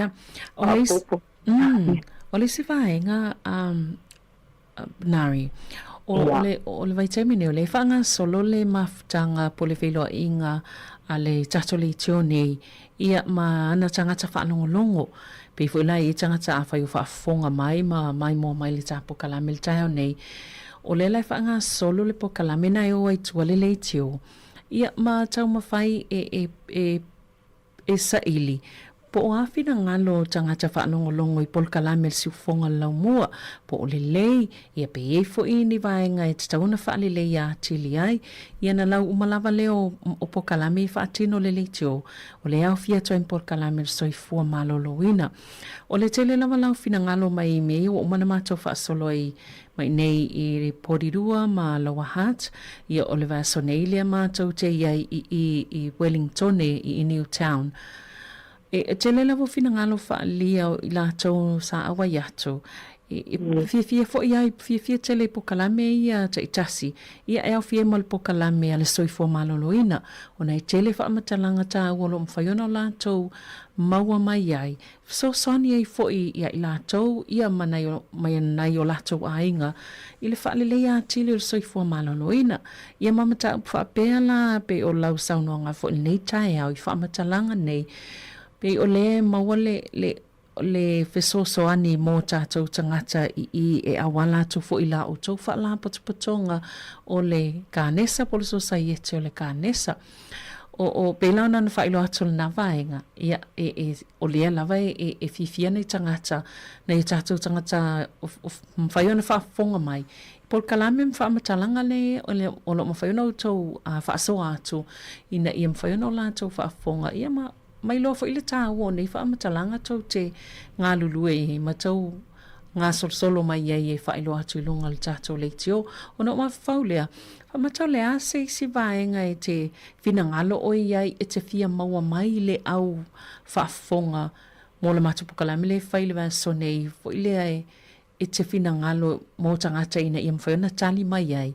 Po le ase mea mwhaiona Pela ona e sau noa o tau ngaluenga le whai o le whaalau I loa. Ina ia, ne whaina e sau noa, mana ia fo I pe o ngaluenga ia e kalesia whaalau I loa. O le asau o whina ngalo, o le e mwhaiona tau atu I tangata whaalongolongo la mātou whilo ai neiva yaso. I was thinking exactly the same thing the other night. I was like thinking I need to salanoa si lau sunga. Ia marito au whaingawenga foi. It's the feedback mai lea na mai tātou tangata. O lea lau si whaalongo atu. Ia si le rātou le tau polkalame le nā awa o mātou nei, you know, I think I have kind of gone through a lot of the work that we do. But o le mana I o lau sananga lea ma le would be really good to find out what it is, what do our people want to know more about. Then I can, you know, focus my talanoa on that. Because as I said earlier, Sabrina, so you know, and I know a little bit about cancer and the research behind it. I think our families and our communities know a lot more than me because they are the ones going through it. They know how hard it is to go through these, these contributing factors, these challenges. Which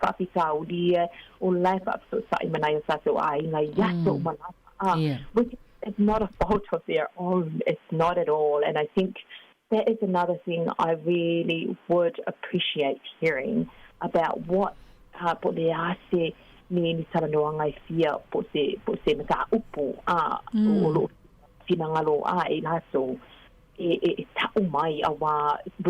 it doesn't matter what it is. Any questions would be very, very beneficial to the work that I do. Because that's how we learn. That's how we improve our services. You know, it's feedback from our communities. So, lau sarano mai awan o le na lau whape e malo lau.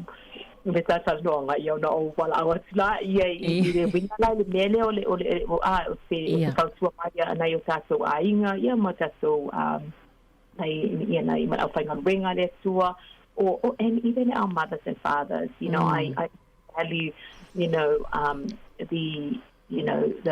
my upbringing by my grandfather. He was a wise man, and I feel the same with all our elderly parents out there. e manai se le pe maua se taso se feedback mai le taso mai la fo molea. And that's what I ask for, is anything for inale here law or any help or support they may need, any questions in terms of cancer. I'll then I will be able to respond accordingly. Malo, mana ia misili le welo atu le vaeng. Wa matopo kalame ia na fai. Ia ai e sawa lava le fifio tangata e pokalame se fo maloloina. Ia ua sosoni e fo I moni so ila tau. Ia po avaenga e tatau le leo na moli ia. Ina ia sosoni e fo e mai se o tau mafa fa malo stino. Pe o vaenga te tasi na. Ia fo inisi na moli mau. Ia wa matau mawhai lava e tau sisi ile whainga o le whaamalo stino ia wawa aifu I tau mafa mawainga whapena o vaiso malie ina ia tau sile leye pe alo la tau soifua malo loina pe la o leo ngana o nei por kalame ia le fwoi au mai o la tau fina ngal whaalia tau ia i tato por kalame soifua malo loina ia tala noa toa I vai asta I tasi ia ai o anisi vainga te fisau no iai nari ia ai le I whaasolo atu ina whamai alta tanuanga nei tae au? Ia beia o le tele o le apo o la o tala noa. Ia o itu ainga ka nisa ia le na tata noa I le breast cancer o le bowel cancer. O lei o te sabtono lo se fia o lei se fia e le lau tele ia kanisa ia ai pawale la o faso asu so I think we covered breast cancer in terms of bowel cancer or or healthy habits for a year being all salanoa for is the same or fun healthy habits it's eating more fruit or vegetables and fiber. Mayo bolesi,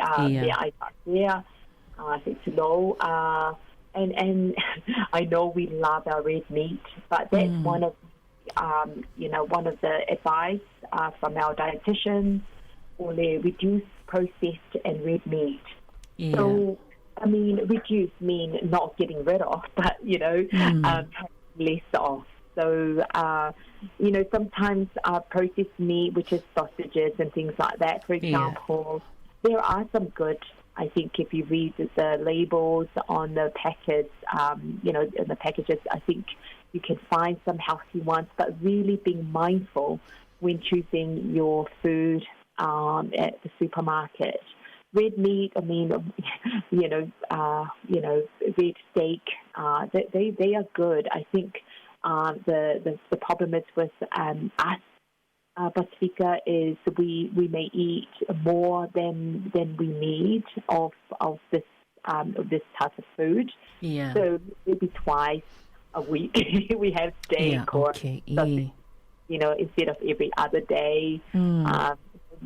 Chicken is always better, much better. White meat, fish, much better than red meat. Yeah.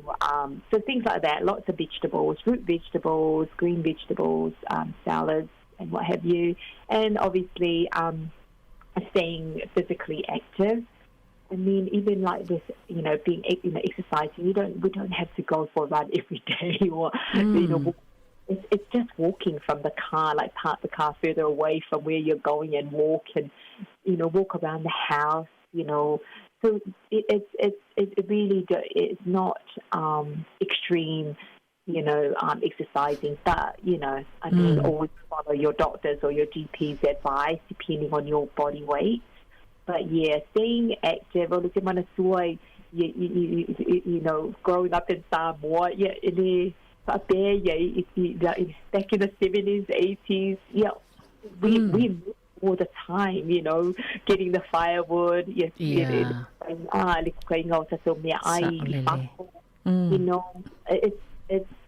were always moving, but here it's a different environment.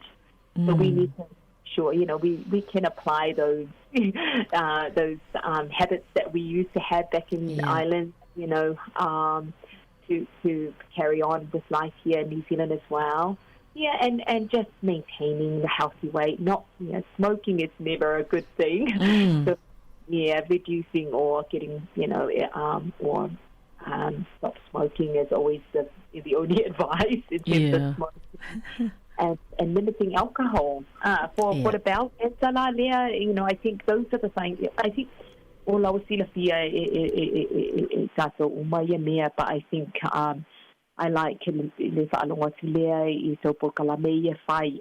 so we can, you know, continue on this conversation. Advice there,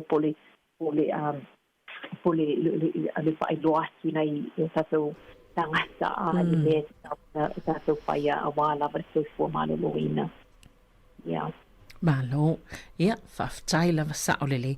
A whaapeta te whaata ia umalele sile wa e lawina mai nari. Ia a tonu o le amatoa te le fo ile swinga lope o atu I whaiungol nei tau sanga ua te le lava le swinga pe a whaata itai ia nei vaenga ia ma le wa umana e tō lau ma nei taimi. Ia a tonu lava e mawhai e moni le lau saunanga lamtanga. I whainga tā e sile atu le whainga tā o le whaatino nei lole a tau tala hai. Ia ai a whaia ma whaata itai ma wha masani e foi. Ia tonu lava e o atu lava I ai ua wa matana tau masani ai. Ai saole. Ai ma nei e foi. Pe a whaapena lea a whaite you know, I've seen some families doing it together, extended families or church friends, or you know, I've seen people doing it in in groups, and I think it's so much easier. That's been proven to, you know, it's more beneficial and more it's easier. If I fasasi mama ma fia fasasi ma fight exercise.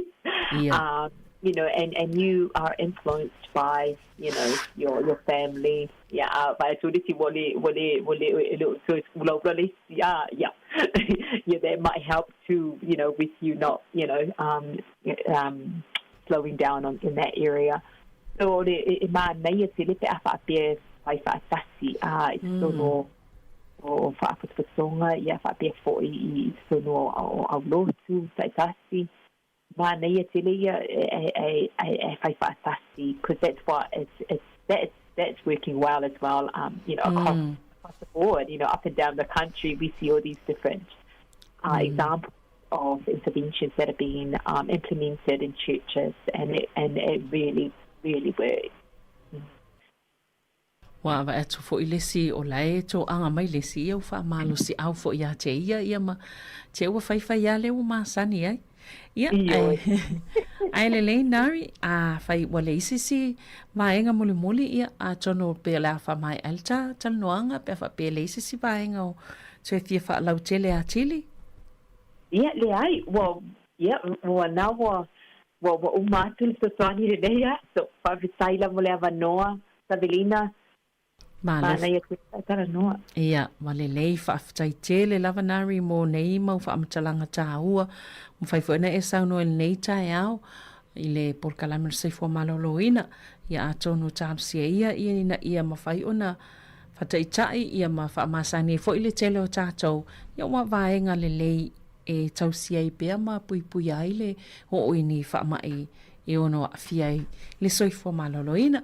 Ia I fwoi le wha moe tā wheloa I fwoi I le masina fōu e whaaftai lava mō pokalame nei tae au.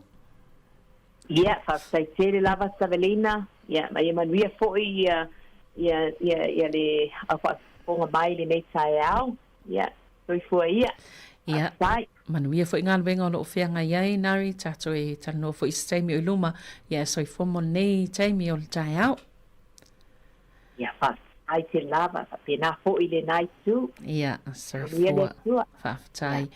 Ia, o le tātou polkalamil nā, o le soifua maloloina nei tae au, mana ia nei vaenga ia na saunoi le sunga ia nari, ia mai se lava o puipuinga mai le ngā sengase, po ngā sengase fo o kānesa, mai se to i ngā kānesa ese nei o lo o tātele, ai i o tātou tangata po o kānesa o manawa, bowel cancer, i o le kānesa o le susu, kānesa o māmā, i ma le polostate, pe o kānesa i o lena sauno i le sunga i anari. Ia ai mai se fo i o le lātou au nangai, pe e tele lava o lo o mamafanga i le langolango ma le fesosani mō tangata o lo o whaanga solo pa e whea ngai fo i matonga fitinga mai kānesa. Ia ai o pei o le isi vaenga tele o la lātou whaalau iloa o le puipuinga o le mea pito sile o na tāua ina ia awane i o iai o tātou tangata i le o ngaonga o nei whaamai kānesa mana ia nei habits, nei healthy habits po o vaenga vo i lea whaamasani o le soifo maloloina ina ia puipuia mai ei tātou i le o ia vaenga o kānesa ese o le soifo maloloina lava le tausinga o le taumafa ia e le ngata i lea ia o le tapafo i le si vaenga le nta o mai o le amalo si whaititia ia o fo i le whaamalo stino la tau e whaamasani e fo i le whaamalo stino ia o taumafa nei ia tātou tififia iai o le red meat ia po o le ia whataita ingo le whaspovi ia whai ai al whaspovi iaso o malwa iaso ia a tonu e eisea a fianga i le vaenga ia o tātou whaamtalanga nā mo le saifo malolo ina nei tae so e mau fo le whaopoponga i le vai a sofou ia ai manuia lava ngā luengo whianga i mar tātou au whaafonga nei tae au ai soifua mō le nei taimi.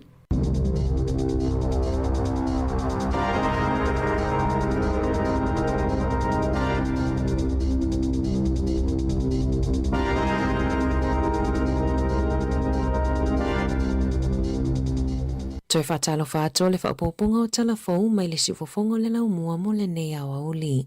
Ua tu ina atu se pili tau whaofi a le sui whaipule le National ina ia awe ese tupe mai tupe le autotongi la fonga le e tu ina atu le malo i keni ato ai ma le tau fio le whaatupenga o so o se au nanga ma whaala potopotonga e iai nife so ta inga i keni o le sui whaipule le National ia Rima Nakli na whaialea pili tau whaofi ma le nau ta inga ina ia mamuli atu ai se whe au i tangata e le o langolango ina e le malo keni. E lua te si malifitu 5 miliona ta lana tu ina atu e le whainga malo se ima vai atu nei i keni a wala atu e lalo au nanga ale kainga ora i le lua fe lua tasi. E iai whaala putupotonga e fesosoani i tangata o keni a wala atu i fale whaapea tau mafa.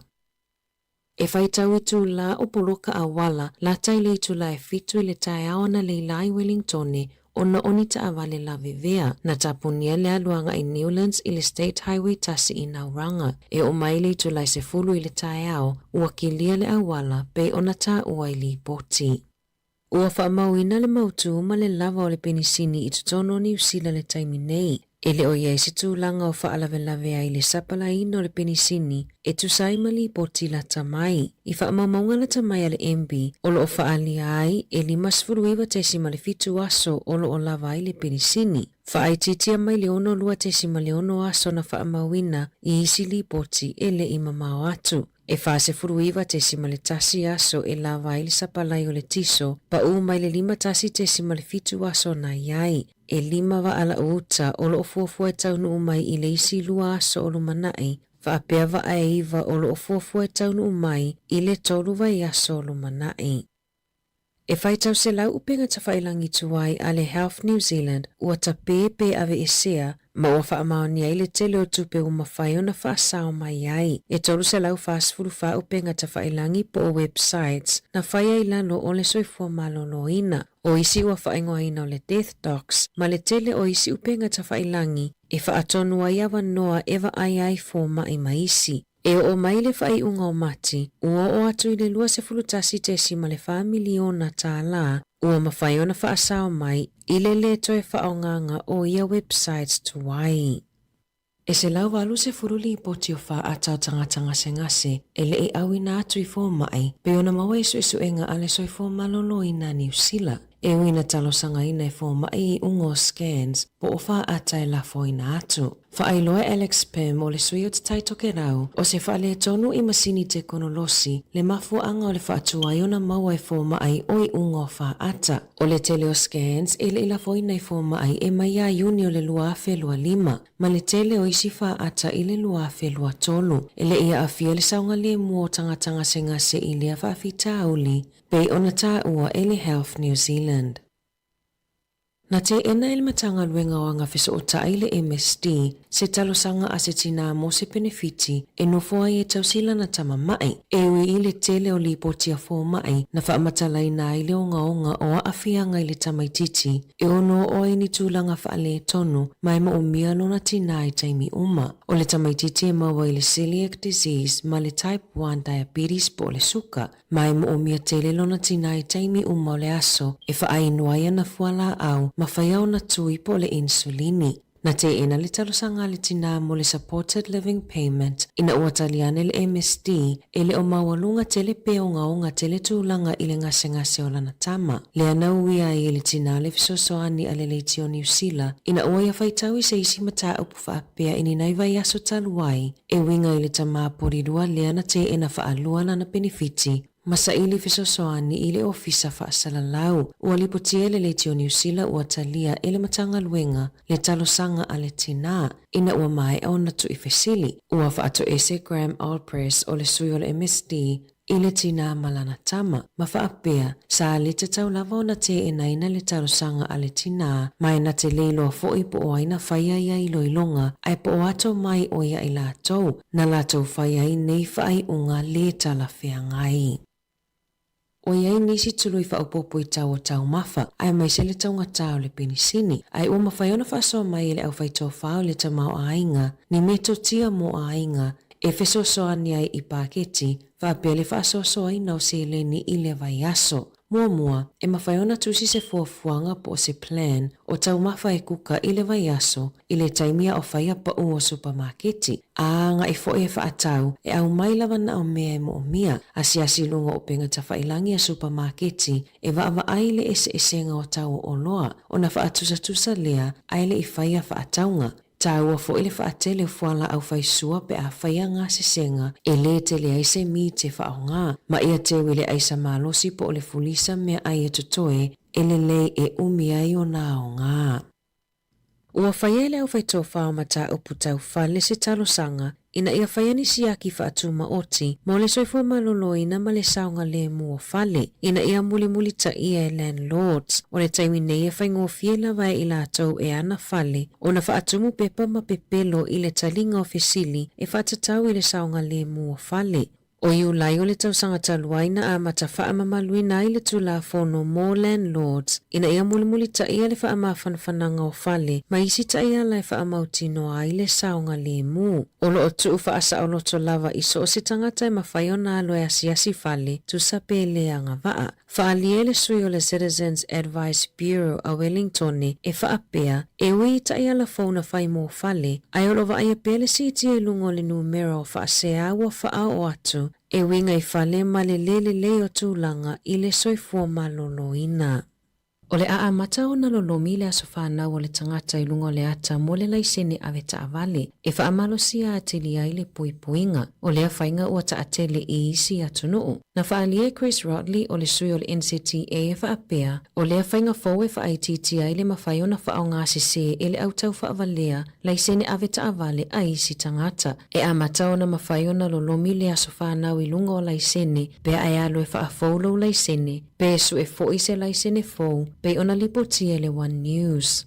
Ua tāpena le soifua maloloina New Zealand e sauni i le ono o mai o le isi tu ainga vairusi o le fulu o le Super K. O le vairusi na pepesi i Peretania ma le atu Europa i le tausanga taluai. Le ua lipotia fo i le vave o le pepesi i Ausitalia. O lo fautua ina tangata i anga e whaini tuipuipui o le fulu ai le i o mai le tau malulu. I ta alonga, Ua whaasilasila le tu uai e Marata New Kore o le awa le Warriors i le whai unga o le taamino sanga o lo whaanga solo. Aianga i atu e taalo mo le awa le Newcastle Knights se ia o i le lua whelua iwa. O lo fuafuafo i Roger Tuivasa Sheik e tu ua le Warriors i le whai unga o le tausanga. Tala fōia mai le si ufofonga le lau mua mo le nei vaenga o le aso.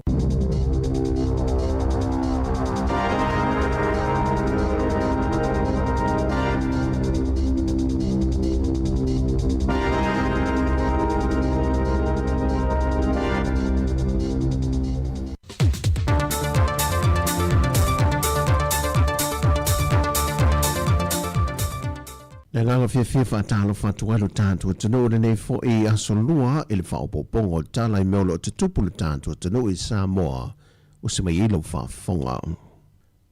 Ua tali le whionga le pulisili o le au nanga le whalemeli le tanu ta vui Michael Lemsio e whaatatau le tau whaopopo le ua tu i nātu i lunga o le piki no whaamomori al mamalu le tanu e tau du mai Sāmoa o se suinga na wha i loa niso le tanu ele iei se whaamalam la mai no le neisi tanga, ai mai se ele i whaalawi lo whaalawi tele in foi.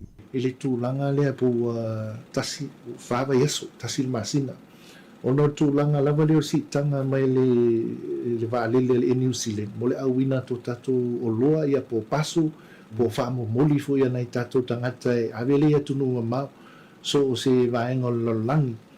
O le whaamo moe lewa iai. O le tau le tau mawhaia le tatou whalemeli ai.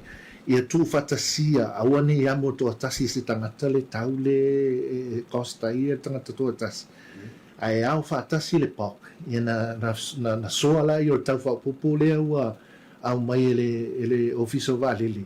Ina ia whaingofia le tūlanga. Ai olo maulalo pele tau le tatou Sāmoa post e fua isi tūlanga o competition. Alfa moe lan na loa iai nei. Aso lulu markat af o loa nei tangata i fia avi i fafu e tunu i fafu. Rono winga mai la sotofi. I o le aso le loa close element. I rono inga whaatali fu isi o lisi vai aso whaatino le wha moe. O le wha moe lea ona o le eise tatu tūlanga wanga le mwhaina tali atu le wha moe. Ona o whaisintang tātele le si tanga le pili o le wālili. Ele ese foi se tato controle e vai fele tūlanga pau tūlanga lo tato e lo tato fisota ele Fiji Airways e le fu watali mai Fiji Airways o lo nga lulu ma le fenga paanga ma le posto Fiji ina ia tamfaira ia to o le tato famoni masani mele sai lo na tau masani tau ngofi e maso lo ta sila to e teli lo fu la io le avengo tato be pei ona masani ai ile tūlanga le sai mua. Ona ilalo lava i o tātou le member country lalo le UN ia mese foi le UPU.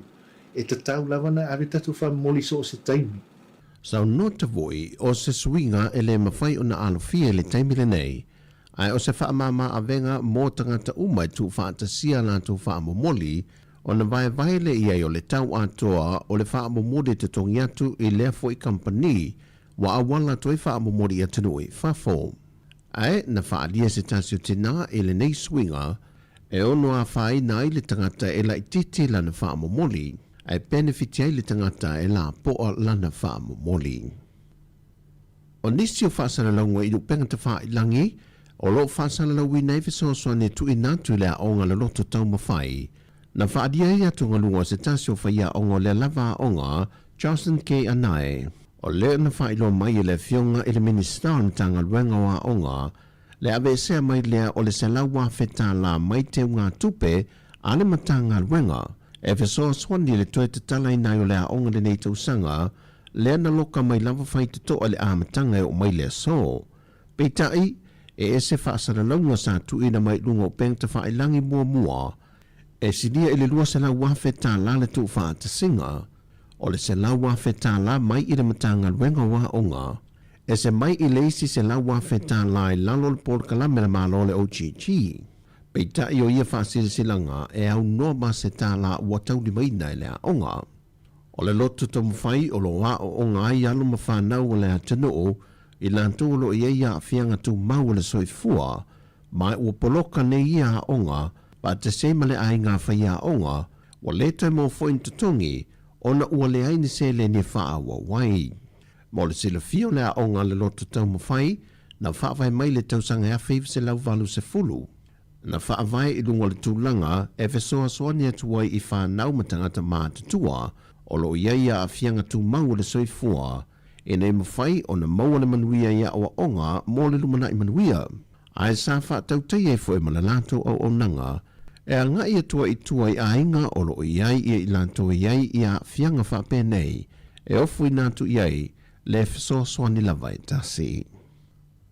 Wa tā pena le whanampa tonga le SQA po wha I longa tā waloa le atunu, e si tia tulanga tau ia o onga I le isi la sanga I mō le atunu, ina ia mauti noa o lo ta oto whaatasi mā la fua, I le atina enga o onga mo o mia mo Sāmoa.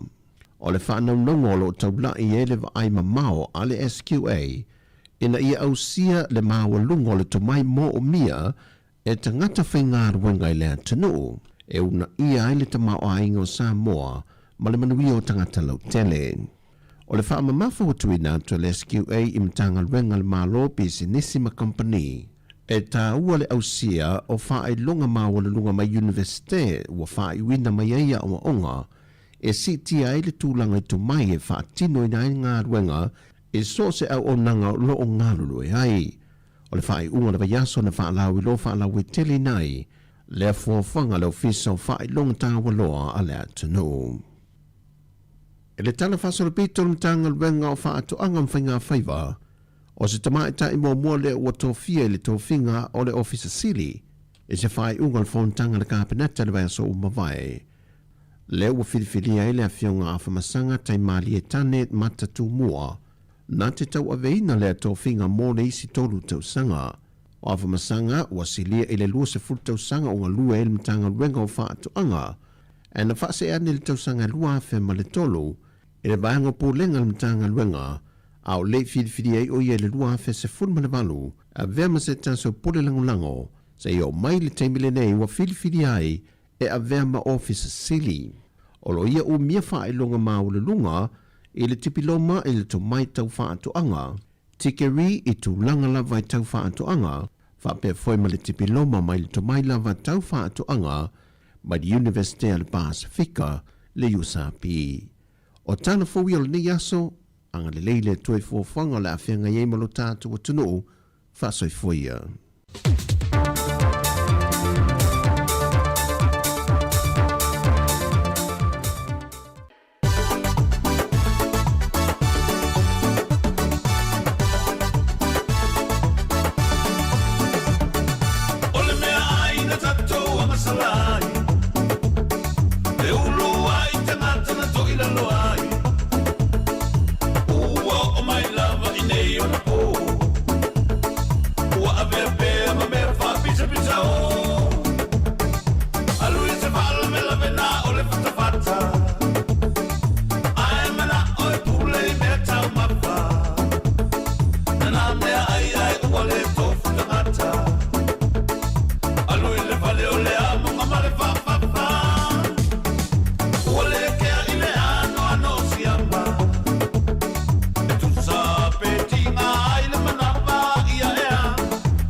O mawhai nei ona whaatau top up al Digicel li lunga le website le ClickX Pacific. Mawhai fo i ona lafo i lau se eleni le mai cash al Digicel li Sāmoa tonga whiti mawanu atu i le fi e na ole 5 tala. E le leile rate i aso taitasi mai whai mo fie fo i ona le sitala ai oe. Asi le website www.clickx.com. E lafo ai sau top up al Digicel. E lafo ai fo i sau tupe le mai cash al Digicel li Sāmoa tonga whiti mawanu atu. O li si whaamtalanga whaafsota i le olua tasi, 5 whawha. Olua tasi, 5 whawha. Sekia Digicel. Ua lua sifultasi minute o te enei le tūlai se funma le lua, o le tautua wha ua pēr le se whonga lau moe Wellington, i lunga o le tasi ono tesi ma le tasi wha moa pēr ia le tātou onanga i lunga o tātou penga te whailangi, ia nana wha amnatu pēr le tātou atunu, ia o le wha soa, ngatanga tuwha le tātou Facebook. Ia e te mai mo iai e mise u ainga mau paanga ia so umalava o le au nanga ma le tautua. Ia ai o na ua mai atu le whaopongu muri o tātou telefou e pe ona tāpeneina e tamata i ana whaasolo matala mai Sāmoa le sunga ia tāse Salem Sam. Ia ai o le o tātou iai musika mwhaafia fianga pe pesenga o sui whiwhiroi nei taimi o le auri. Ia o whianga i to tere i tau mawhtanga malo o longa ni vaenga le aso. Ia a isi o lo whaupea ngā luenga, ia malo lama ngā lue, leo lo tātou ngā lue, ia whaatasi nei taimi mānei, ali susuru mātango fia le la, ia i le lau mua nei Wellington, ia nei minute, ia o na whaatasi mai lea o le uso, ia po le sunga i le whewhi au talavau, ia le sunga Murray whaiwalu, ia e whauina le tātou nanga, sa ia pa ia le tula i lua i le awa uli ana nei, ia po le auli nei, ia ai mlatu, ia na uto tere na umafuta mani nei taimi, ia awatau maftanga ia o tari ngā siwal ni taimi ia maise i lātou o loo whaau pēr ngā ruenga ni taimi o le auli ia mālo le onsai, mālo le tawatai, mālo le ngā lulue, mālo le tāpuai ia mālo fo le tatalo ia wā ale se ino tau tatalo ia ele i manuia ngā ruenga mfuafuanga a inga ia maise fo i alo ni tau tuolo e manatua pēr iaso uma lava ia o le tātou maftanga luas fultolo minute Wata enei le tūlai se fulma le lua.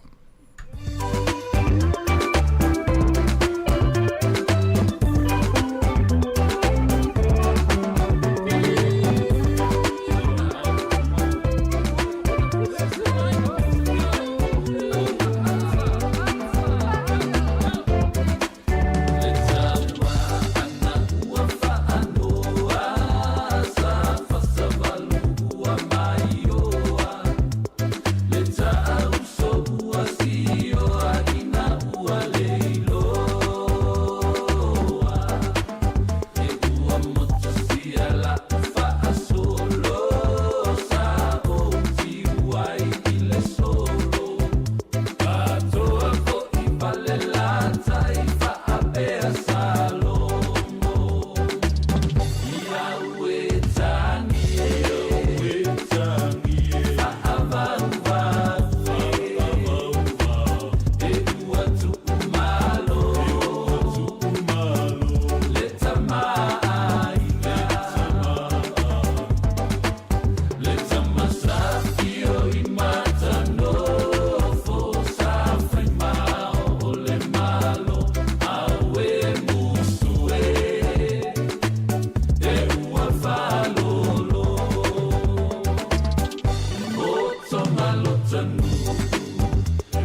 sika o malo longa ma tau mawhitanga o leo au li si fofonga o le laumua.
Siciliana, oh.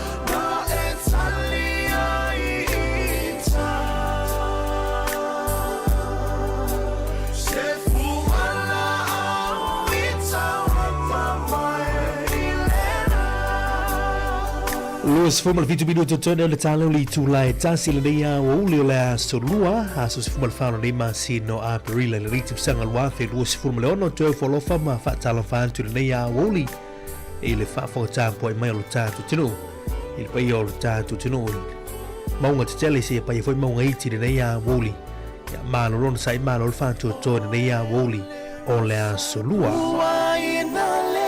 Mana tu foi lo ma futa mai nei o tatu tu a sino te mam tena matua o te fes fata lofa. Te nala le tapu inga malo i lau fai ngā luenga tofe le tua mo la tu fritua. Fa le malu le fatu fai taulanga ma le fatu fai taulanga. Fitai tuka wale a sui no lipu vai o leola wale sui fufa le ngango tatu. Tangata i la toro o ma futa mai foi fa le fai ngā luenga. Malo no sa le nei a uli. Ya, lau tau o le marmi tu fica vai valu le o se mai foi no foa to avine foi tanto tu se pa ele tu le lue la u nei. Ya moli fa malo mal fa tai uso ya tasi. Ya porto fa ya va mo le nei foi ya woli.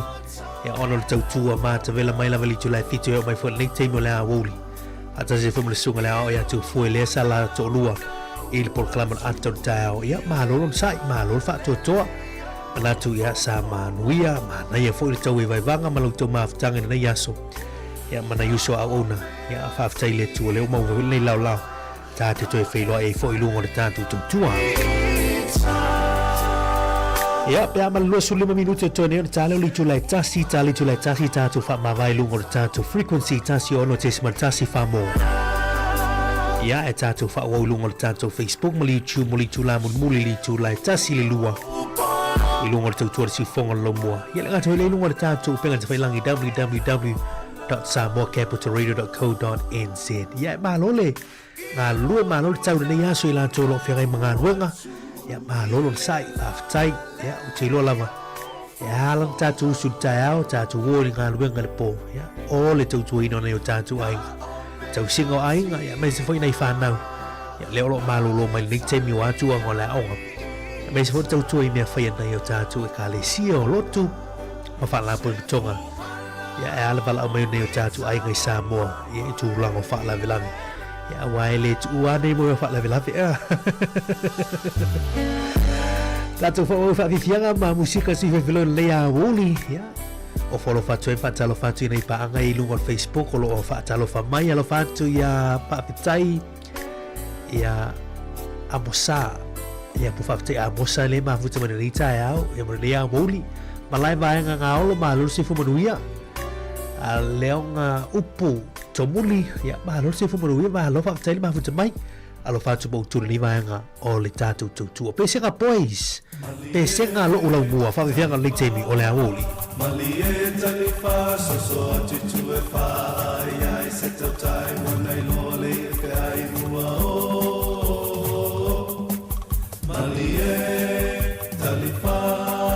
Malie talifa so tu e fa ai se to time when I lo le fe ai mua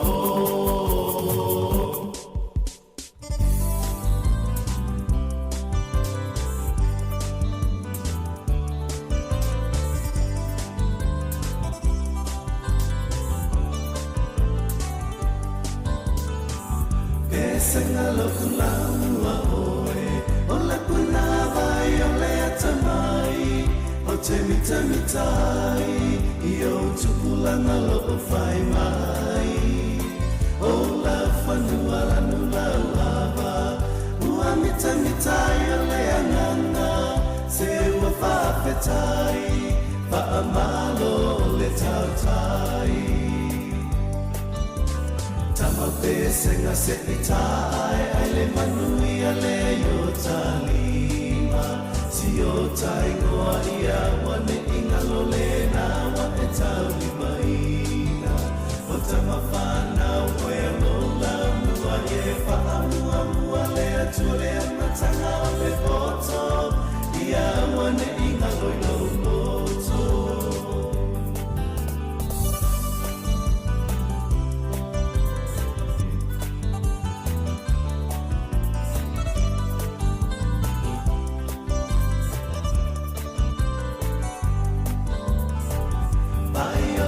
Se no foi a te manga, o lenga loi ma farfanga, se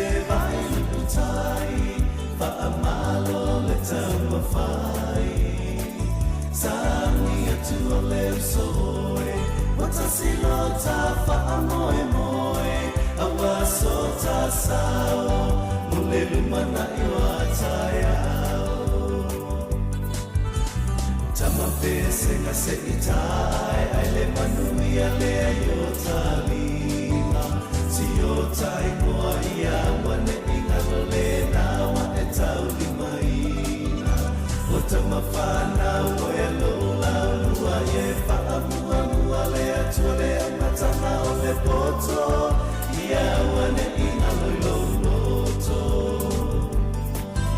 Angi le matangi angi I angi o Angi lunga angi lalo e te tumai o Angi le matangi angi I angi o Angi lunga angi lalo e te tumai o Angi le matangi angi I angi o Angi lunga angi lalo e te tumai o Le matangi e uani maluma Ai au ai matai Ua malingi whabai A o whea fōi O au puna e whai mai a Ai o te whatali se iai No tau mawhai No fōi fō ngā wātele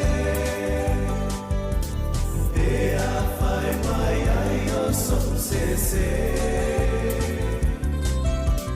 Na o si o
Ia, lena se fulu minuto tone na tale li tula tasi fa fianga o le te mala holy fa fianga mal the very best of le kokama ya fala au fatuanga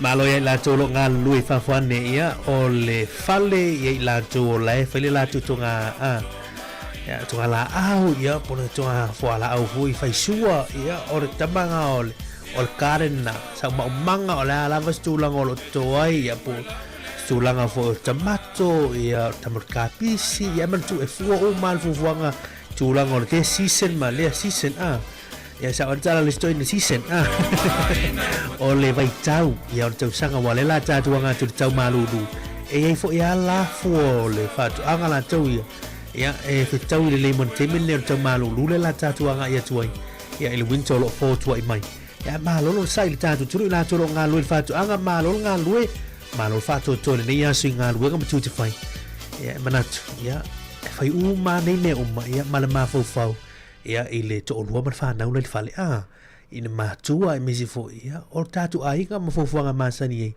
ya ile fai tau ma le fai tau ya manatu le la tatu tu fa fianga ni ya fa fianga ni mai lo fai pese tia ma ya pese ne nga lu fa tu anga ya e wo lo fa tu la tu mala volo nga lu nei te mo laso ya malo a fe nga lu fafo ya putonu fo fale fai nga wenga tonu ofisa ofia lavolo nga lu ele ni team ya malo lavole on sai fa tai ya malo tau malo fa to ya ina ya so fi au manga luenga ya lo fia nga ya vi yele tua ya manat fo yele te mauna mana fo lo nga luenga ni yaso ya e pe on ya alfa fi nga nei ya mole ila tolo nga lu ni va ngola wuli ya fa tai on sai vi yele tua ya wolo fa tu tanto pol climb mo tu malava ya o lo nga lu le te molaso ya ai fa talia tu lo le lo mar pesela ta tu man sia male ya te lo ya stasi lo pespese nga muli le vo itu la ya i lo ngota tu por clame tu tu ma si fonga lo mo Wellington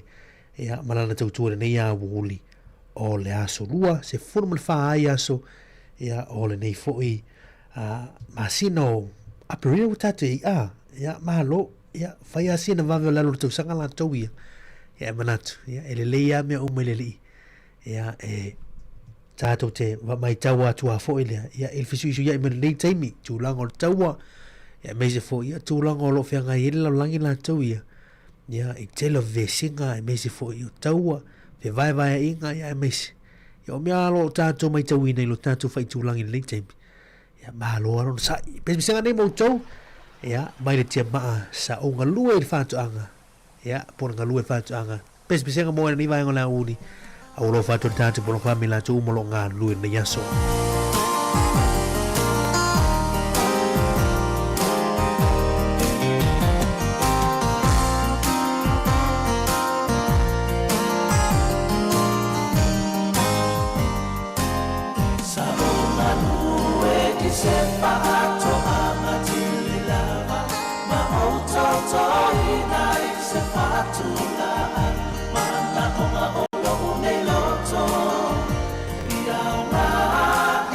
So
tua lasi me uma ileva ai mo o ai o se la nona e faia ina mua ilena muni mai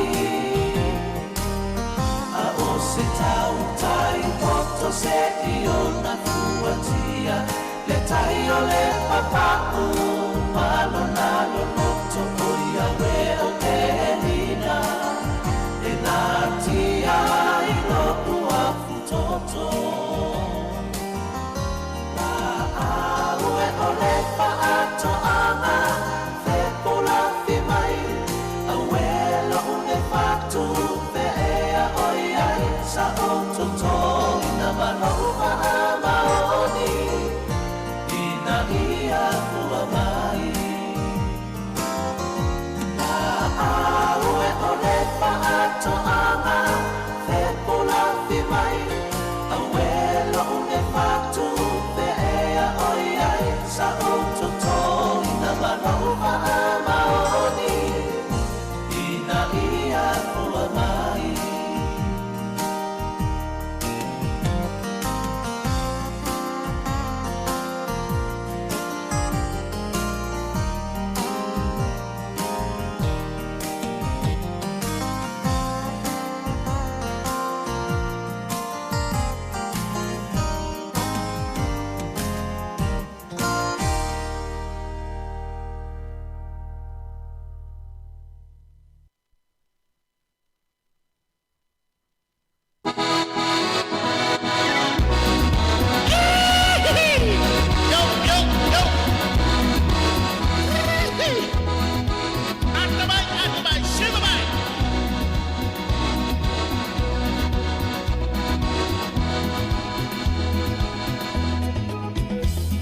Sāmoa is a sai masi o le uso o le talafa solo pitole la rangi o lua lava e tasi o ai ua sili lana sele sai toi alo fane lo uso o na moni ai lea o le tala e tasi tau ai le amatanga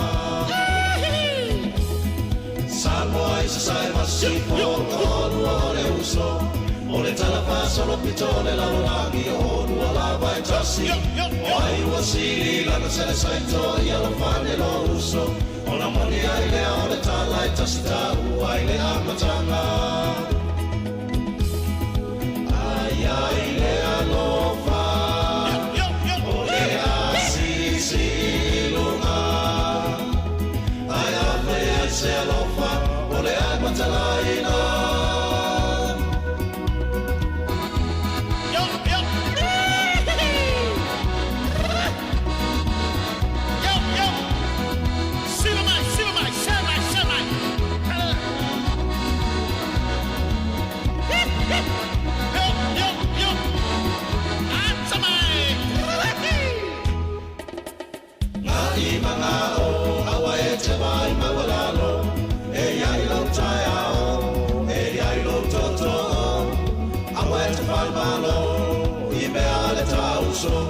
o te whangatai le tai masa a oe o le tai sama-sama America Samoa ua le maona tau a salosa o le a elsa suinga po tunga wai pea mai au soi polo masawai manona mapolima po whai e au na pepa po tunga i whapena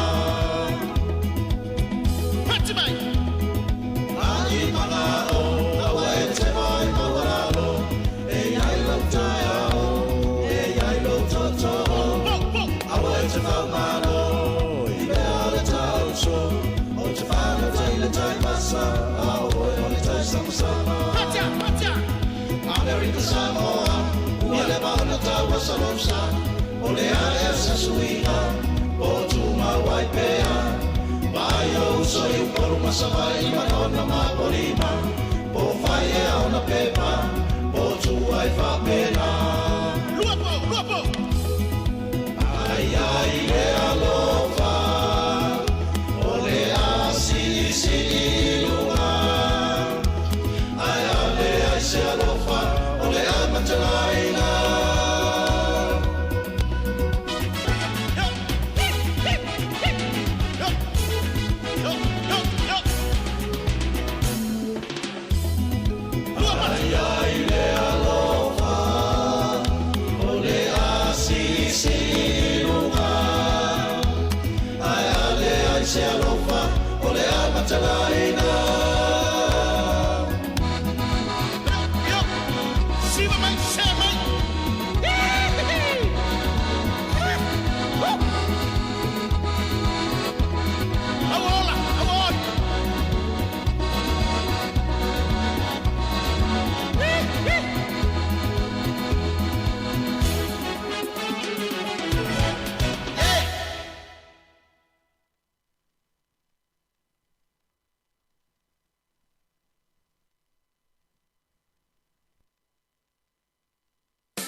sa sa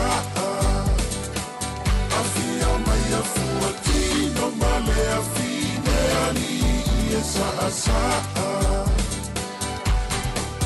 ua lomo nei le nai a tea ua fofonga fu i le nai ama wa a ave mai chala ua numera tasile i tumano a ana matini mala au o le vau wa a tau patina i a sa le vau wa i tele malama wa uma vana ua wa a fai le leina o le tama le tama na na na mai sa fatai a pe matutu i la tama ana tanuro na putei tani malala wa ai nui ina me numa mata talo fai wa femenea i le tama ua tangi wa asanga i le lani Vea olo utina, vea fa asuma fanei oe ia tama ale lani. A ole malu fai to ana, ole to ala fana umusa tuala. Le a ina fa alangi langi, na fua ina foali. Le no foali e tuia ana fia le fa sa tua la fia mai a fuatino male a fine ali e sa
Asaa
O le tautua le si ufonga o le laumua o lo iai fo i le langolango a le New Zealand On Air.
Sāmoa,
Lo solo minuto te li tula tasi nei a woli malo fa do to ta to tino mana tu lo manu yen ni va hang ona woli ye fi al manga lo ngo tu te mana vasinga lo fi ngai ta to tino ya malo fa malo sai la ta to se atu nei fa le itu fa vi ngon nei te mo la woli tu mo si fo lo mo Wellington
Sole, o fese me o e kolo mai a ke awa o le kam.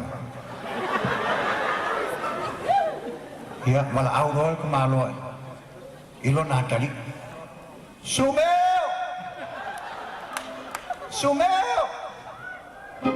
Pati mai kai mi no na loa. Sumeo! Ma pelo.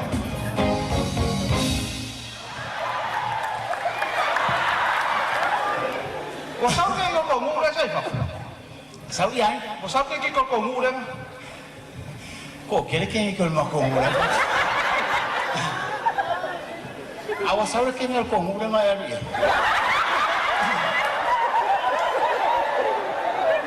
Ol ma kwa fa le ko ngu ali o lo suma. Ke lo me o le ka ke fo wa ko ke nge ko ngu ali. Ai ko mo fa o mo. Ke lo me mari. Ya Maria Liam. Pakeo fa kasi kile loko liam. Kiro ya. Tao. O malo mo fo ko malo mo fo. O lo vika ya ke na ko muso. Oi. Esa mo. O yo ya los que quiero orma como. O e alus ke ngi kol makong. Ale la ula ku ye. Ai vai yo. Fa ko po e alus ke ngi kol makong. Vai yo, o ke anio vale wa pe lo ma. Bueno, el makong o sama so ngau so ke se si no mal fa fiao. Ke roi. Do kale ya. Awa ke ka o hes. Se so ai lo mamalo kilo kia o ku. Awa ke ka o hes. Ale la ula ku ye. E o ke kawa ya. Awa ke kawa se ka wa ka la va ka ma ho ye.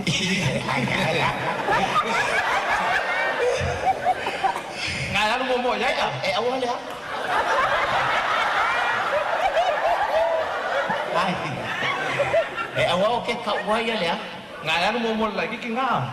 Ai. Yo la ngo fo mo fa nga kala kau fa pi. Wa o lo ke fo ke pakeli.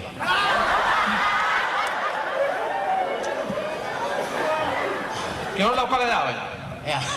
Pakali. Si awa ke ya. Pe ke kau fa si ke la ka o winga ese no lo poco e pequeno.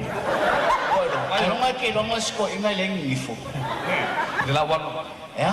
O mea uma o kalu ye. Ke sa hoi ka waku ya. Ai o ke ka mo ya ke. Si o ka wi o le usoi. Yo e ka ke le fa ngau fa kas.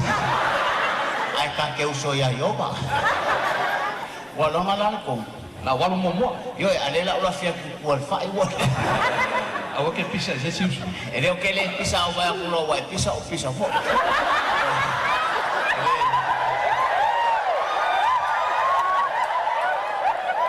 Ele fa vale a fora mesmo. Ele o au ele o sikanga kai pisa so oe. Ai ala ngo pisa ai lo ngu e ka.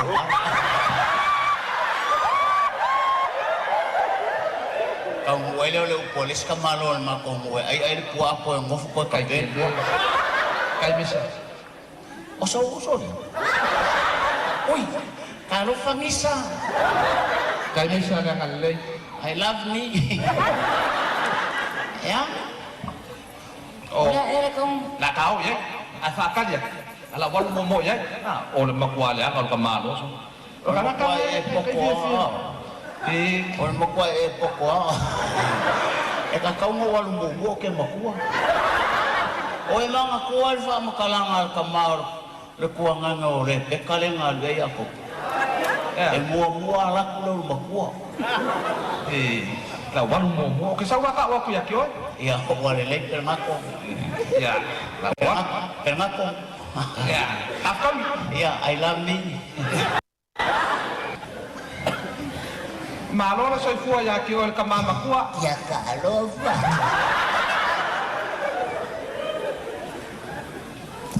Malo na soy fua. Ya, ko fa soy fua. Ya sumaya sungai fa fenganya. Ele ayo ke fa kau nangi ko ai nga sa fa fiau. Le ayo ke fa malu ruak. Awa ke fa malu. Ngai ke wa mal. Ya Sāmoa ia siara ngarenga e surio mako lo.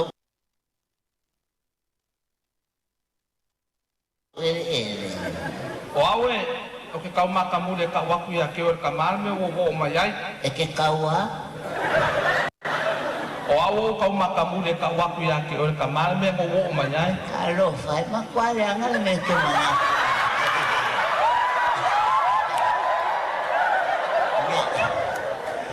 Awe ke faya winga nga faya ro ka ma. Ai faya me wa e lo ai. Oi, ora me wa lai na e. E soliar ma ko fa. Yo e masalo e oyos kamalo. Ai. Kama. Oyos kama kensiango. Yo e kera ma ko kensiango. Ai le alo lo mai. Yo. O ke fa mal ma ko o le ma ke feo ai ma amelia. Caro. Fai? O venga o que ko e ma amelia. Wale va nga mama san. Oi caro, fai. O lo fai ngano e nga fa kasi ma amelia. Le ayo amelia nga ma feo. Oi ka e fai ngano e nga. Oi no ingo. Wa o pele ngako. Oi caro fai a pele ngako. Pele ngako. Wasawo ngi foi fa.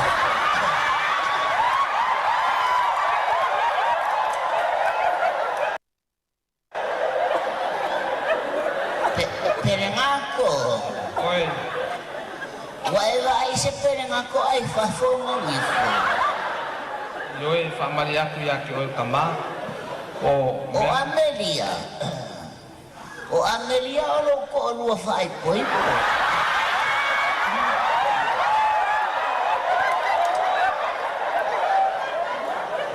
ko alua ma ko Amelia. O Amelia o lo ko alua fa ai po.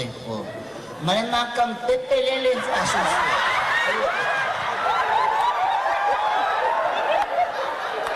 Masya pepe engoya Amelia la keki. Malai susu ya Amelia.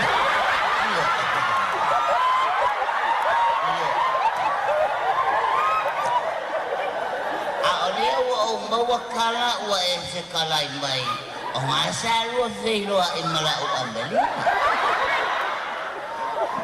pele ngako yoi pele ngako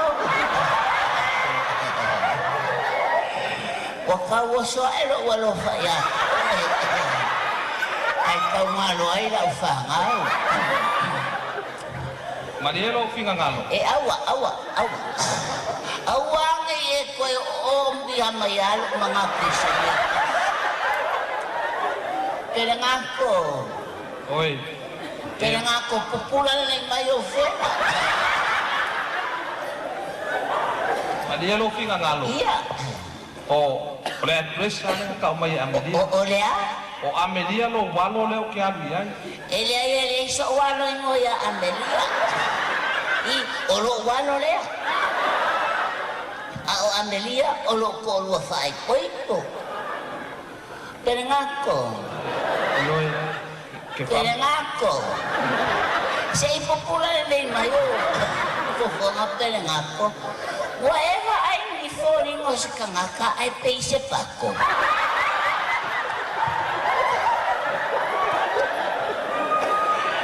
Pero ngako. Ole ala nga lo fa malu wa ku mo ya ki or kama. Oi nga esa we fa marurua. Ha? Yeah. Pero ngako. Nga esa we fa marurua. Pai oi e o onga sia lele. Ele o se Amelia ke una ya ele Amelia le. Pa Maria so kala ngo aku po ai Amelia ke.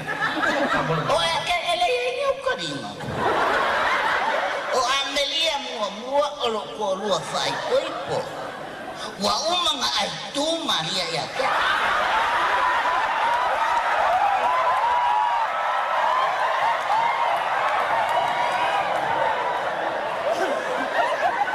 Terengako. Oi. Wo ma ongai lau le balele. Apa ala lamai pe ikakal kala ngo fa mo bole. Yo ala lamai ikakal kala. Ole o ke ala. O ke le ngoe. Apa ase terengako. Pese Kau mama. Ano siro ma ya ke terengako. Apa ase yo bala. Ai mine ke bala oina I da fa ngau so kil kilo. Amelia. Wow. Alala ilalo, alala.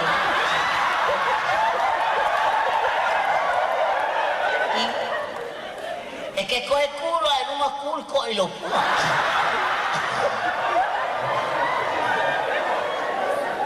Amelia. Wow. Amelia. Mo foi ilalo. Vai vai que numa lenga o que ni o pua.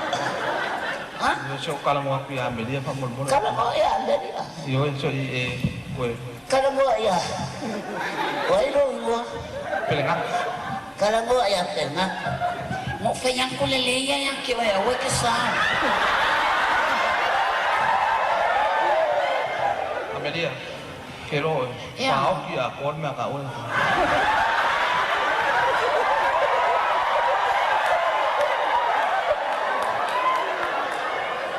Pelangko, ya? Bayo lo kama. Pale lo ko. Ay nga ke. Dama ke kala mo malo ko. Wai okay nga o lo ko mo.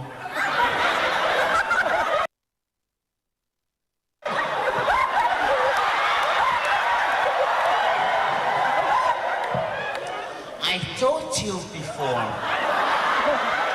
Sorry Amelia. This is not the correct Amelia. Where's the one? There's another house is over there. I'm sorry. Yeah, sorry to Amalia. That's okay. Forget it.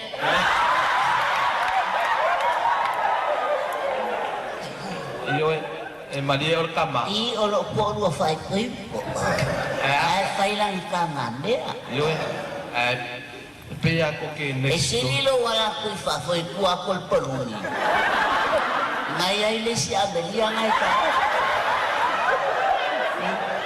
Wala le o ko sa. Ole le nga umanga le ku mai o le nga abelia. Ya wala le. Baila o le mele wei. Jangan kisah sing, o fa ko le ke pion al pion ala le. Full stop lo kala le full stop. Amelia. Ngai ke no ngai le le ma ko fale ma. Amelia, why did you phone me last night?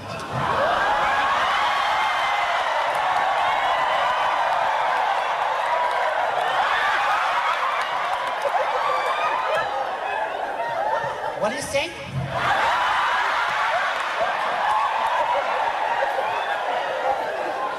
I called you last night. I know. And your uncle answered the phone. Who's uncle? My uncle? Yes, my uncle's sick. Amelia, you told me myself. Why can't it be loa? Penako. Oh, listen, Amelia, I know that. That what? What is it? Amelia, don't jealous.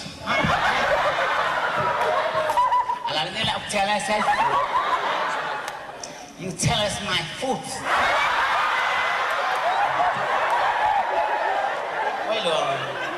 You don't talk to me like that. Emmy. Hey. I told you before that I love you. Very much.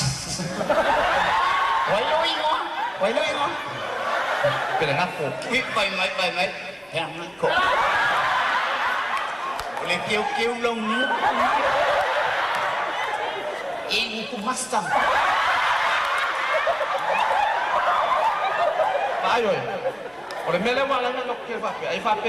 Ai fape e mai lo kama, kuri lo kama, ka waso lo kama. That's why you got? No. I can't look your dad.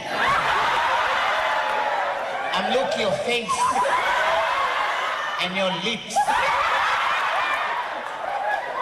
Kilo lo kama. Lang kilo lo kama. Do you love me as I love you? Oh well. Of course. Anytime.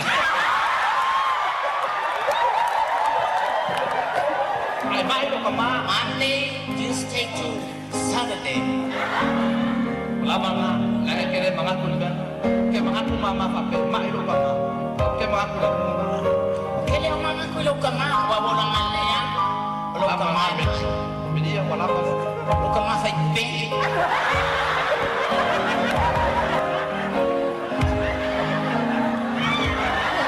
Fia fa ape.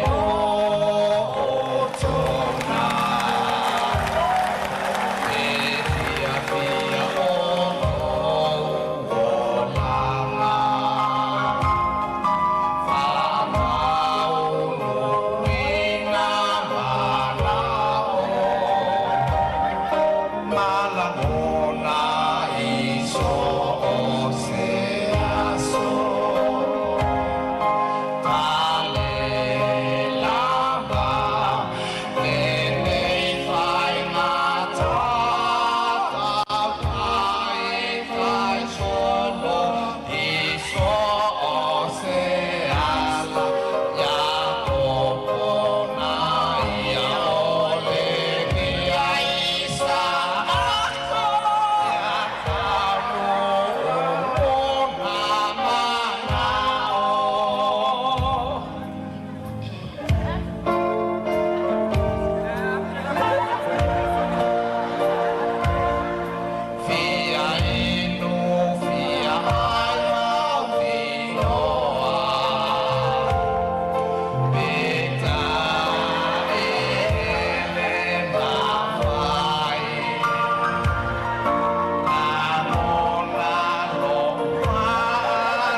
soli. Lo mari ya kupai mai lo ka le fa. Iso tia lo no pele. Siba ma. E apa fianga le tema la mo uli te lua se furu minuto tana talo li tu la e lua ya vivi inga no au sala e apa vivi inga no suatia ya le vai ang al tanto tu mo al si fo lo mo e Wellington e te runga tu po kana na ator vai la wa nga pe tela bu meo ale fianga ya le vai ang la u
tanifa e tele ia e fai te tende e malebe asua mai o le ta ai o le tanifa wa mata o na feai.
Olo minuto to ne talo li tu la lua vivi inga Sāmoa ia le rupele mana tianga ia ma loron san ni mango la muli to tu morsi fo lo mua mana to tu ria woli la solua aso super falo ni masina ia o aprila ina nei tu sanga wa fi lua se fulu maleono Mole la fa telo tanto tru tanto ma ftanga me lava li tu la e fitu ta on to filo i foi msonga na ia tu fiso por kama la trata to lo to foi merto vai ava boa e pol sunga ya tasi tu tolva ya le tanto filo il ria woli ya tanto te mafuta si pa e foi nei temi ya honor tanto temi fai u foi ria solua ya manatu ya mole le nga fa tema fa malo Sāmoa le atu no e pele lo loto malanga a time le tanto ma ftanga ria so fa taile ma futa mai ya avea volto tu si fongo lo mo mau pa anga fa longo ile aso male aso ele ngate lungo tatu wala leo ya lungo fo tatu pega tfai langi lungo tatu frequency lungo tatu YouTube channel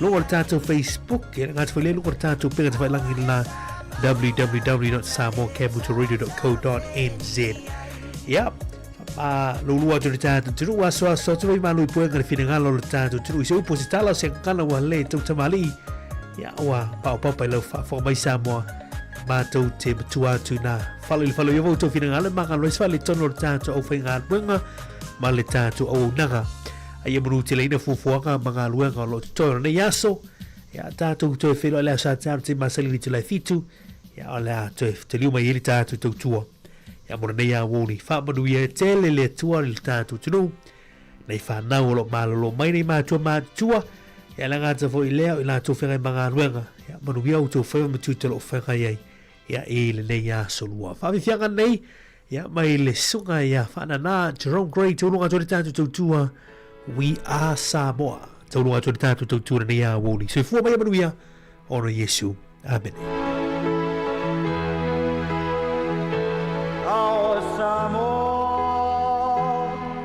the greatest place of all.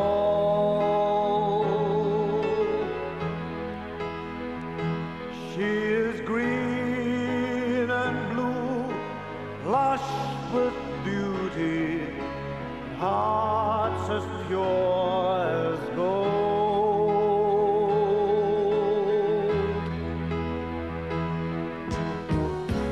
Touch someone with tears of joy, touch someone with smiles of love. Oh, what happy feelings from such happy people. We are Sāmoa, people from the sun. We are Sāmoa, and our heritage lives on.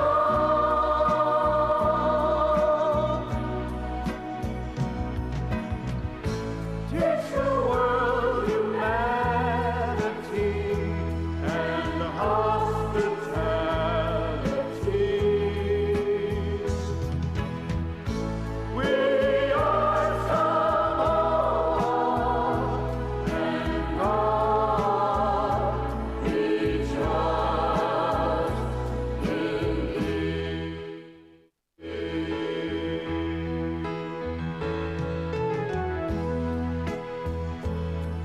Sāmoa, e pele oe isi o ufatu. Ole a se mea e ao ona whai e tau tuai mo oe.